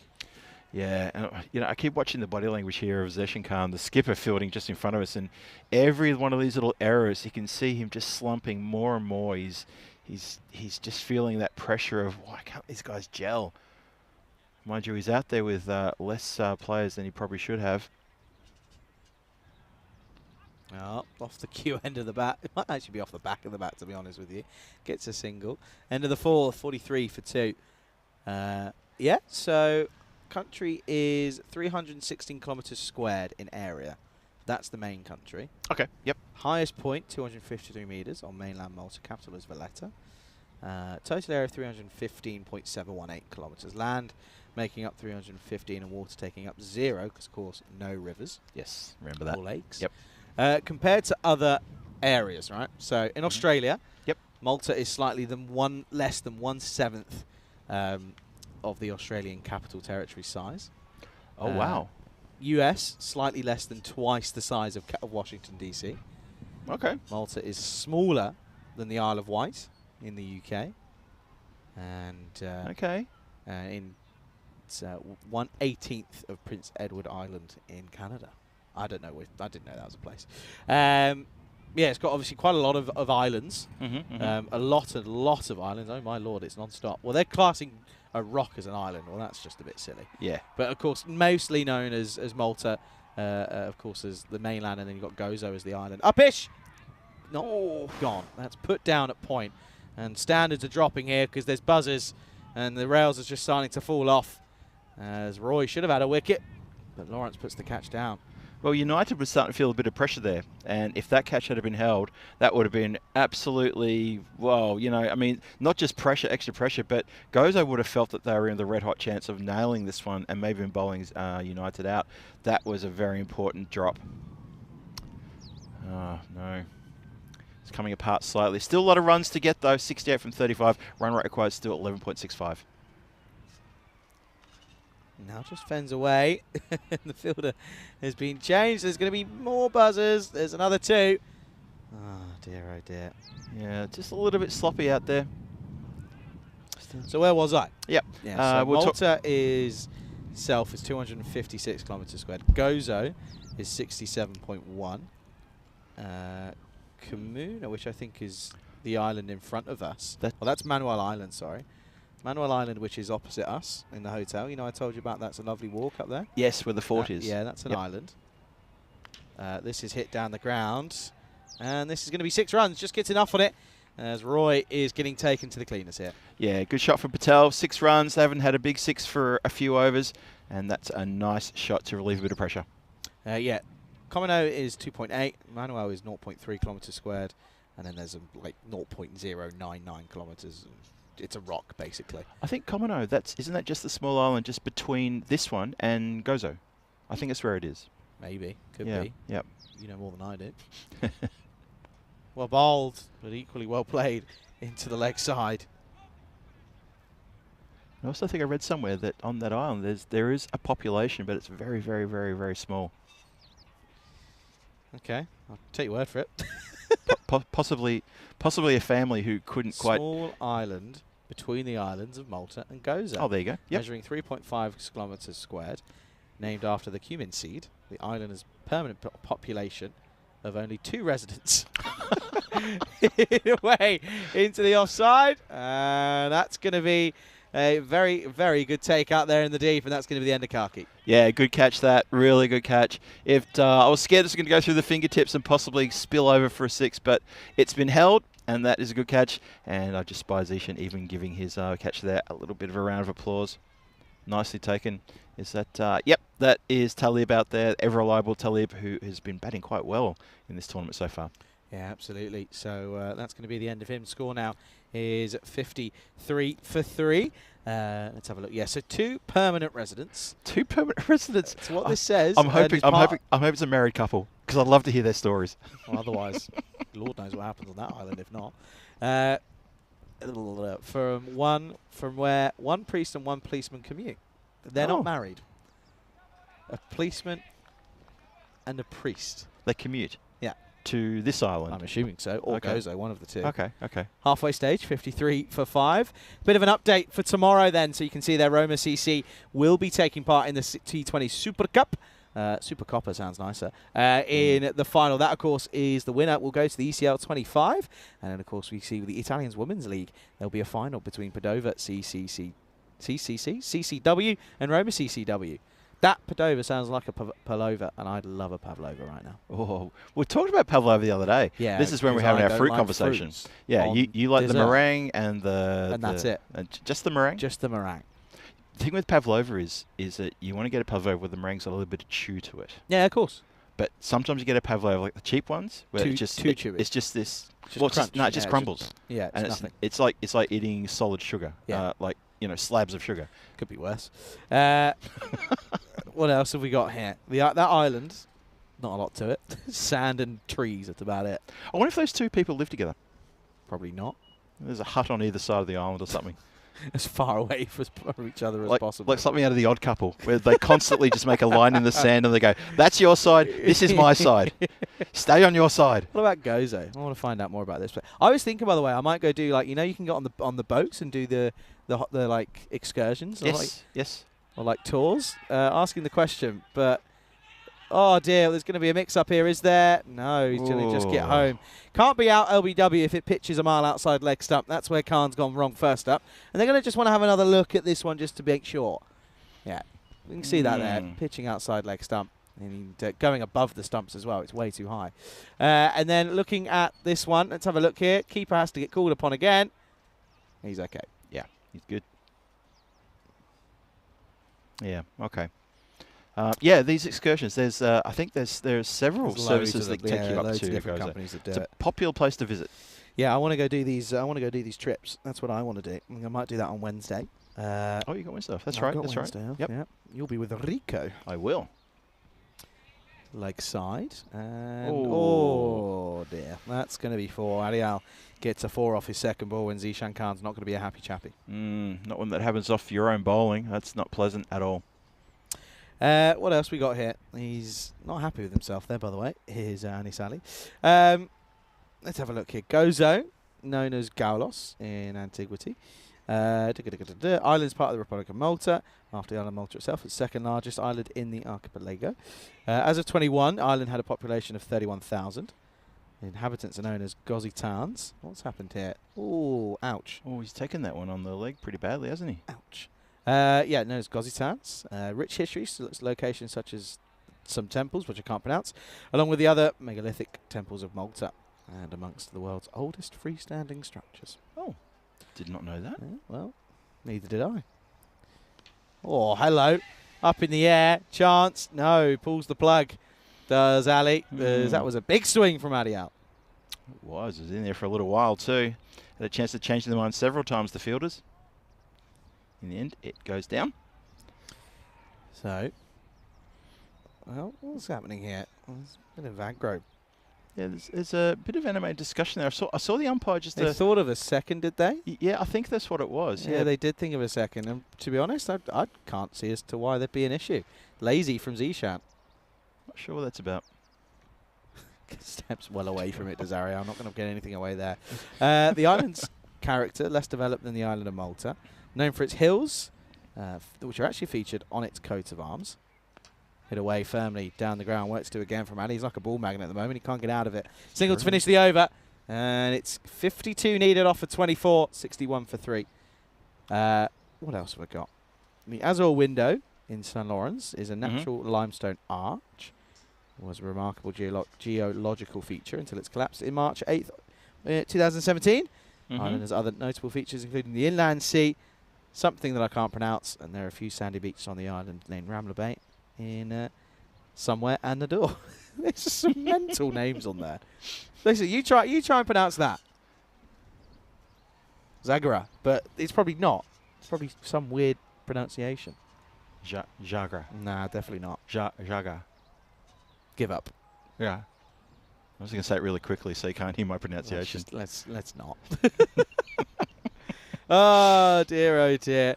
I'm sure you don't say it as it looks phonetically. I'm sure Definitely there's not. some special way of saying There's it. a silent Z somewhere. Yes.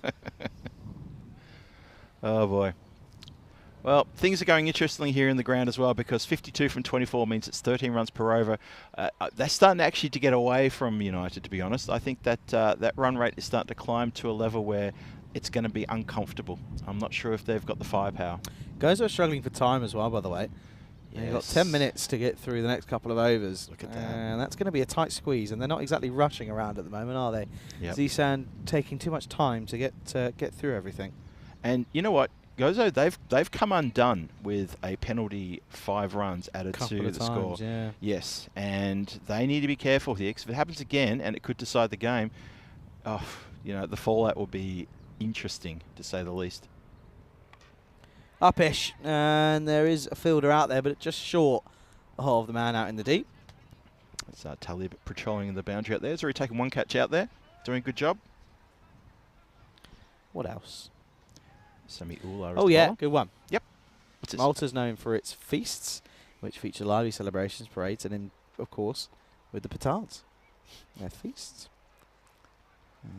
Swinging a hit and a miss from Patel. He's been there for a long time, by the way, but only faced 13 deliveries. But of course, as well, they are known for their fireworks away from the petards.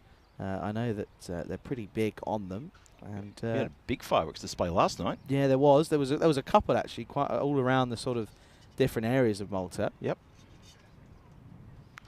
Pulled away, nice pickup, and for the first time in what feels like an age, Maximo time. Yep, good strike that one from Patel. Here's the key here with skipper Aisle. They need to get these runs, and it's there for the taking if they want it. There are gaps around the ground because Gozal's Army, they are, as we said, they're slightly undermanned and they're slightly underplaying at their abilities as well. So they need to capitalise here, United. If they're ever going to get a win over them, it's got to be this match. And again, struck firmly out of the middle of that. Sounded good. Straight to the fielder though, just one. Malta, of course, we spoke about how there's not very many, well, there's no lakes or any rivers or anything like that. No forests. No forests either. No forests, mostly rocky and flat landscape with no forest or natural lakes. But it makes up for it with lots of green valleys and beautiful coastal areas, which is very true. Nice. So we're going to miss. Oh dear. These are just, it's one of those games, this one, folks, where it kind of seems like it's going to teeter towards a pretty uneventful finish here.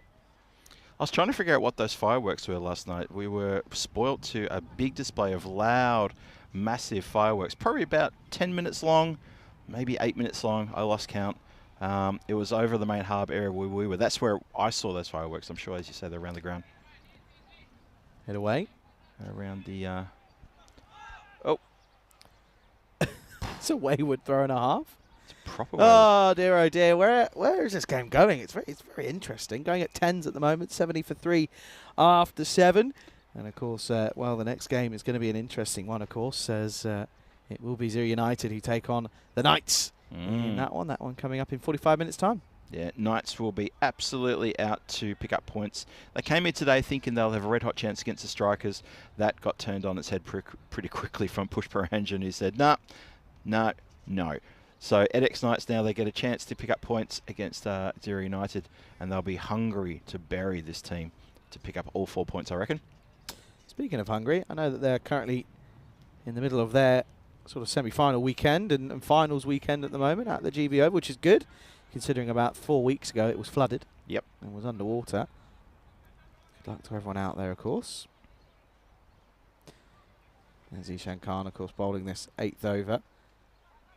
Only went for 7 off his first. Not a bad over, in fairness, in comparison to, I think the last time we saw him, his 21 went for, his first over went for 21. This one is up in the air, though, but not middled. And nicely done in the end.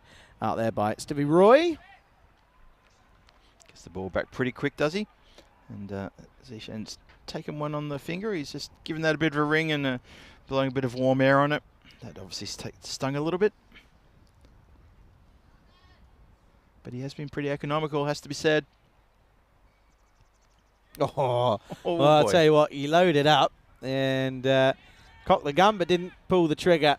Well, tried to, but it was a misfire. It's just going to be one. Yep, skipper wanted a second and Patel said no, because they're going to throw to that end. I'm not ready for this.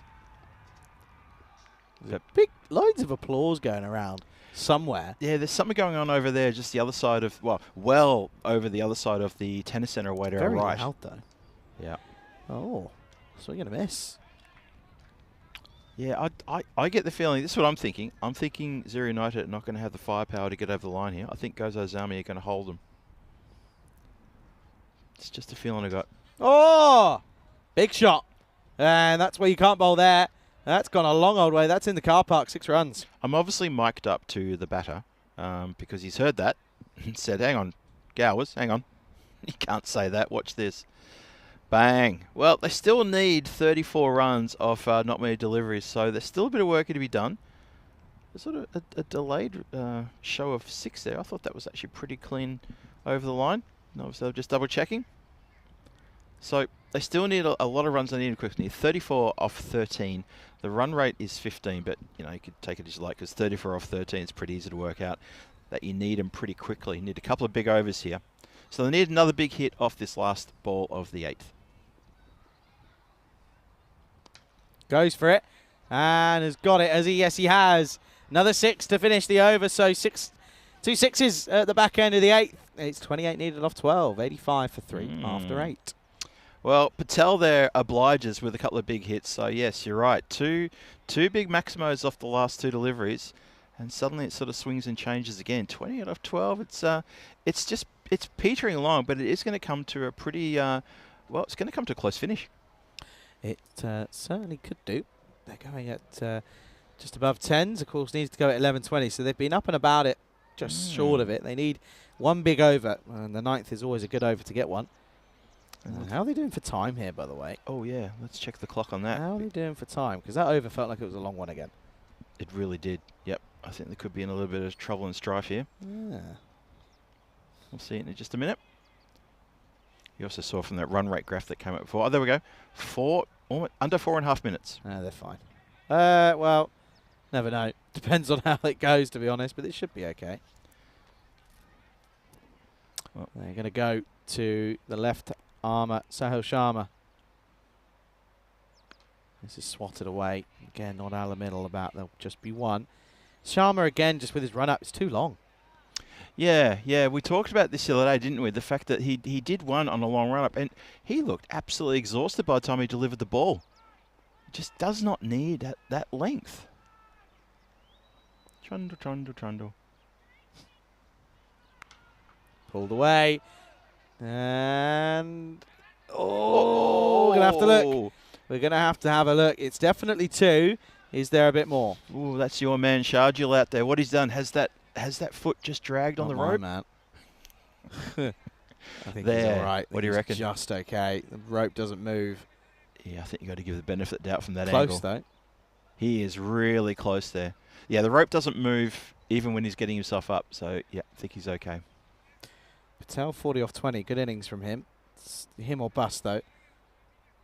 As he's looking to try and go big. He has to really get something going here. Needs 2 boundaries in the over as a minimum. You wouldn't think Patel's winding the clock down there, would you? Just adjusting and swing and a miss, and that's called wide by the standing umpire.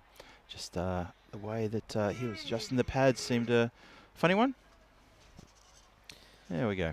Yeah. It was there. 36 off 21 this partnership. Nice. Got just over 2 minutes, and well, this isn't going to help.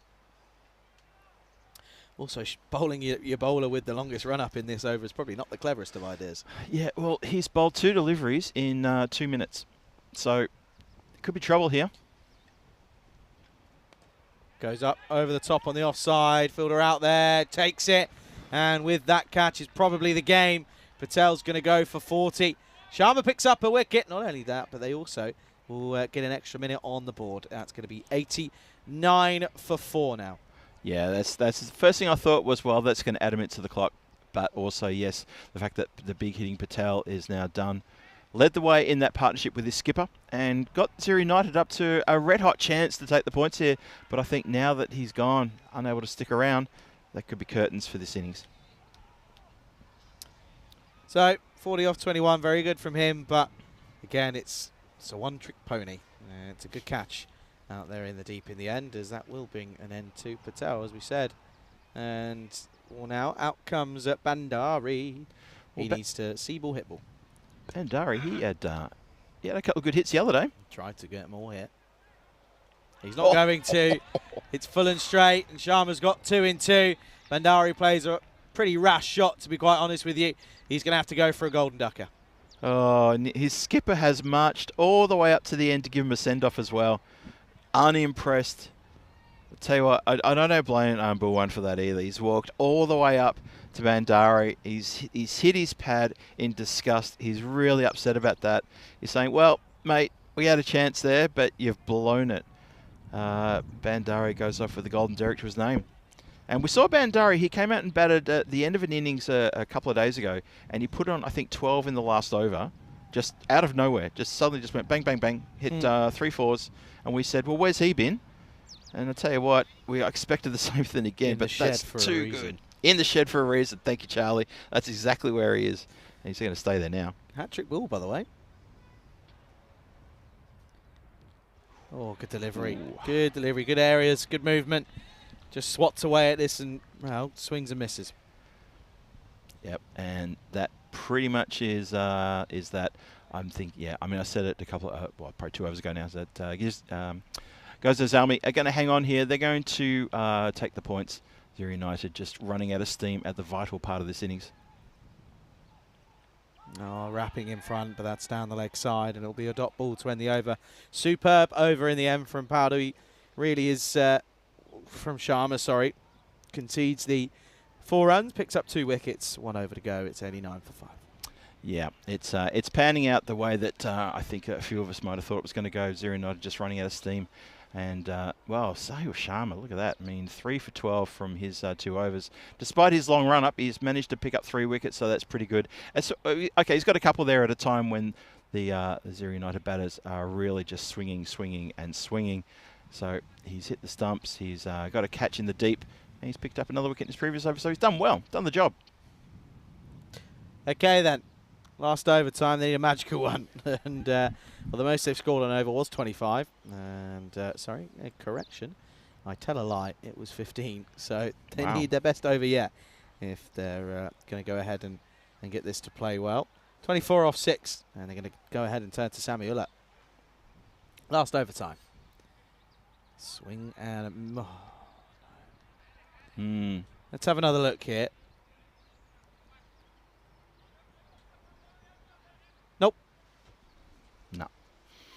No. It's not a wide. Well, oh dear, oh dear. It's not good. It's not a wide again. And it's tough on the skipper. He's going to make all these runs. It's on him. Don't you dare. Thank you. Don't you move. Dot ball. Good delivery from Ullah. Very, very good indeed. Yeah, Ullah's bowled well. To be fair, he's bowled 2 very good deliveries there as well. Especially when you've got a batter at the striker's end needing a lot of runs in this last over who's not really using his feet. So, don't put in his arc.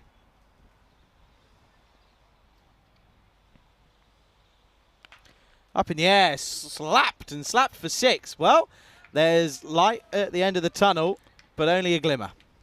Yeah, I think there's a bit of fight left in the game here. Mathematically, this can be done. But it comes down to the probability that it may not be done. I think they're going to find themselves just a few runs short. If they could prove me wrong, I'll be the first to walk over and shake all their hands and say, well played. I'd like to see that happen. I would go over and do that. I would eat my words. Need another 6. Oh, hello, up in the air. It's 6 more. Well, they're all just starting to believe now a little bit here because the skipper's flicked a switch now. 11 off 3. Just making my shoelaces are tied for when I have to walk over to the tent. Oh, by the way, dot ball 6 and 4, golden ball. That's it. That's exactly what it is. Just telling you. We're on the cusp here. Oh, it just needs to be a dot ball, this. Needs to find a bit of luck here. And look, there we are, just having a moment. 11 off 3. I don't know, we've got a game on our hands. So dot ball 6 or 4. Swing and a miss. There's your dot ball. Right. So, well, we know what's got to happen in the next 2 deliveries to get that golden ball then. This is pretty simples. 2 6s wins the game. 6 and a 4 ties the scores. Nothing. And, well, that's going to be a loss. Yep, that's going to be game to goes Azalmi. It's all on this delivery now. Everything here. Hurry out. If there's ever a time to get one out of the screws, it's now. Ullah under pressure. Oh, hit away and not going to be out of the middle of the bat as long as there's no misfield. They'll just take one. And that's probably going to mean that United come close, but no cigar. Yeah, this has got to be gut-wrenching for United to get that close. He hits a couple of big hits in this over, but sadly it's not going to be enough because they need 10 off the last ball, and barring any kind of wide or something that gets a free hit, this should be all done and dusted. Needs to be legal. And it is. It's a great delivery. Good shot. Will be pushed for 1. But that'll be it. Zalmi will get a victory then. The defending champions struggle against a struggling United side, but Zalmi end up winning by 8 runs.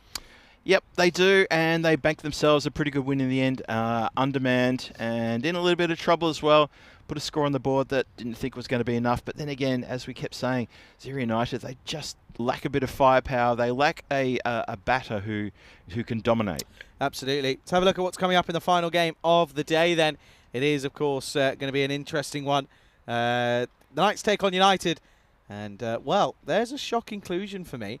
I was told at the toss that Basil George isn't playing. Basil George is listed, and he's there. It's going to be interesting. Okay. United, they win the toss. They're going to bowl first. Okay, let's go on to these highlights because, well, next game's going to be interesting. Let's have a look at the highlights of this game. Match 27 of the European Cricket Series has gone the way of Gozo's Army. That was a catching opportunity. They got put down behind the stumps, and you thought, uh-oh, not again for Gozo. But they eventually do get something out of the game. They certainly do. And Sharjeel bowled a pretty good first over. We haven't been harsh on him. We've been realistic about his performances, but he came back with that first over, and I thought he dealt some pretty good deliveries. His second over, maybe not so much. He got clipped over there until he eventually got revenge with a pretty plumb LBW. There's not a lot more you can do about that, apart from say you are indeed correct. Umpire did not hesitate. Am I missing something? What are you missing, mate? What's up? Have I just seen that right? Hang on a second. Yeah? What have you seen? No, they've changed it up. There we go. They got it right. Changed. Good. I was going to say they originally gave the player of the match to Salman Sharjah, but changed it very quickly. I was going to say that can't be right. Player of the match Sahil Sharma. That makes sense. That makes a lot more sense. Yeah, I mean, I'm about to lose my mind. I praise Sharjah for the first over, but that's the end of that sentence. It, yeah. There's nothing more to that sentence. So it did go to Sharma. Well, for his 3-for, that's very deserved. Yeah, absolutely. And some of these shots, though, towards the back end just sort of kept them in the game, and that was a bit of a misfield from Ali. He stayed down, I think, just more in shock and annoyance more than anything. I don't know what was happening. There was a bit of afters there. I don't remember that. Anyway, there's these sixes were hit, and you thought, okay, just maybe there's a chance here. And then, of course, Zishan came on, bowled okay. Did get hit for a couple of sixes to finish the over. But then, of course, Patel would go, caught out in the deep, and you thought that was where the game would go. But somehow they got very close in the end. They did, and then the next ball, well, we saw Puro Bandara came and went, being hit like that, and then there was a big six, and then there was a second one from Boyan, and we thought, is there a possibility of something here? We weighed up the equations with 3 balls to go, but unfortunately for United, they couldn't string it together, and Gozo's Army get the win after posting 112 on the board. 112. Score was 113 to chase, and unfortunately, Zero United don't get close enough. They failed just at the end, didn't have the enough fuel in the tank, and a good win. Second win in this tournament for Gozo's Army. Yeah, and well, we're just waiting for the scorecards to come up on your screen, folks. But yeah, of course, there you go. 20 off 9 for Sir Jalai, and you thought, okay, it's a good start with the openers going nicely. Ariel with a nice contribution with 25 off 16, but just fell short as eventually they did, of course, get to finish this off with a loss, unfortunately, to United. Gozo's Army with the ball, though, were pretty impressive. Sharma, 3 for 12. He's the pick of the bowlers. 1 wicket apiece for Sharjah and Roy. None for Khan, none for Ula. But, of course, credit to Gozo. They fielded with 9, got the victory against an 11-a-side Zero United. So going to be tricky then, as Zero United are going to come back. For some reason, they're bowling first against the Knights. That's going to be an interesting fixture. We'll see you back soon then. Half an hour's time, as we'll be back soon. You're watching the European Cricket Series here in Malta.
This European Cricket Network event is proudly brought to you by HCL Software and Paramatch.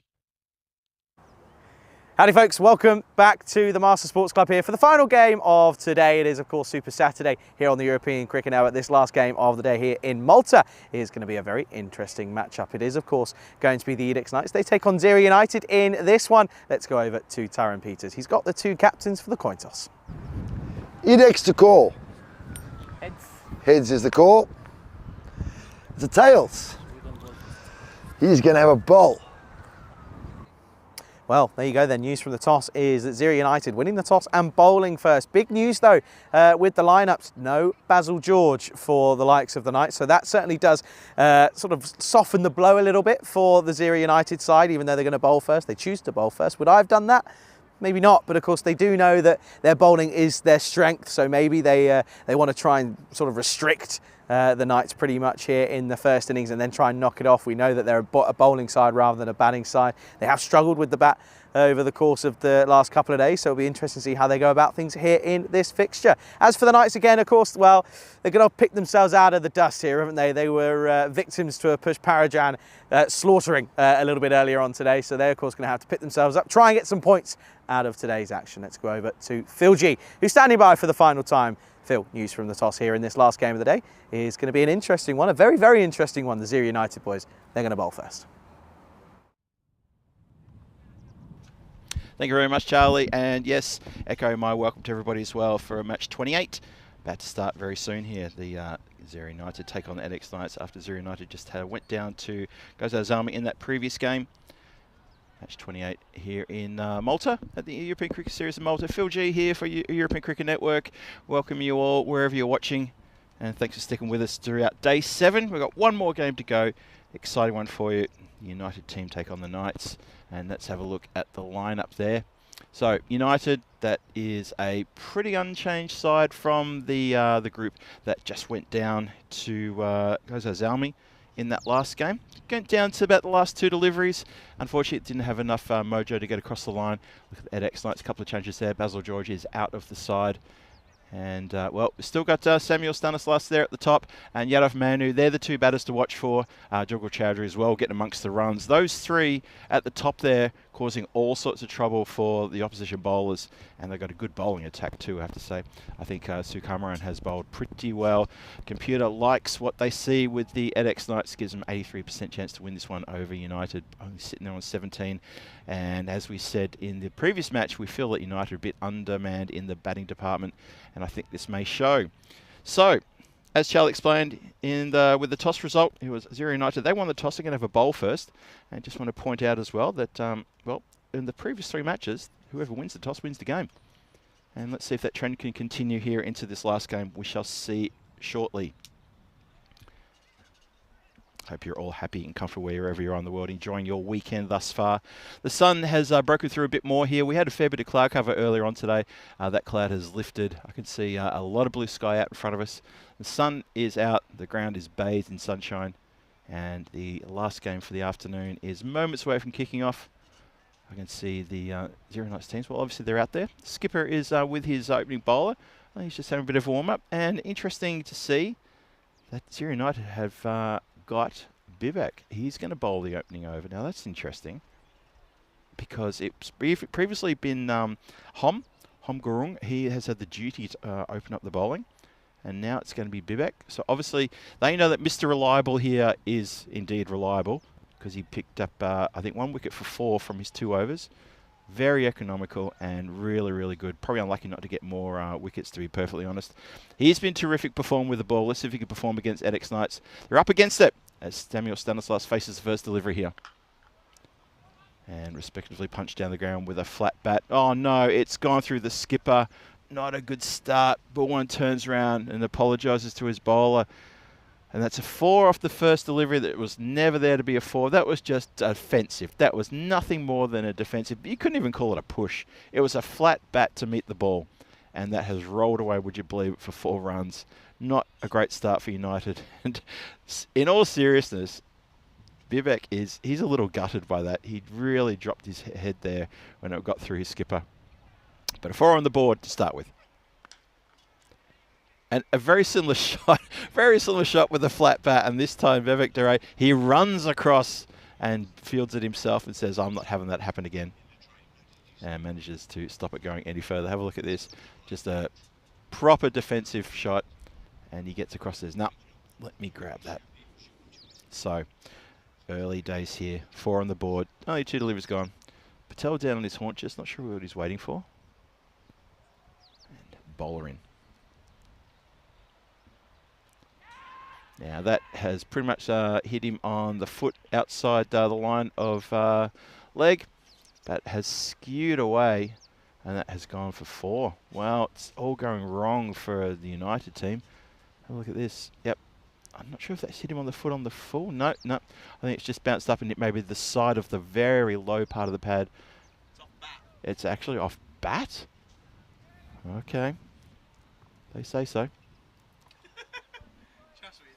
Not for mine. It looked like it was off pad, but I'll obviously... How is that going all the way off pad? It went a long way, that's for sure.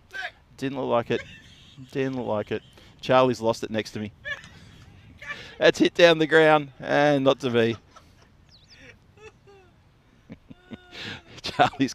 I've really tickled Charlie there with those comments. Lovely stuff. I can put a smile on his face.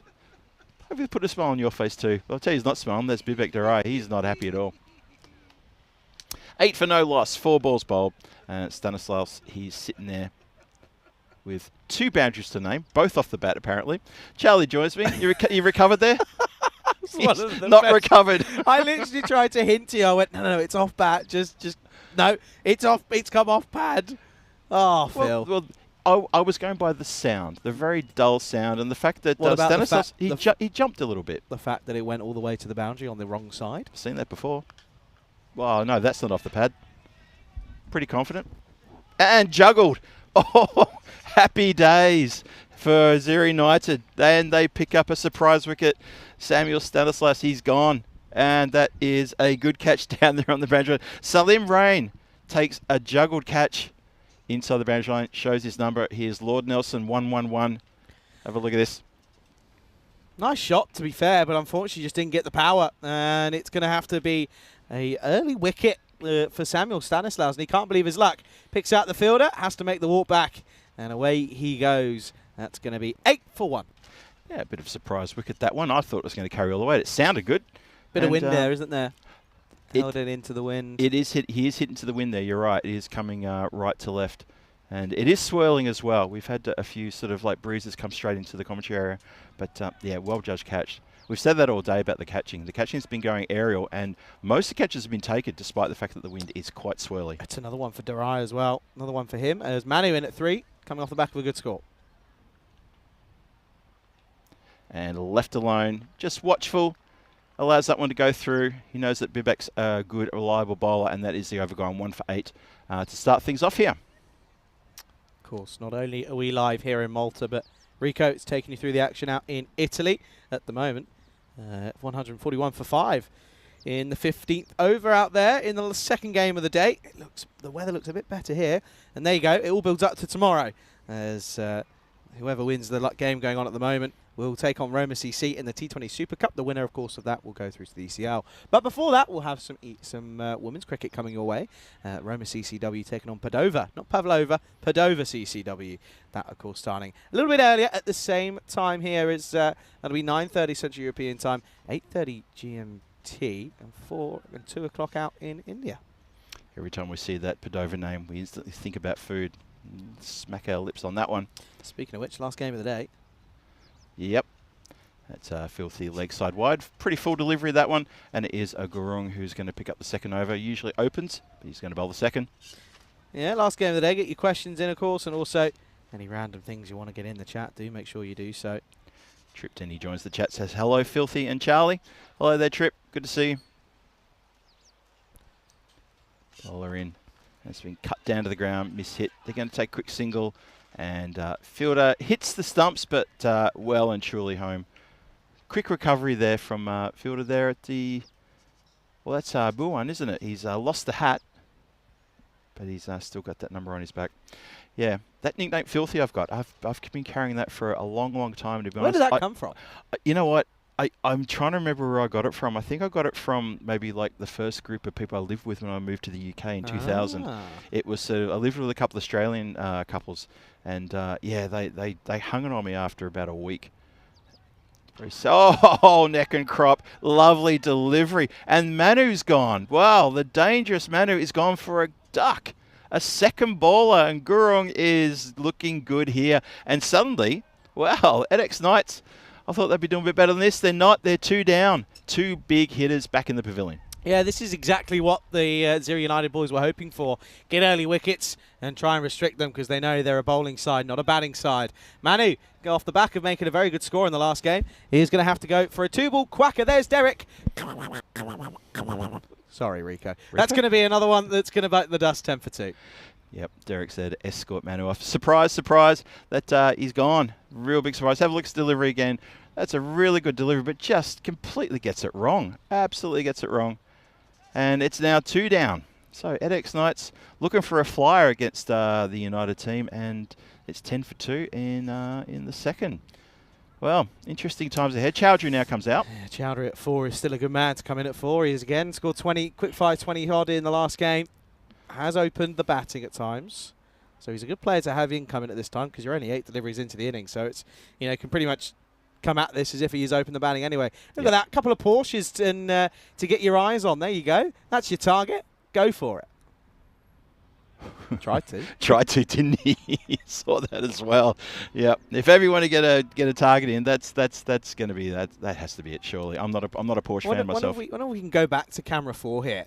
If we just have a look at what we're seeing. Look at that. You've got. I reckon I'm not very clever with cars. I don't know much about them, but that's got to be a fair few euros just sat right there. Oh, just that shot alone's expensive. Yes. Oh! Shot. Oh, boy. Swivels and turns out and over leg side. That's gone under the rope, and that has gone away almost under the building over there. That's a big, long chase for the Zero United fielder, who I can see out the corner of the tent. He's gone over there. He's gone a long way back for that one. Look at this. Boom. Absolutely mullered into the leg side. It's going to be 6 more. So this has been a weird start. Weird start at the moment. It's a nice Audi just there in the corner as well. That's expensive. The Beamer behind. Is that? No, that's a Nissan. That's a Nissan. I forget about that one. This white one, I can't quite see the badge. I don't think it was expensive. But it's these 3. Cars, they're all expensive. I don't know what that is, actually. Jeep? It's a Jeep. Ah, right, okay. That's still expensive. A lot of cars here in Malta per capita. Yeah, there is. Was it 3 per family? That's what we heard about? Some stupid thing, yeah. Oh, nicely coming in there. Umpire concurs. You are out, he says. That was a lovely bit of swing. And the Chowdhury, he had no idea about that one. Yeah, this one was moving quite a lot. And the question is, was it high or was it down the leg side? It did a lot. Did it do too much? Let's have a look. Yeah, the replay will tell us the story here. It's swinging in. I'm going to have to slow this right. Oh, does he hit it? I don't think he hits it. Hits him on the back leg. Wouldn't mind seeing side on to see how high up this is, in all fairness. But nevertheless, going to have to be a wicket that falls. Yeah. And we'll see this here. It's off the back left. I think it's close. You can argue. You can see why it's given. Chowdhury goes for 6. Score 16 for 3. Yeah, as Chowdhury walked away there, you could see even he was sort of making that little gesture to say, umpire, I felt that hit me high on the back leg. Umpire felt it wasn't high on the back leg. He felt it was bang on the back leg. 3 wickets down now. Well, they're united. They're keen. 2 for 8 now, Gurung. And then he follows up with a wide delivery. Nice bit of lateral movement. Yeah, very interesting start here to this match. I did think that edX Knights were going to come out and just start going absolute gangbusters against these bowlers, but all credit to United bowlers. Both Bibek and Gurung here doing very well.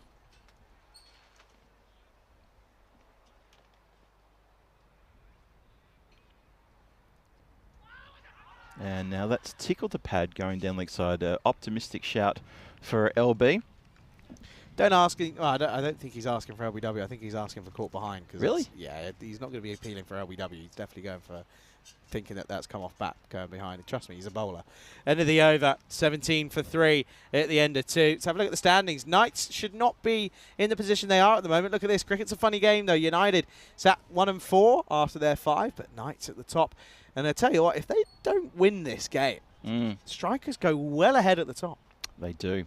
And then there's a whole pool of teams ready to catch up to the Knights, just lurking there, only on 4 games. So when they play their next 2 games, and then suddenly the Knights will find themselves getting knocked down a few. And then, well, they're not going to be sitting as pretty as they think. They need to get a win here to stay in touch with the Strikers. It's funny, isn't it? We said when Basil was playing for them, we said, look, if they can get their strongest 11 out, they're going to be a force to be reckoned with. They did in the morning, didn't win. Here, not their strongest 11, and they're struggling. Yep, Bibek's back for his second. And he's been clumped, absolutely clumped for 6 over the, well, a very straight cover area. Wide, long off. Lovely shot for 6. Good pickup. Really nice pickup. Still at the crease. Just stand and deliver from Tilasidaran. Yeah, it's a good shot, that one. And Bibek Dare, well, his bowling figure's just been damaged slightly by that 6. He's now gone for 14 from his 1.1 deliveries. Batsmen come together and have a bit of a chat about things. Probably saying something like, do that again, I dare you. And this is Tilasidaran. We haven't really seen too much of him. In fact, this might be, I dare to say this could be his first or second game. Winds up and goes in a carbon copy. Literally deja vu, and bang, another maximum in exactly the same spot. The ball was almost in exactly the same place, and by the delivery, Bibek here just serving something up. Just slightly coming in to the batter, but he has gotten absolutely all of that. Yeah, not played too much in this tournament. He has got a couple of appearances. 2 big shots that certainly make a case for him being at the top of the order here at the moment. Tilasidaran, it's a nice bit of work from him. You just kind of need to stay cool, calm and collected at the moment. Yes, you've lost wickets, but there's still a long way to go in this first 10-inning stint here. 10-over stint, sorry. Yeah. Another beamer just rocked up, by the way. See that? I did see Park that. Next to the Porsche. Go on. Do it. I dare you. Let's have a look. Well, he's bashed it out towards... they've got a man there now protecting the boundary. Mind you, though, he was hitting 6s before, but that does stop being going for a boundary, so good placement there. So Tilasidaran, he goes to 14 from 4. Gonna have a look at Mohammed now. Yeah, just none off 1 for him. As yeah, you look at what's left to come. Raj, keeper, can give it a hit. So can Latif, but tricky times if they lose a couple of early ones again. It's been just hit across the line. Bit of work there for the fielder at mid-on to get around to mid-wicket. Yeah, if they lose another wicket, you're absolutely right. If they go 4 down here, then there's trouble starts to brew, and they're going to start to run out a bit of firepower. And it'd be interesting to see those EDX Knights, the middle order, tested against a team like United, which it's a test they should pass. But as we always like to say, it's a funny old game here in T10, especially. Pendulum swinging. There's that expensive beauty shot there. Oh, good bowl. Bibek trying to get his face in front of the umpire, moves the batter out the way and says, let me get there, I'm trying to appeal. I think the fact that it probably does come off pad first, but I think it's going down the leg side, to be honest with you. It did look like it, didn't it? Height was probably okay. Dure in again.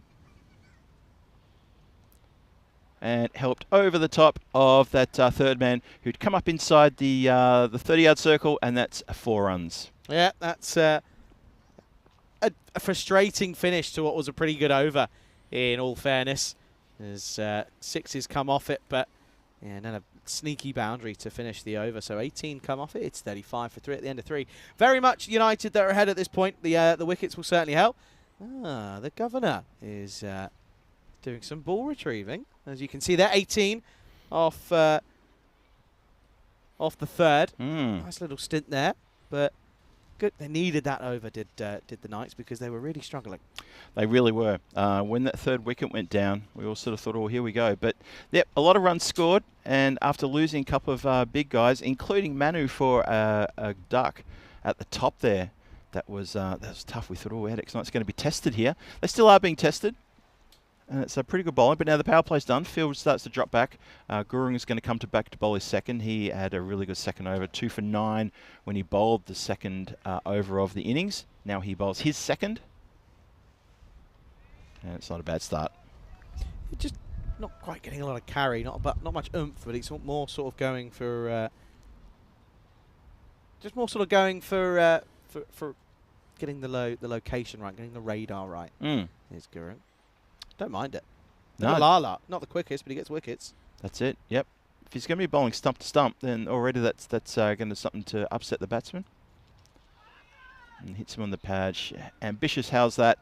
And they'll get through for a leg bye. So the score's going along nicely. The run rate is only just gone under 11, so it's 10.8, 36 on the board. Just a reminder that United won the toss and elected to take to the field first. And so far, you'd have to say they'd be pretty happy with 3 down inside the power play. It's just the fact that they're still going at just below 11's the run rate, so they need to get a couple more here. Oh, it was a good ball. It was right on middle stump, but unfortunately, it was the length that has been in the batter's favour as he's clomped that just over the boundary line for a big Maximo. Have a look at this. Honed in on middle and then bang. It was right where he wanted it. In the slot. And the slot gets hit. Does get that hit. one goes a long old way. Good question here from the likes of Tim. He says, who's an underrated international cricketer, past or present? Underrated. Oof. Spins me right round, baby. He does with that one. And Tulasadaran doesn't get any contact on that. He's been batting well, though.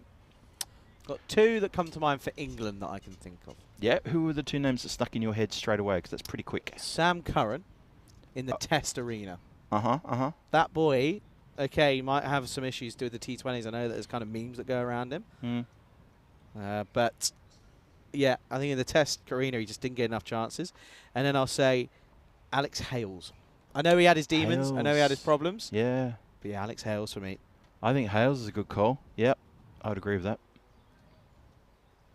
Just had a bit of a false start there. Batter pulled away. Wasn't happy. And we'll just reset again. Gurung in. 2 balls to come in this over. That's gone straight up in the air. Catching opportunity. A bit of ground to be made. Coming in and taken. Okay then. So Kamal Kaki takes the catch there in the covers. And that is another wicket down. So a 4th wicket does fall in this, the 4th over. Gurung, he's now taken 3. He's got 3 for 15. And NX Knights, they're wickets falling regularly now. That could be problematic. Yeah, certainly is starting to become a bit of an issue here.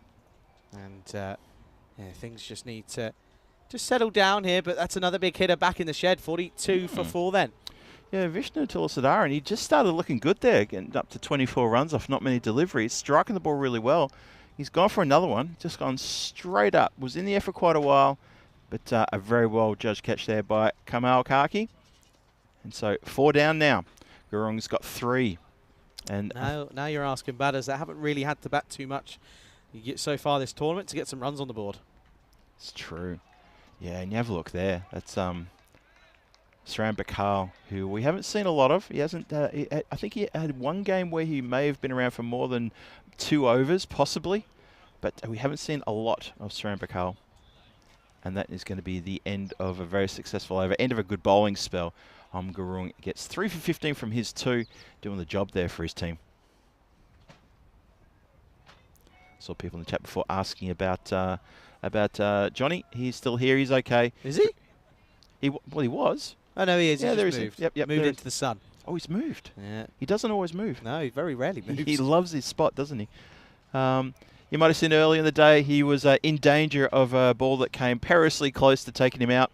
He put the hand up and copped a little bit one on the fingers, but like a good true sports fan, he said, that's all right. I'm fine. Just damaged the hell of my fingers. Now I can't take my ring off. His words. So 4 overs gone. Okay, then. As I said, you're asking a lot of players that haven't batted yet, really. Mohammed on strike. It's been flicked towards mid-wicket. Deep mid-wicket comes in. It's a race for 2 fielders to converge. My only worry is that I kind of feel that the Knights, if they get up to 100, that could be too much for the United side. Yeah, I kind of feel that 100, 105 is about Zero United's reach. Yeah, I don't think they're going to be sort of smacking 120, 130 odds. So I think that's kind of one thing that you've got to remember. Yes, they keep taking wickets, but that run rate, look at that, still at 100. Yep. Well, 100 pace. Oh, he's picked that up on the full. It was honing in on middle and leg stump, but instead that is too full and dispatched over leg side boundary. Fielder doesn't want to go after it. He's saying, look, that's gone a long way back. That's gone to a place I can't go. I cannot go there. Oh, yar.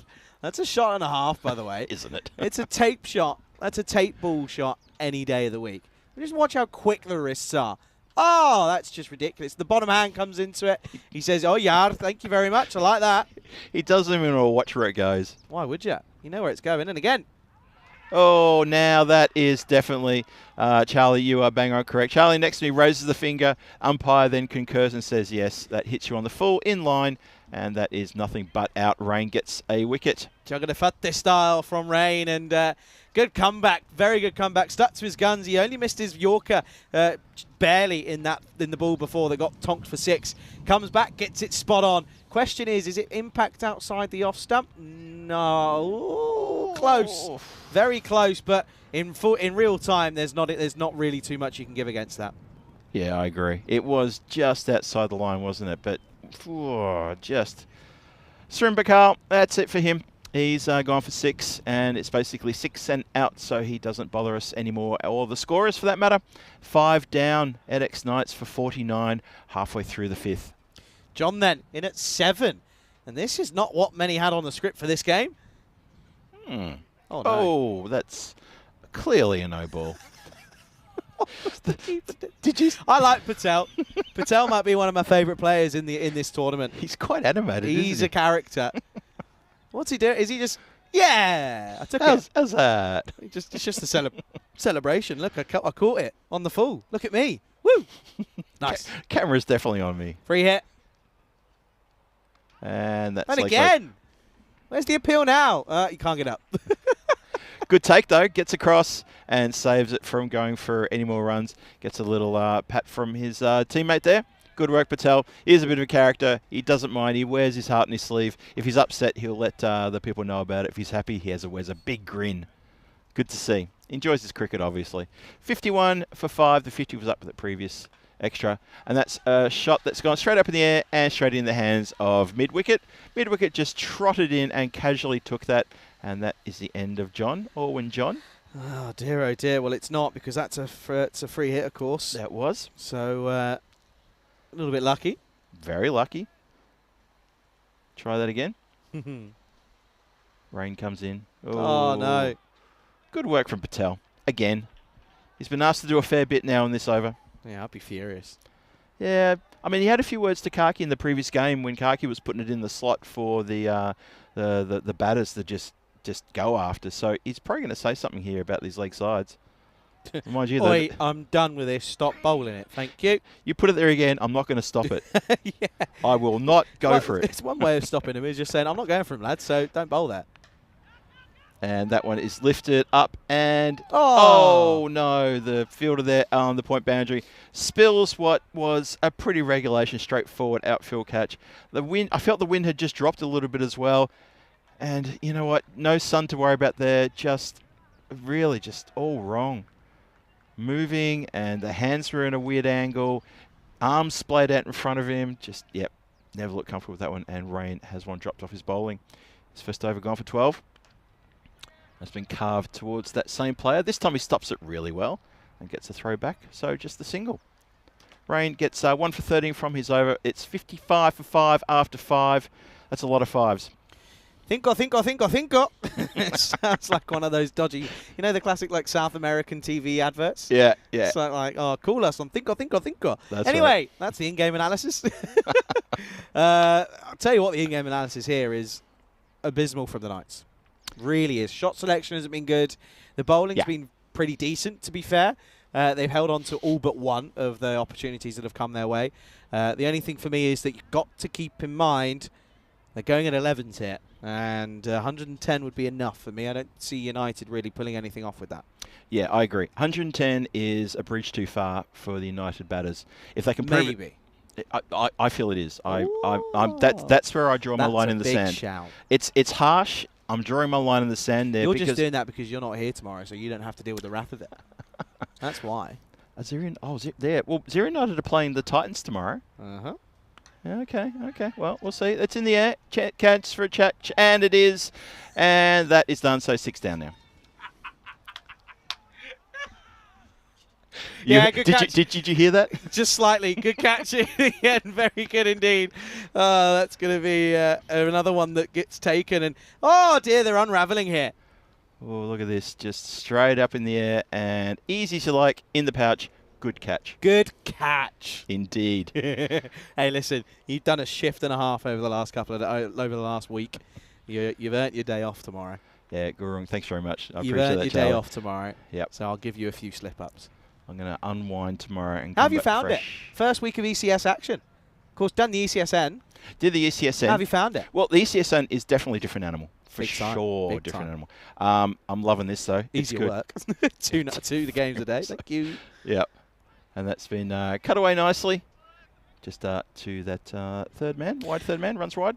I obviously did quite a lot of comms solo to start with. You did. How yes. different is it It's being with someone? It's completely different.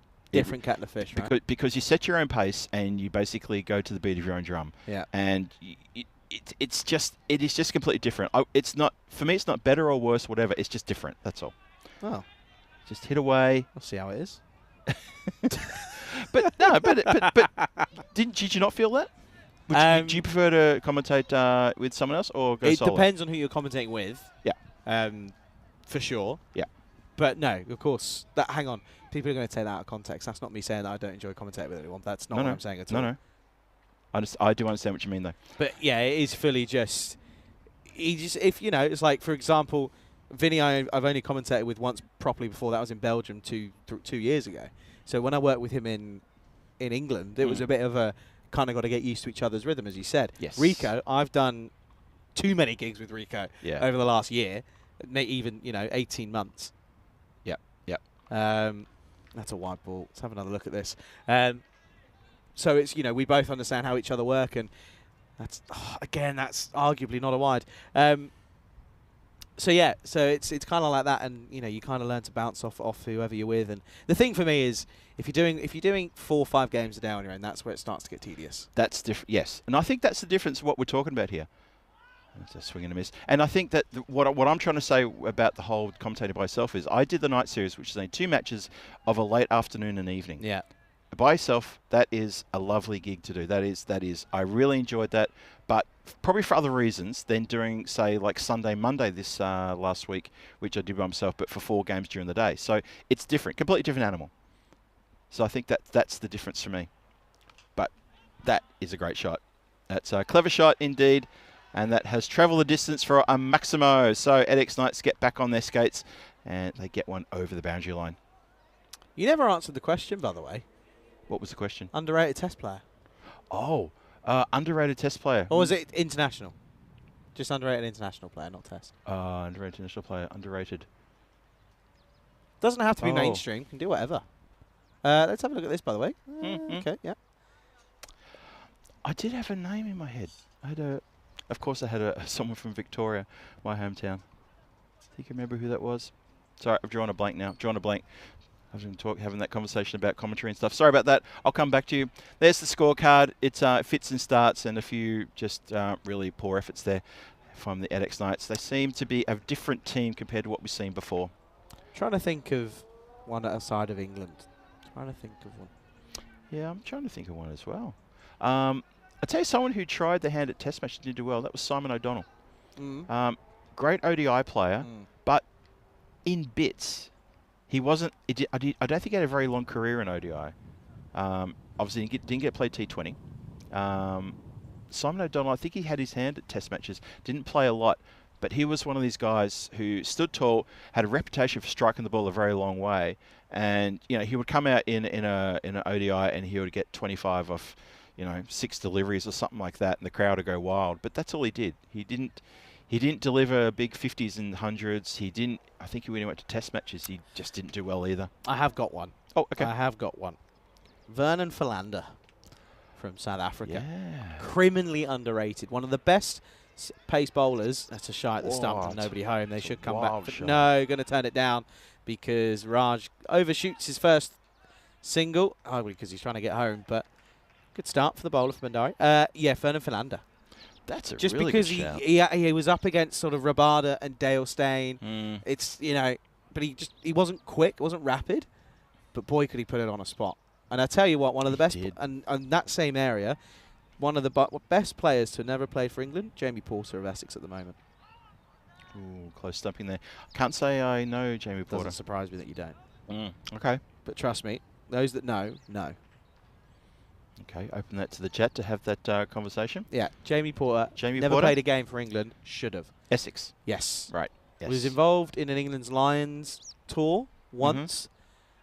Bloke's got so many first-class wickets in the UK. It's a joke. It's an absolute joke how he's not played. Same with Sam Cook, another Essex boy. Can you tell I support Essex? You're giving me a lot of hints there, that's for sure. Let's hit out to leg side, going to come in for a second, and ends up being quite safe. The throw went a little bit wide, and Kaki in his over, he's only gone for a few. He's not giving the keeper any reason to look at him in any stern way. Easy one. Yeah. Chris Wokes. Chris Wokes. He's just never really had a solid stint in the team. Yeah. He's always in and out. I also think Ollie Robinson is someone that should be looked at. That's out, by the way. Bold. Top of off. Yeah, thank you very much for coming. And yeah, the run rate's really starting to teeter here, but the wickets keep on falling. They do. That's the 7th down now in the 7th. And it's been very regular for the wickets too. I reckon I've called like 3 down in the 3rd and 5 down in the 5th and now 7th down in the 7th. So they're not putting partnerships together, and United are breaking them. But that run rate is still of a concern because they've applied the brakes gently, the United bowlers, without really applying the brakes. You know what I mean by that? Like underline what I'm saying there. But Nice Mohammed, he goes for 12 from 12, and he's bowled by Kaki, who picks up a handy wicket. Absolutely. So still got 3.2 left in this innings. There's 68 for 7 here. And then this is what I'm saying. Now you're really asking the lower order to perform when the top middle order hasn't done anything. Yeah, and you saw the batting card that came up before. Like two batters who managed to get, or 3 batters got into double digits, and the rest not showing their support, sadly. Latif is out there now. He's going to face 2 balls from Kaki. And the first one, he has punched down the ground for a single. Score goes to 69 for 7 with 1 more to come in the 7th. Brings Raj back on strike. And the expected score is now hovering below 100. So that has opened the door for Zero United if that comes to fruition. John Gray just saying, what's your plan for your day off, Filthy G? Right, you've just called yourself Filthy G there, by the way. I call myself all sorts of names. Yeah, probably some you can't say on air. Oh. End of the 7th, 69 for 7. Before you do that, Phil. Sorry, just smudged a fly on my glasses. Oh, lovely. Tomorrow, bit of a different one here. 3 games, not the 4, just 3. I'll be riding solo, so 9:45 GMT, 10:45 Central European time, and at 1:15 here out in India. The Helix Knights will return. They take on Crusaders. Then the Red Stars come back out of nowhere. They take on the Crusaders in match 30. Match 31, Zero United, MMA Titans. Looking forward to seeing how that plays. Ooh, I've just realised that that's going to be Michael Das against the likes of Zero United. Woohoo! Fun. Nervous times for the car park. Although saying that, look at the way that they've dealt with the strong side in the Knights at the moment. Yeah, that's true. That's true. His candle. And yeah, it's gone up in the air. Fielder's going to come around. That's the skipper. Didn't look like catching it, to be perfectly honest. All apologies to him, but you can't catch him side on like that. You need to get right behind it. Yeah. Never really committed to the catch, to be honest. Was sort of in 2 minds. Didn't really want it. 4 runs. If you look how he stands side onto the ball, just doesn't get into a good, strong position to hold it. And now, well, Gurung now goes into that spot, and skipper moves himself up into the covers. Probably a good move, that. Latif now. It's a 4 to start with. Dances down the pitch. Patel hits the stumps, tries to get him back into his ground, but he's back. No problem at all. So, good start here from Kandal. Look at that, just getting way too far down. And, of course, he made his ground. So, nice work from Patel behind the stumps as well. Good work all around. 73 for 7 here in the 8th. Expected score is still below 100. But these two with a rush of blood get him over that ton. And over the ton for me is trouble for United. Yeah, big time. That's lofted, elevated, just gets over the head of extra cover. A lot of work. Well, Oh! well, that's interesting. So footwork by the fielder running around from the point boundary, and the dive was not needed after that for the man running back. Let's have a look. Just to double check, let's see. There's a bit of everything. Look, it's almost a great slide tackle on the line. He actually slips and tumbles. Hope he's okay in Salim Rain. But then does he come? Just check here and make sure that there's no issue with the rope. Ooh. He's trod Oh, on the rope there, hasn't he? hang on. He's trod on it. Does it move? It's going to move. That's 4. He's trod on the rope. That's 4. That's unlucky. Yep. Is it 4? Umpire's back in his position. He's looking over towards the scorer's hut, but note to square leg and... Oh, Ooh, okay. Maybe not. There we go. Latif facing. And he's got a rotten bottom edge. And fielder there comes around very quickly. Oh, had to got on their skates there. And it throws, and nothing comes out of that. So just the single. Raj back on strike. So Latif is trying to wind things up here and trying to go the hoik. Doing the right thing here at the in the last couple of overs. Still 2 overs and 2 deliveries left after United won the toss and elected to field. They've picked up 7 wickets of the Knights. It's not a bad return on that.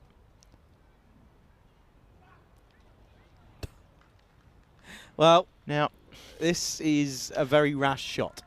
Watch his head Please. position here, right? Yep. Just watch this back. Yeah, I want to see this again. Oh, it's up in the sky. He's giving himself whiplash to get that head back down again. It's little wonder Patel tried to effect a quick hit the ball onto the stumps kind of motion, because that was just a strange, no control moment there from Raj. And that's gone through his legs. I think it's come off the pad of the keeper, I think. Yeah, gets a pal on this. This will be a bye. Yep. Bye to finish the over. Yeah, Patel just says I couldn't do much about that. No, absolutely. Unsighted. Mm-hmm. Nothing you can do. 77 for 7 at the end of 8. They've just fallen below that 100 expected score because the rates dropped below 10s. Yeah. This has been impressive from the United boys, you know. It has. It has. After that that loss that they had to Gozo Zalmi in the previous game, this has been a good return. You can see that run rate, it's just, there is a slight down angle after the 4th over as it goes up to the 5th. From the 5th onwards, just ever so slightly down. Just now it's hovering under 10, 9.63. There, you see it there. 2 overs to go. Let's see where they can get to. And that's just been mishit. Attempted pull shot, just goes very square. Just for a single. Is there a bar in Prague where train on train tracks will bring you your beer? Train on train tracks. I wouldn't be surprised. It's you've got it right there. Yeah, I'm not surprised, to be perfectly honest. Oh dear, that's pretty remarkable. Oh no, what's this come off? Did it come off the edge of the mat? I think so. I thought that was a batter shoe for a moment. Oh, yep. Yeah. Right. Yeah, skids off. Nothing you can do about that. Don't concede the extra run though, to be fair. Okay. Look at that, United, 44%. Yeah. Hello. Don't call it. Mm-hmm. Kaki.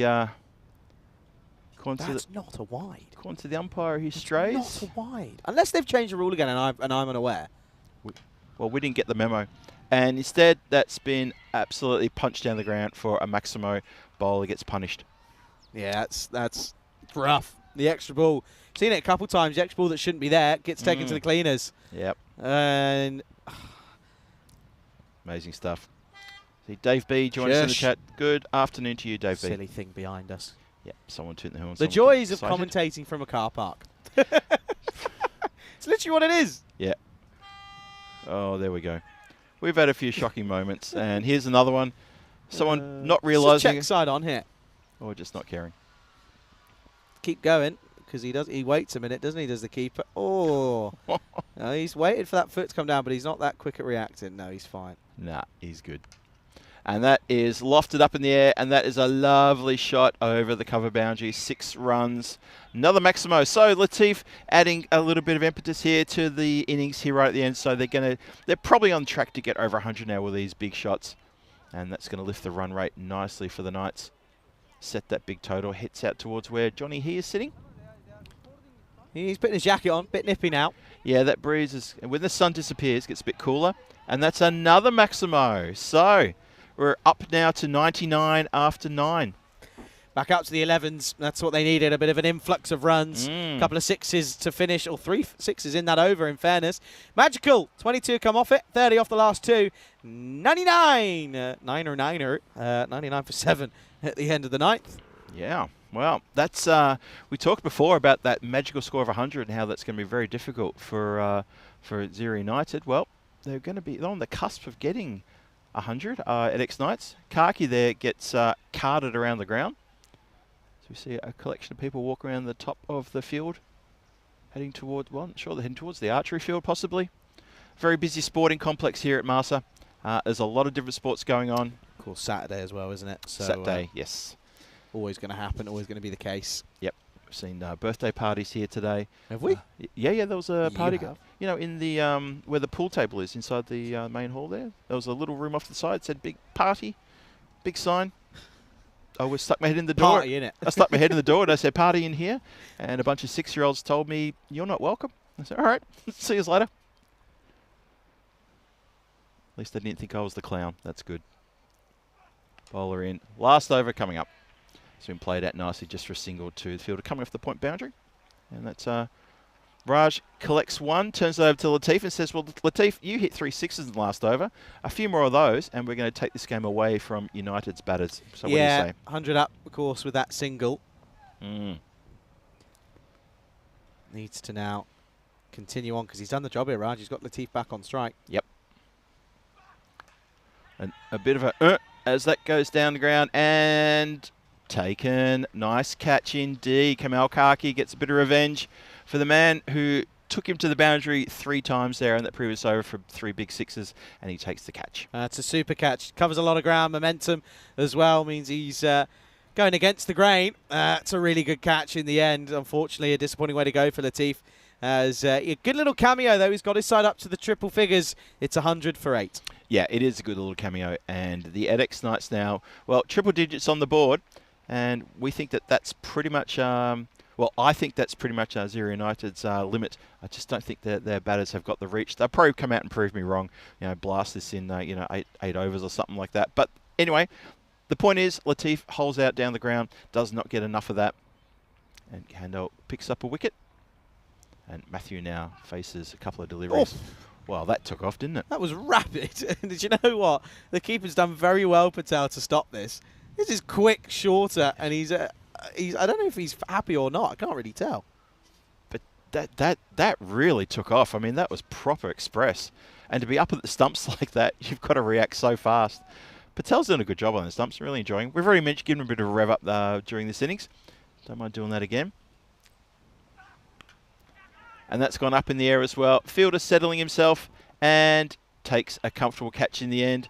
Very good work here. So United are finishing strong here in the final couple of overs. Despite that 9 over 3 6 has been hit in this over. They've taken a couple of catches. And that's, who's that took that catch? That's RL? That's Skipper's brother, I think. That's going to be 2-ball duck for Matthew.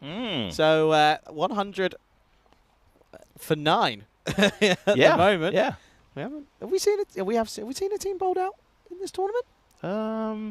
I'm not sure, but your voice went up really high then. It did go high. Yeah. I'm not sure if we have, actually. Chat, help us out here. Has the team been bowled out? Yeah. Zero United in the first game. 101 for 10. Oh, of course, off yeah. the last ball. The So last technically, ball. yes. Yes, last ball. Could happen here. Oh. So come around there, faces the news. Well, there's no excuse for me because I wasn't here. Yep. But you had it twice on day 1. Really? But it was on the last ball, right? No, Victoria Lions did it 9.5. They got bowled out. So they had a ball to go. 9.5. Okay, not the last ball then. No. Anything else? Any more else? I think that might be it. No excuse for me. Excuses for you, though. Be funny if someone was bowled out on the days you were here, because then I can just turn this flamethrower around. Yeah. Last ball coming up. And Has that hit anything? Well, Patel's appealing for something. I'm not sure what, because it didn't hit the stumps, didn't hit the pad, and he definitely didn't hit the bat. And that's it. It's going to finish with 100 for 9 after 10. So it's exactly 100. They get to the 100, and then they stay there at X-Knights. Just when we thought, well, they're going to get to 100 and then some. It's a tight final over. Very good bowling in that final over to pick up a bunch of wickets and have a couple of dot balls there. Good work, I'd say, from United. Very good work. Yeah, they would have bit your hand off at the start of this start of this fixture if you offered them 100 off the 10. So 101 off 60 will be the required target for United to provide us with one of the biggest upsets in a long old time. As we'll have a look at the highlights of this first innings, and of course started nicely. Stanislaus looked good at the top, but unfortunately would eventually go as this one got through one, got through the other. That was the old Tortuga. As Tilisidaran at the top looked good as well. Stanislaus hit 2 4s, but was eventually undone, caught out in the deep, trying to play a nice looking shot, but just didn't get the power and all the elevation, and Salim Rain made no mistake. Then of course Tilisidaran was joined by Manu. Manu could only contribute nothing as he was he chopped on off his pads, and then, well, that was kind of the beginning of a continuous flow of wickets, really.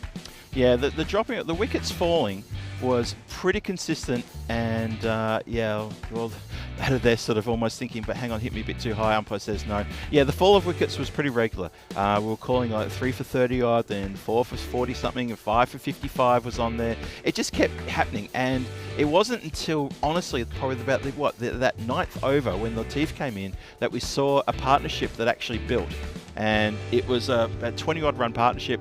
There's Kaki Kamal taking one of his catches, and that was a lovely shot, but unfortunately that was 6 and out as that one was hit out of the park. LBW plumb in front, not much can be done about that. Very happy bowler, Rain there, slaps his thigh and says thank you. Yeah, Juggernaut had this style, and well, then the catch went down and sort of sat there and played me like one of your French ladies, and all of a sudden the catches kept flowing, though. It was probably the only catch that went down, really. There was, in all honesty, kind of just sort of continued. That was a good delivery, though, to be fair, from Kaki. Bit of off spin, bit of grip and turn, a bit of purchase off the wicket. Yeah, Kaki got him with the wicket. He then got taken a little bit to the cleaners when Latif decided to get amongst some runs towards the end in that 9th over. There's one of the hits. Absolutely sensational stuff. Going for that BMW we've been talking about as well. That ball actually headed straight towards it, just didn't have the legs on it. And then he picks up another one down the ground. 3 in total in that 9th over. Have a look at this. They're trying to pick out the Porsche, but instead it picks out Kamal, doesn't get enough on it, and Kaki Kamal takes, his 2nd catch of this innings.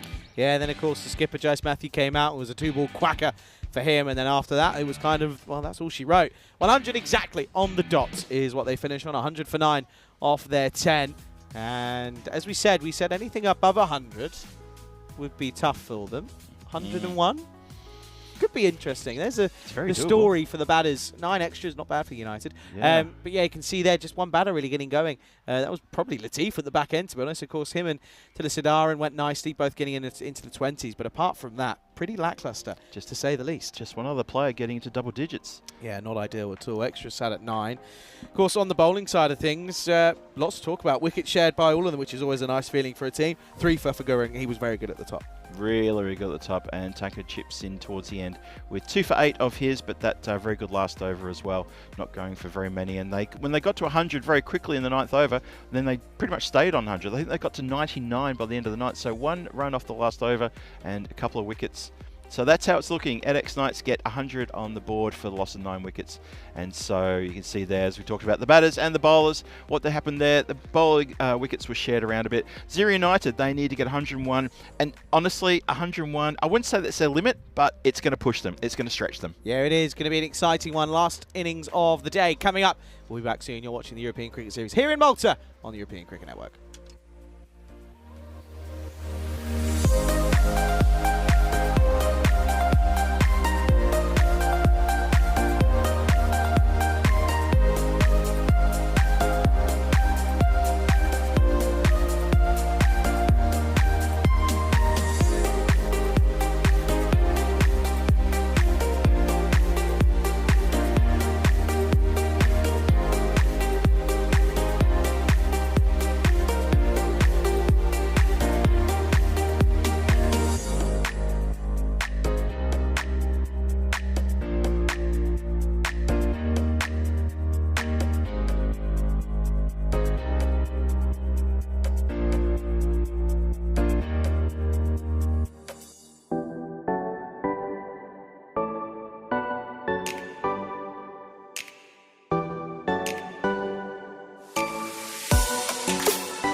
This European Cricket Network event is proudly brought to you by HCL Software and Paramatch.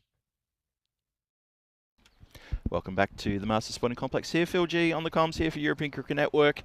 And welcome back to the ECS Malta match 28, the last one here today. And we've got the run chase coming up. There's a bit more cloud cover. It comes overhead, and the sun's gone for a bit of a hideaway. And the story here is that Zero United, they had got a target on the board of 101 runs after they did a pretty good effort in the bowling department and kept the EDX Knights to only 100. I say only 100 because we felt that that was pretty low score for the Knights. Knights have played pretty well in this competition so far, and they've put on some pretty good scores with some very good batting efforts as well. So that's the stage. It's been set now. Everyone's out here now and just going to get ready. And it's going to be Matthew with the ball. Often starts the bowling for EDX Knights. Suraj Duray at the striker's end and Patel, the keeper, at the non-striker's end. That's a pretty standard setup for United to go like that. So they're looking to pick up a win here. A very vital game for both of these two teams for, well, obviously for same reasons, but at the same time, Zero United need to get out of that relegation area, or the cut-off area, I should say, not relegation, and make sure they get a good start.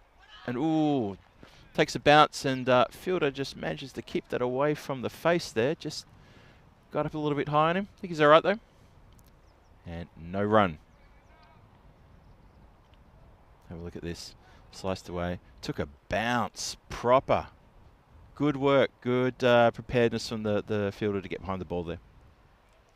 That's short, and that's been swiped across the line, and that's going to run towards the fielder out there at deep mid-wicket.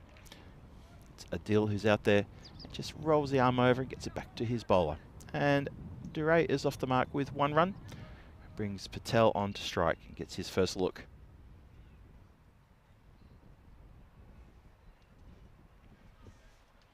So the scene is set here for hopefully a thrilling finish. Zero United, me personally, I feel that 100, 105 is probably about their stretch. I think anything beyond that is just going to be a little bit out of reach. Oh, it's a juggle. And the edge was definitely there, and the umpire concurs. So trouble already with someone like Patel, who was striking pretty nicely. He's gone for a first baller, and Matthew picks up the wicket. EDX Knights with a terrific start here, and this is the first over. Oh boy, have a look at this. Just, yep, that's a nick and a juggle, and finally taken there. Charlie, you come back to me just to watch that catch there. Watch this.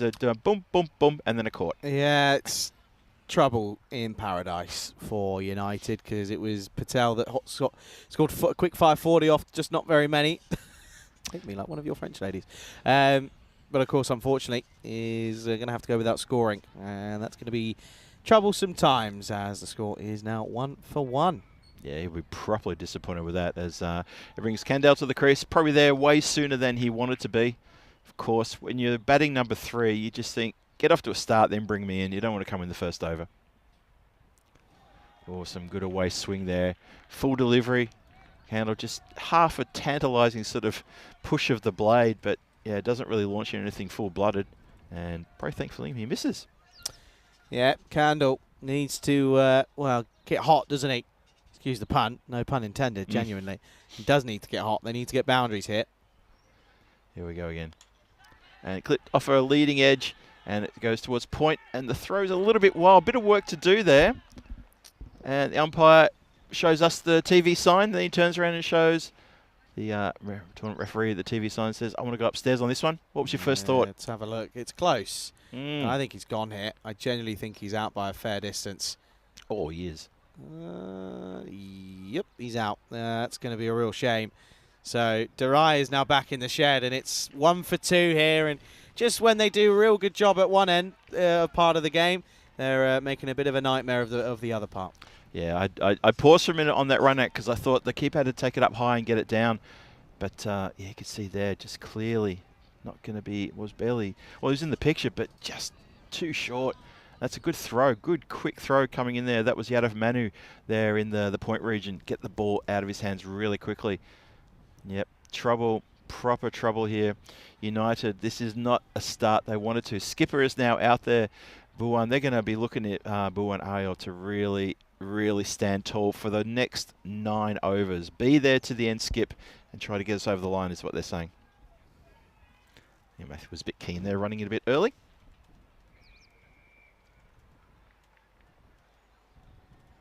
So, bowler in again.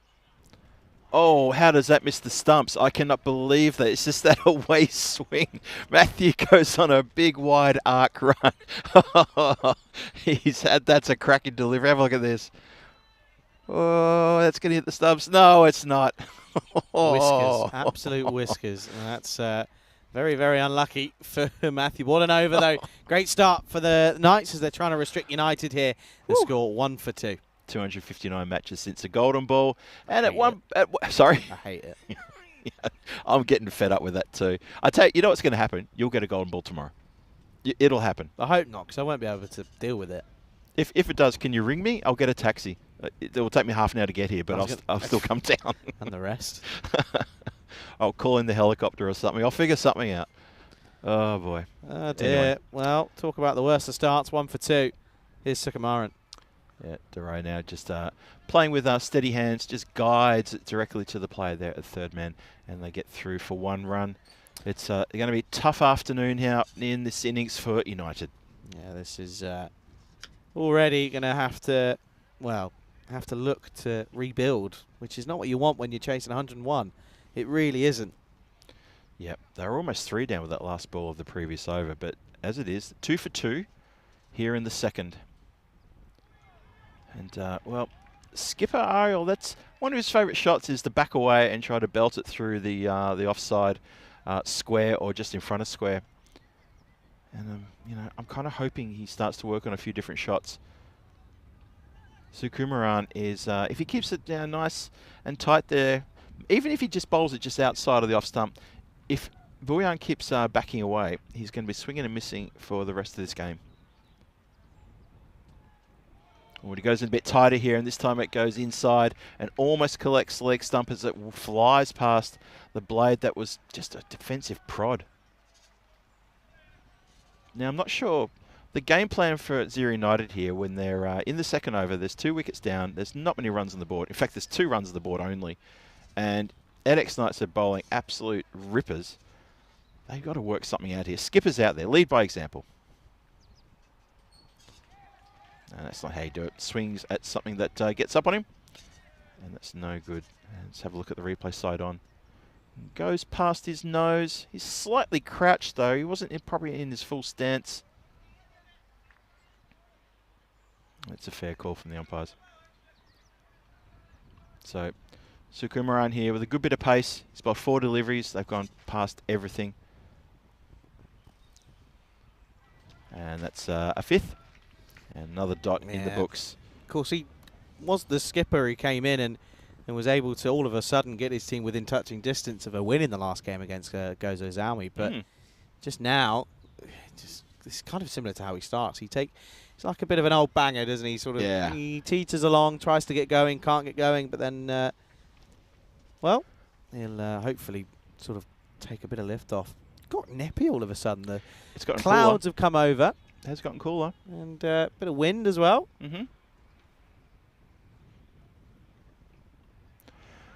Well, the other thing I'd have to say here on the back of this final ball of the second over is maybe Skipper coming out at this stage probably wasn't the right choice. I don't think he's suited for the game poised at this particular juncture. He just doesn't seem to have that in him. As you described him before, I think he's better coming in maybe in the later overs, maybe when the bowling's getting a little bit more tired, that sort of thing, could take advantage of it there. Let's look at the standings. The EDX Knights sitting in second position there. Obviously, the Royal Strikers at the top there with 2 big wins today. They're sitting top 21 points. And, well, the Zero United, you see them there just below mid-table. That's why this game's important to them. They need to try to notch at least a point here to try to just, stay above into that 9th or 8th position. That sounded pretty good. Oh, a bit of a misfield in the covers there, and that is going to beat the backup fielder for a well-needed boundary. Suraj Duray, who opened the batting, he's still there. I haven't forgotten about him. He's now moving to 6, and the score also moves to 6. So he's got all of the runs for the Zero United team. And that gets away from the fielder there. Just spilled it, and his backup couldn't get behind him as well. Matthew back again. Shouts, appeals for LB. Going well down leg side there. Bowler wasn't excited. And you could see exactly where that was going. He had the best view in the house. So, yeah, Bruno, he's got 0 from 6. Dure's got 6 from 5. 0 United need 95 from 46. The run rate is now clocked up to 12.39. The target is 101. And in case you missed it, 71. It's the bonus point score. Bowling side needs to keep him under that. And that's been elevated and gone pretty fine. It's going to run away for 4 runs. So, Suraj Dure, he's saying, look, I'm still here. I'm still standing. Thank you, Charlie. Nice one. And that's a nice little boundary for them to get. So it's a couple in this over. So it's, they need a few more of that, and they need a lot of that, to be honest. And they need a bit of luck going their way as well. Even the computer's saying, look, at X-Nikes, you guys are 87% chance to take this game. And Zero United, you're only at 13. You've got so much more to do. There we go. So it's all there for both teams to take. Knights are on top here. Absolutely on top. But Dure's played a couple of nice shots. Let's see how we go there. Matthew in again. That's a good delivery. Bit extra lift there. For a small fella, he gets some good pace and some good lift off the pitch. Yeah, he did. He certainly does, yeah. He's nippy. He's very nippy. He's got good yard of pace. I do feel that this is starting to get ugly already, and we're only in the 3rd over, which is not what you like to see for United. Not at all. Oh, Twinkle Toes has lost his run-up. Yeah, look, United were on for a red-hot chance here to cause an upset. They went to this as the underdogs. Supercomputer didn't give them a whole lot of hope at the very start of this game to pick a win up here. But, there's a target that's gettable. Crack. That sounded good. And that is good, because that's 4. That's gone hit in front of the point region. Just lands pretty much sort of to the feet of where Johnny was sitting. You may have just seen his foot there just in the camera shot as well. And so, Suraj Dure, that's a desperate dive. Very good effort in the field to dive on that. Just mistimed and goes over the top of it. 14 on the board, getting towards the end of the power play. Not a good power play for United. They've lost 2, and there's only 14 runs on the board. Just finding scoring very difficult here. Scoreboard ticking over is a bit difficult. And obviously Skip is at the other end. He's already got 6 dot balls against his name. Needs to do better when he gets a chance. It's guided nicely. It gets past one player. It gets past the second player. That is guided really, really well, actually, for 4 runs. What a good over. Yeah, that's certainly going to help proceedings big time, as they'll enjoy it. But there's still a long way to go here in this one. They certainly do know that. That's a good 3rd over for United, but it's still not enough. I mean, for that over, it's good, but for the overall game plan, have a look at this. Wow, those first 2 overs with wickets falling and only 1 run each just really has set the tone here. Yeah, it's all about tone setters, and that's not a good one. Not at all. Having yourself at 1 for 2 in the first over is tough to come back from, and especially when you haven't got much batting in your lineup. It's going to be very, very tricky. Of course, Zero United, all Nepalese lads, and they're very up and about it. Now, we've been talking a lot about power plays, especially in the last couple of days. One of the worst ones. It is. I was about to get to that. I was going to say, we've been spoilt with some great ones. That is not a great one. That is one of the worst ones. It's a great one for the bowler. It's a great one for the bowling team. It's superb for the bowling team. And normal service resumes with a dot ball past the blade of Buine, where he doesn't really get close to the ball on that one. Latif is the bowler. Latif, who's had a bit of a hit and miss time in the field, but he had a good time batting. Yeah, he certainly did, didn't he? That little cameo towards the back end was remarkable. Yeah, that little extra push, those 3 sixes in the 9th, and pretty much put the game away from Zero. Well, he's connected with that one. However, catch is well taken, very well taken. Srimbakal gets around despite a little bit of close attention from his teammate, but he takes a well-judged catch. Yeah, Srimbakal does very, very well in the end. takes it with a bit of momentum going against him, and that just really looks like it's now going to be an uphill battle, and kind of feel that even though it's still only 83 required off 40, that it's kind of now looking just to get to that 70 region for a point, as that will be 18 for 3. Yeah, and that is a 7-ball quacker. An 8-ball quacker, sorry. Yikes. Oof, yeah, can't have that happen. And Derek, we see Derek, might even swim again before the day's out. And the captain walks off United, having not done his job. And that's pretty dismal. That's pretty disappointing. Disappointing, to say the least. That's not disappointing. That was just perfect from Jaya Krishnan. That's a good He catch. literally just put the ball out and then it's stuck. And that's a good starting delivery from Latif. Gets Kaki playing at something that he really didn't know much about. Good away swing there. And EDX Knights are all over this game, completely all over this, all over United. Don't think United are going to have much of a chance here. I've been proved wrong before. We all know that. And I'll get proved wrong again, but this is looking ominous. Just played down with soft hands to the third man for a single. Kaki gets off his Derek. He'll be happy for that. But this man, Suraj Duray, you know what? He's got 18 from 9. He's the only one who's standing tall here. So well done to him for continuing to take the battle up to the night bowlers. I mentioned the whole Nepal thing. Durai comes from a long line of Sherpas. He's been halfway up Everest. Has he? There you go. Oi. I feel like. I have to say, I said after this. Wide and collected, and it's going to go into the hands of that man again for a second catch. Jai Krishnan Srampikal takes a second grab. He's a good outfield catcher. He's just proved it. Yeah, it's a pretty much carbon copy. It was. To be quite honest. And, well, Durai, we were just talking about, is going to have to make the long walk back. Well, at least it's a flat walk. That one is going to be a pretty simple grab in the end. Yet again, makes no mistake. 2 wickets fall in the over. 19 for 4. And once again, Vishnu Tulasadaran, he comes around again, gives him a little bit of a, I was almost going to take it comment, but big smiles all around. That literally was a carbon copy. That was just copy paste right there. 19 down, 4 wickets gone, and well, at risk of repeating myself, trouble. You don't flip the scores, do you? 4 for 19. Aussie? No, I think we used to, or we still do. Still do. I've been away for so 100% long. I've been away for so long. I'm totally into how it's done. Everywhere else. Yeah. Yep. Fair enough. End of the 4th, 19 for 4. I just thought about that. That was all. Yeah. Got to be pretty interesting going from the hilly areas of Nepal to Malta.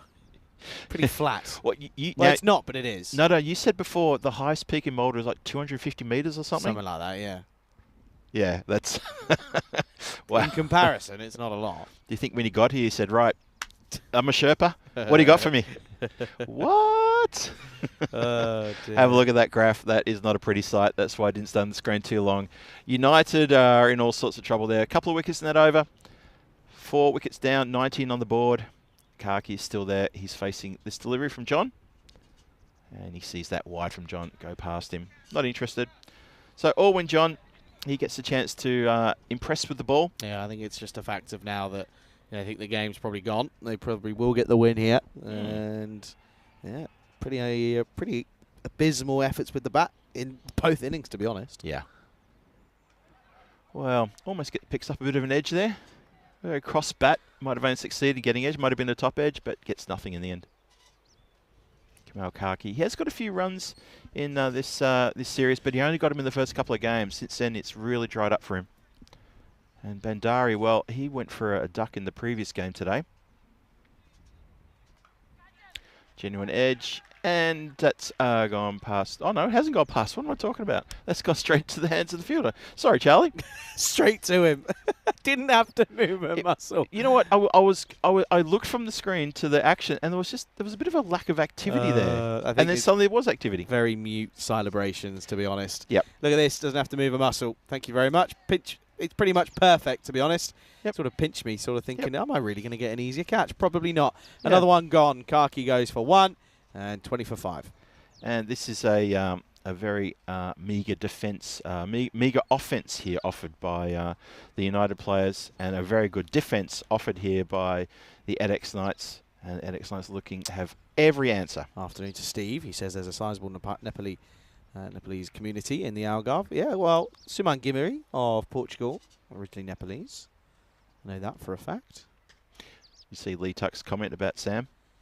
I did. It's a good comment. He's the tallest peak in Malta. Sam Aquilina. Oh, Well, bends the back on that one. don't think even Sam Aquilina could have hit that one. That really bent the back and sent it a little bit wayward there. Owen John here just trying to put a short ball on. The batter just readjusting and saying, yep, okay. That's Hom Gurung, who bowled pretty well. He got a 3 for, didn't he, in the innings just gone. And then he clips that one nicely over the top of deep mid-wicket for 6 runs. So, for a bonus point, 50 off 34, which now becomes 44 from 33. Well, surely they're going to be after a point here. These batters need to keep going and try to find something. Have to be looking at a point here. They really do. Really do. And it's almost a matter of, can they muster it up? 44 off 33? Yep. Oh, The extras will help. extras are big time. Be good to see what the extra score are when we get to the end of this over, just as a matter of curiosity. But that's another one. 3. Oh, 3. Okay. I thought it was a few more. All than in that. this over. Oh, That's that- why. that's you why think- I'm thinking That's why that. you think there's more. Yes, of course. So Adil John just having a bit of trouble here. Sorry, Olwen John. Well, that was just a nothing shot, really. I think if he'd connected with that, I think it would have just dropped down and just gone nowhere. Albin John, of course, plays for the Combans back in 2023. Yeah, there's a lot of different Johns. Sorry, That's right. piqued my interest there. 28 for 5. It's another swing and a miss. I've said swing and a miss a lot of times in the last 7 days. Well, it's more so in today, really. Well, today. Been a couple of quieter stints in all games, really. Yep. Bandar at the other end, just watching proceedings, just leaning on his bat, thinking, well, when it's my turn, I'll probably do the same thing. He hasn't only faced 1 delivery. Gurung, though, he's got 6 from 3. Connects with that one, and it goes out towards deep mid-wicket, just along the ground, and they'll scamper through for 1. And that should be the last ball of the over, and it certainly is. That's 5 down, 29 for 5 on the board. Yeah, halfway stage, 42 needed off 30. And, well, of course, kind of feel that this game somehow could have a pretty tight finish here. Could have a tight finish, but when they're 5 down, I'm not sure if the bottom half of the batting lineup has got that in them, considering that the top half don't. What's your favourite shot in cricket? My favourite shot in cricket, for me to play or for me to watch? Because they could be 2 different things. Watch. I like the straight drive. Traditional. But the reason for that is because I can't play it. Are you agricultural? I'm very square. I'm definitely not a cross bat, definitely not. But I'm a very correct square player, either on the off or the leg side. But I don't have a straight shot in my repertoire. I just can't play it with enough power. It's weird. I've never been able to do it. I've gotten out so many times trying to hit down the ground, and I've thought it was good, and it's been like caught and bowled or caught by mid on or mid off, rushing around, just going bang. Timing? It could be. I really don't know, but I think about the worst outs I've had, and that's what it's been. Me trying to do a straight drive and just thinking, why did I try that? I can't do it. When was the last time you played a game of cricket? 2016. Oh, wow. Played hung for the boots up nearly 8 years ago. yeah. Ah. Played for Reading. That's going to get down and into the hands 6. over the line. That is a 6. Yeah, well, that man, Shrimbekal, has already taken 2 very good outfield catches. On this one, he apologised to the bowler and says, you know what, I didn't see exactly where my feet were, and he has taken 1 step over the rope. Yeah, it's unlucky. Really is. You can just see that. It wasn't far away. Tantalisingly close, but 6 runs is what it goes down as. That's right. So, Gurung, he's interested in continuing this onslaught. And just gets a funny old weird edge. Oh, they're going to take a single. Goes to the non-striker's end, and that is clearly out. Umpire doesn't even go for the replay. Wobbled, was out by miles. It's disappointing. That's poor running. Really is pretty poor. And just serious hesitation. There was no communication. Bandari didn't really kind of just turn around and said, yes, no. Okay, we're going now. And, well, Yeah. Can't really turn back now, and unfortunately, it's going to be another one that bites the dust. Yeah, Bandari set off, then he did a little stutter, and then he kept going again. And I think it was just bad timing for Gurung to look and see him coming and then turned away. There was really not much of a call there, so he got really hung it to dry then. But, gave us a couple of sixes there, Gurung. Looking a little bit, like he was, had a bit of a mission, and now that's come undone. Chris Ward and Trip Denny, almost at the same time, have put up the car emoji and said, start the car. Yep. I think that car has not just started. Can we get in the Porsche? One of those Porsches just away to the side. There's one to the here. left as well. There's a little... There's one just... Yeah. Oh, okay. Yeah. Well, a bit of money around here. Oh, and Bandari just trying to do something with that delivery. What was your first car? It was a 1976 Ford Falcon XB. Ford Falcon? Yep, made in 1973. One of 278,000 Wow. Ford Falcons played. I was a big Ford Falcon fan. Well, clearly. You know all the stats. Yep. That's a good shot. Or is it? That is clearing the line, and that's a big hit. Maximo. So a bit of fire in the belly there from Bandari. Yeah, what was yours? VW Polo. Polo, yes. Popular first car. Yeah. 07 plate. So it was a 2007 reg. Mm-hmm. I missed that car. Yeah, my car was a beast of a car. It was like a boat. It was just such a huge car. There's Johnny. Yeah, Johnny having a little chat. Some of the lads. Oh, up in the air. And, dive forward from the keeper. Very tough chance there. Got to scamper back. Probably could have been run out there too. Well, there's a few comments between the batters about what's going on here. We should have run. We shouldn't have run. Should have been another run out. Bandari's not happy. He's having words. 42 for 6 then with a dot ball to finish. Let's have a look at this here. It's completely done by a quicker short ball, and he kind of just goes off impacts and then realises that, oh, okay, my partner's not running, and Powder says, I'm not going anywhere. 42 for 6 with 4 to go. To be fair, Powder just stood his ground. He just kept putting his hand up and saying no. Bandari didn't look at him. Yeah, just started running. That's what I'm saying, is there was no communication. There was nothing verbal. Yes. Nothing verbal. So, there we go. That's ugly. That is properly ugly. 3 ducks in a row. Where's the goose? 3 ducks in a row. Do you get it? Duck, duck, duck, goose. It's that game, isn't it? Yeah, go on, Phil. Which we never played in Australia. What? It's not a game you play in Australia. It's a bit of a weird game Duck, if you duck, actually duck, sit there and goose, think about it. You just tapping someone on the head and then going, hey, you chase me. There is a similar game. Weird. No, there was a game we played in prom school called Heads Down, Thumbs Up. Oh, class game. Do you remember that? Yeah, brilliant. Yep. This is up in the air. And that's a good shot. Over the head and over the outstretched fingertips of deep mid-wicket for a 6. That was a great game. Yeah, I used to enjoy that too. It was always great when you were like quite young and you had like a little crush on a girl in class, so you'd always pick her. Yeah. Was that just me? Yeah, no. That's so good. That is exactly and then if right. your crush was the one picking and they didn't choose you and chose another boy, you'd be really... Maybe shattered. That was it. Go home. Yeah, how was your day at school? Don't talk to me. Life's over. Heartbroken. I'm 7 years old and life is over. Oh, dear.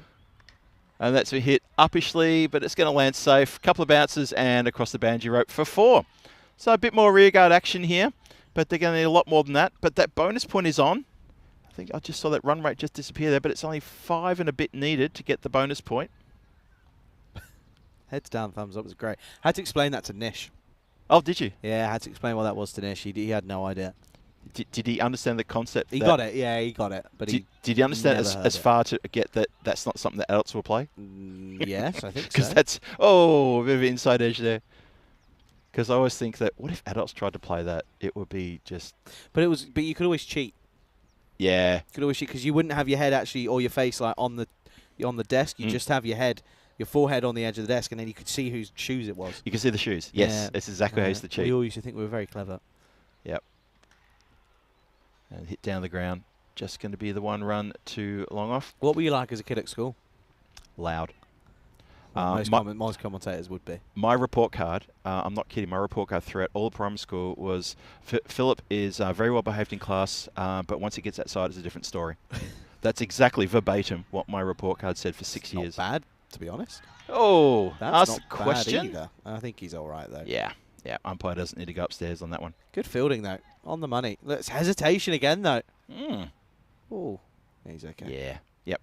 Umpire's in good position. Have a look at that too. Good work all round. What about you? How was your primary school days?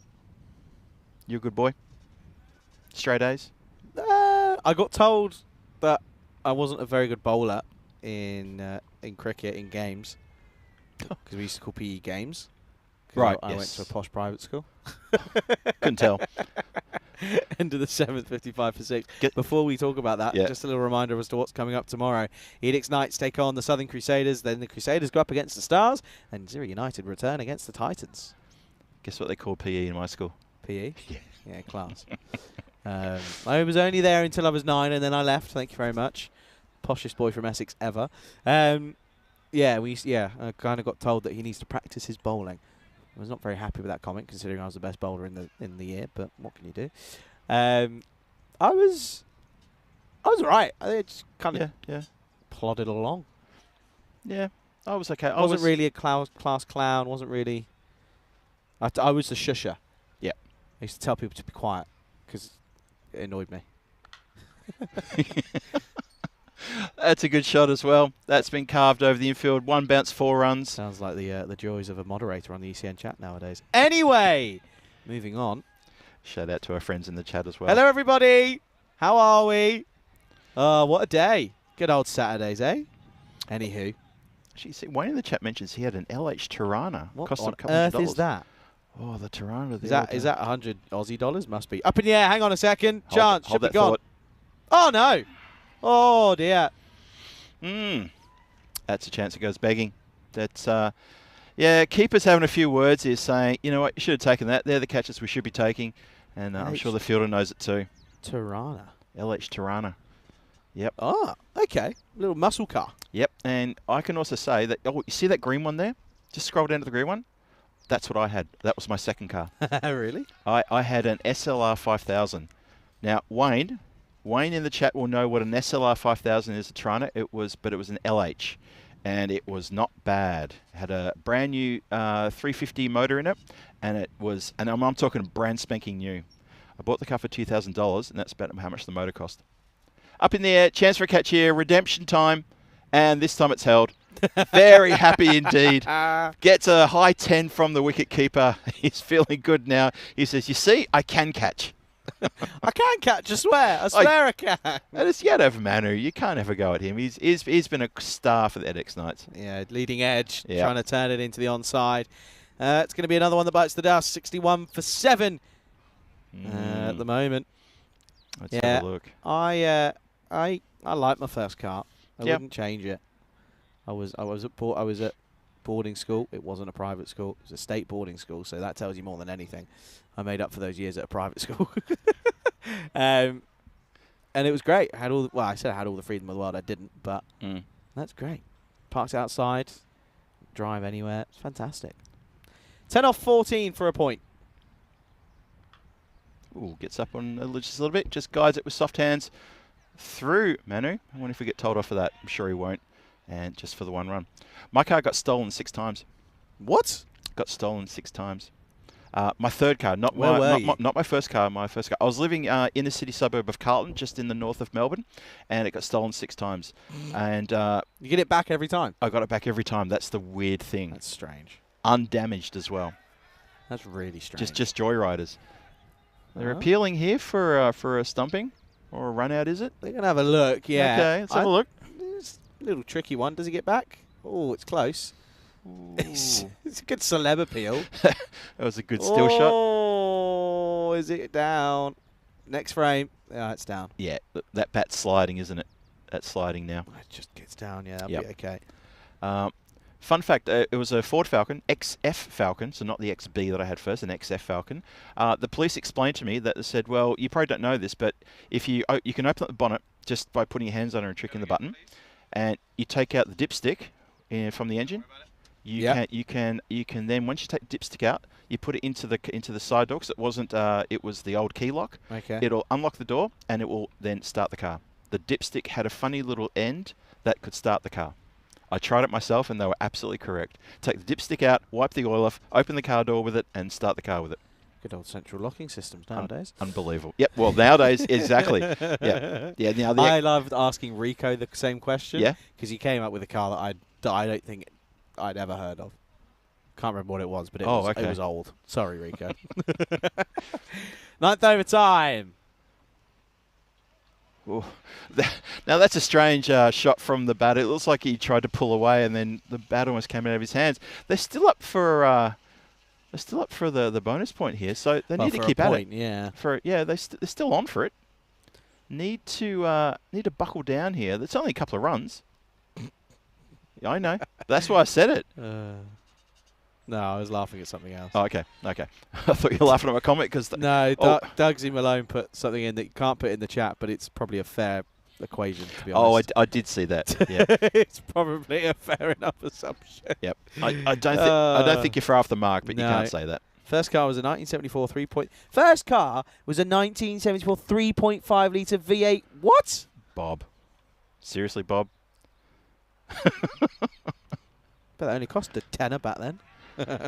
Up in the air, and it's going to be one bounce to the fielder rushing in, and he just lobs the ball back, doesn't try to go for any height and throw. And I'm glad Wayne has eyes lit up when I've told him about the SLR. He says, yes, good memories. I now drive a Ford KA Plus.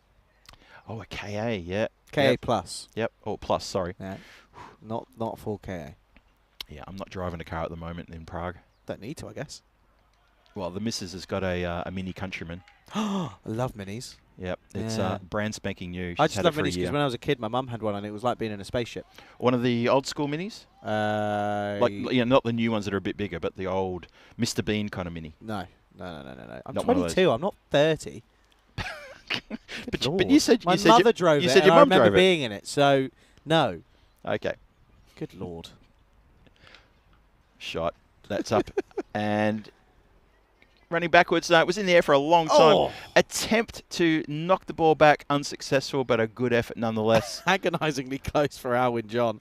It was when he tried to slap it back. That was a proper you-know-what slap, but does Yep. manage to get there, but just not quick enough. He was running really fast. I was worried about him hitting either the post or the tree there for a minute. Doink. Yep, really. Oh, yep. Oh, hang on. But yeah, no, the minis used to, because it's like it's like with all the knobs, like it's like Yeah. being on an airplane. Yeah. Yeah. I'd love a mini now, actually. That's I'd like a wonderful. Mini Countryman, yeah, a bit bigger. Yeah, the Countrymen are pretty Pretty bigger, much aren't they? perfect. Yep.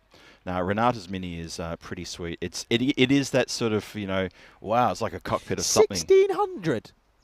Was that new? No way. What? Mind you, it is 1974.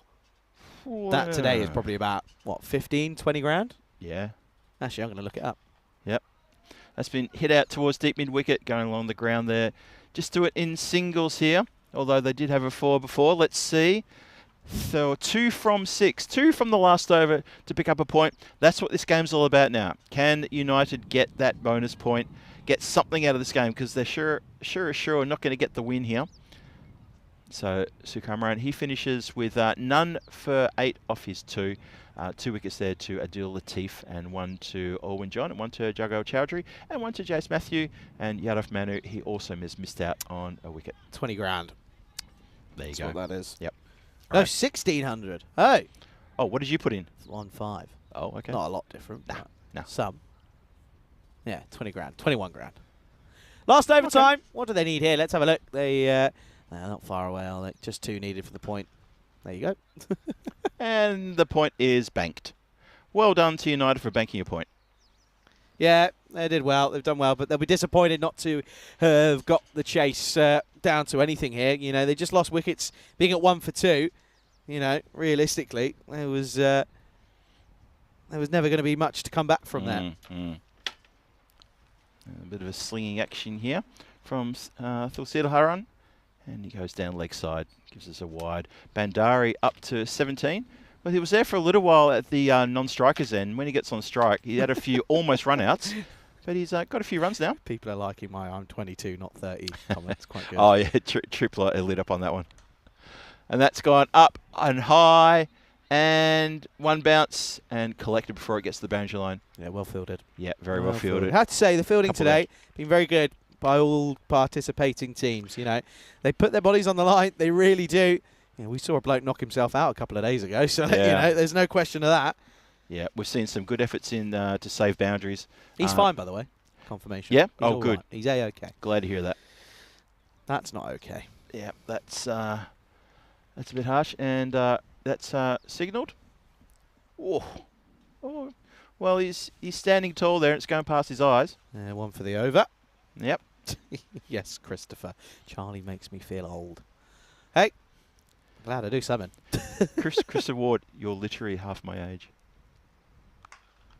Well, that sounded pretty good, and that is going to carry the boundary line for a big 6. Does that? Oh, what's happened here? That hits Johnny's mate. I think he's all right though. Oh dear. He says, "Is he okay?" He's nodded. Let's have a look here. We got another. He's okay, so we can have a look. Yep. He looked like it We've landed. got a replay of this. Bit Let's see. awkward. Do we follow it well? What happens Get here? it, try and get in tight here. Have a look. Oh dear. Oh, I thought he tried to catch it with his bag then. I was worried he was going to wear it on the leg. So was I. And that goes downtown, but not a lot in it. No one running in to catch it because they're way on the boundary, and that shot didn't really get up. They're going to run 2 though, but it doesn't matter because the score is away from the winning score. 16 needed from 2. Agonisingly close, to be honest. You know, they're not miles off it. Yep. They end up getting a lot closer. I said in the break I only thought they were going to get to 60, so there Yeah. you go. Well, I concurred. And another cracker shot. Bandari getting on it here. And he's caught, though.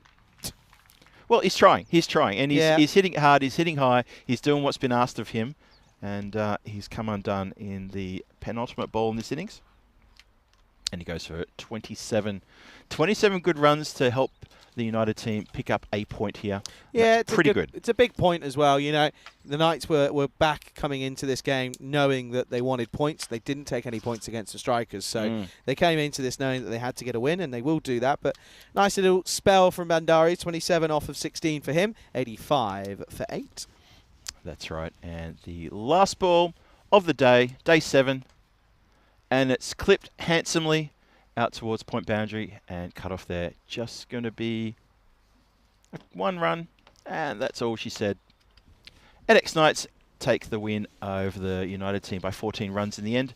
In a bit of a low-scoring affair, a bit of excitement to see if they got the bonus point. United, and of course they did. They banked that. So well done for them to banking a point, but well done to EDX Knights for banking 3 points. Yeah, lowest scores often cause the biggest problems, and that's exactly what we see here. Well done to the likes of, as you said, the Knights. They pick up the points, and 3 valuable points after, as I said, not getting any points earlier today.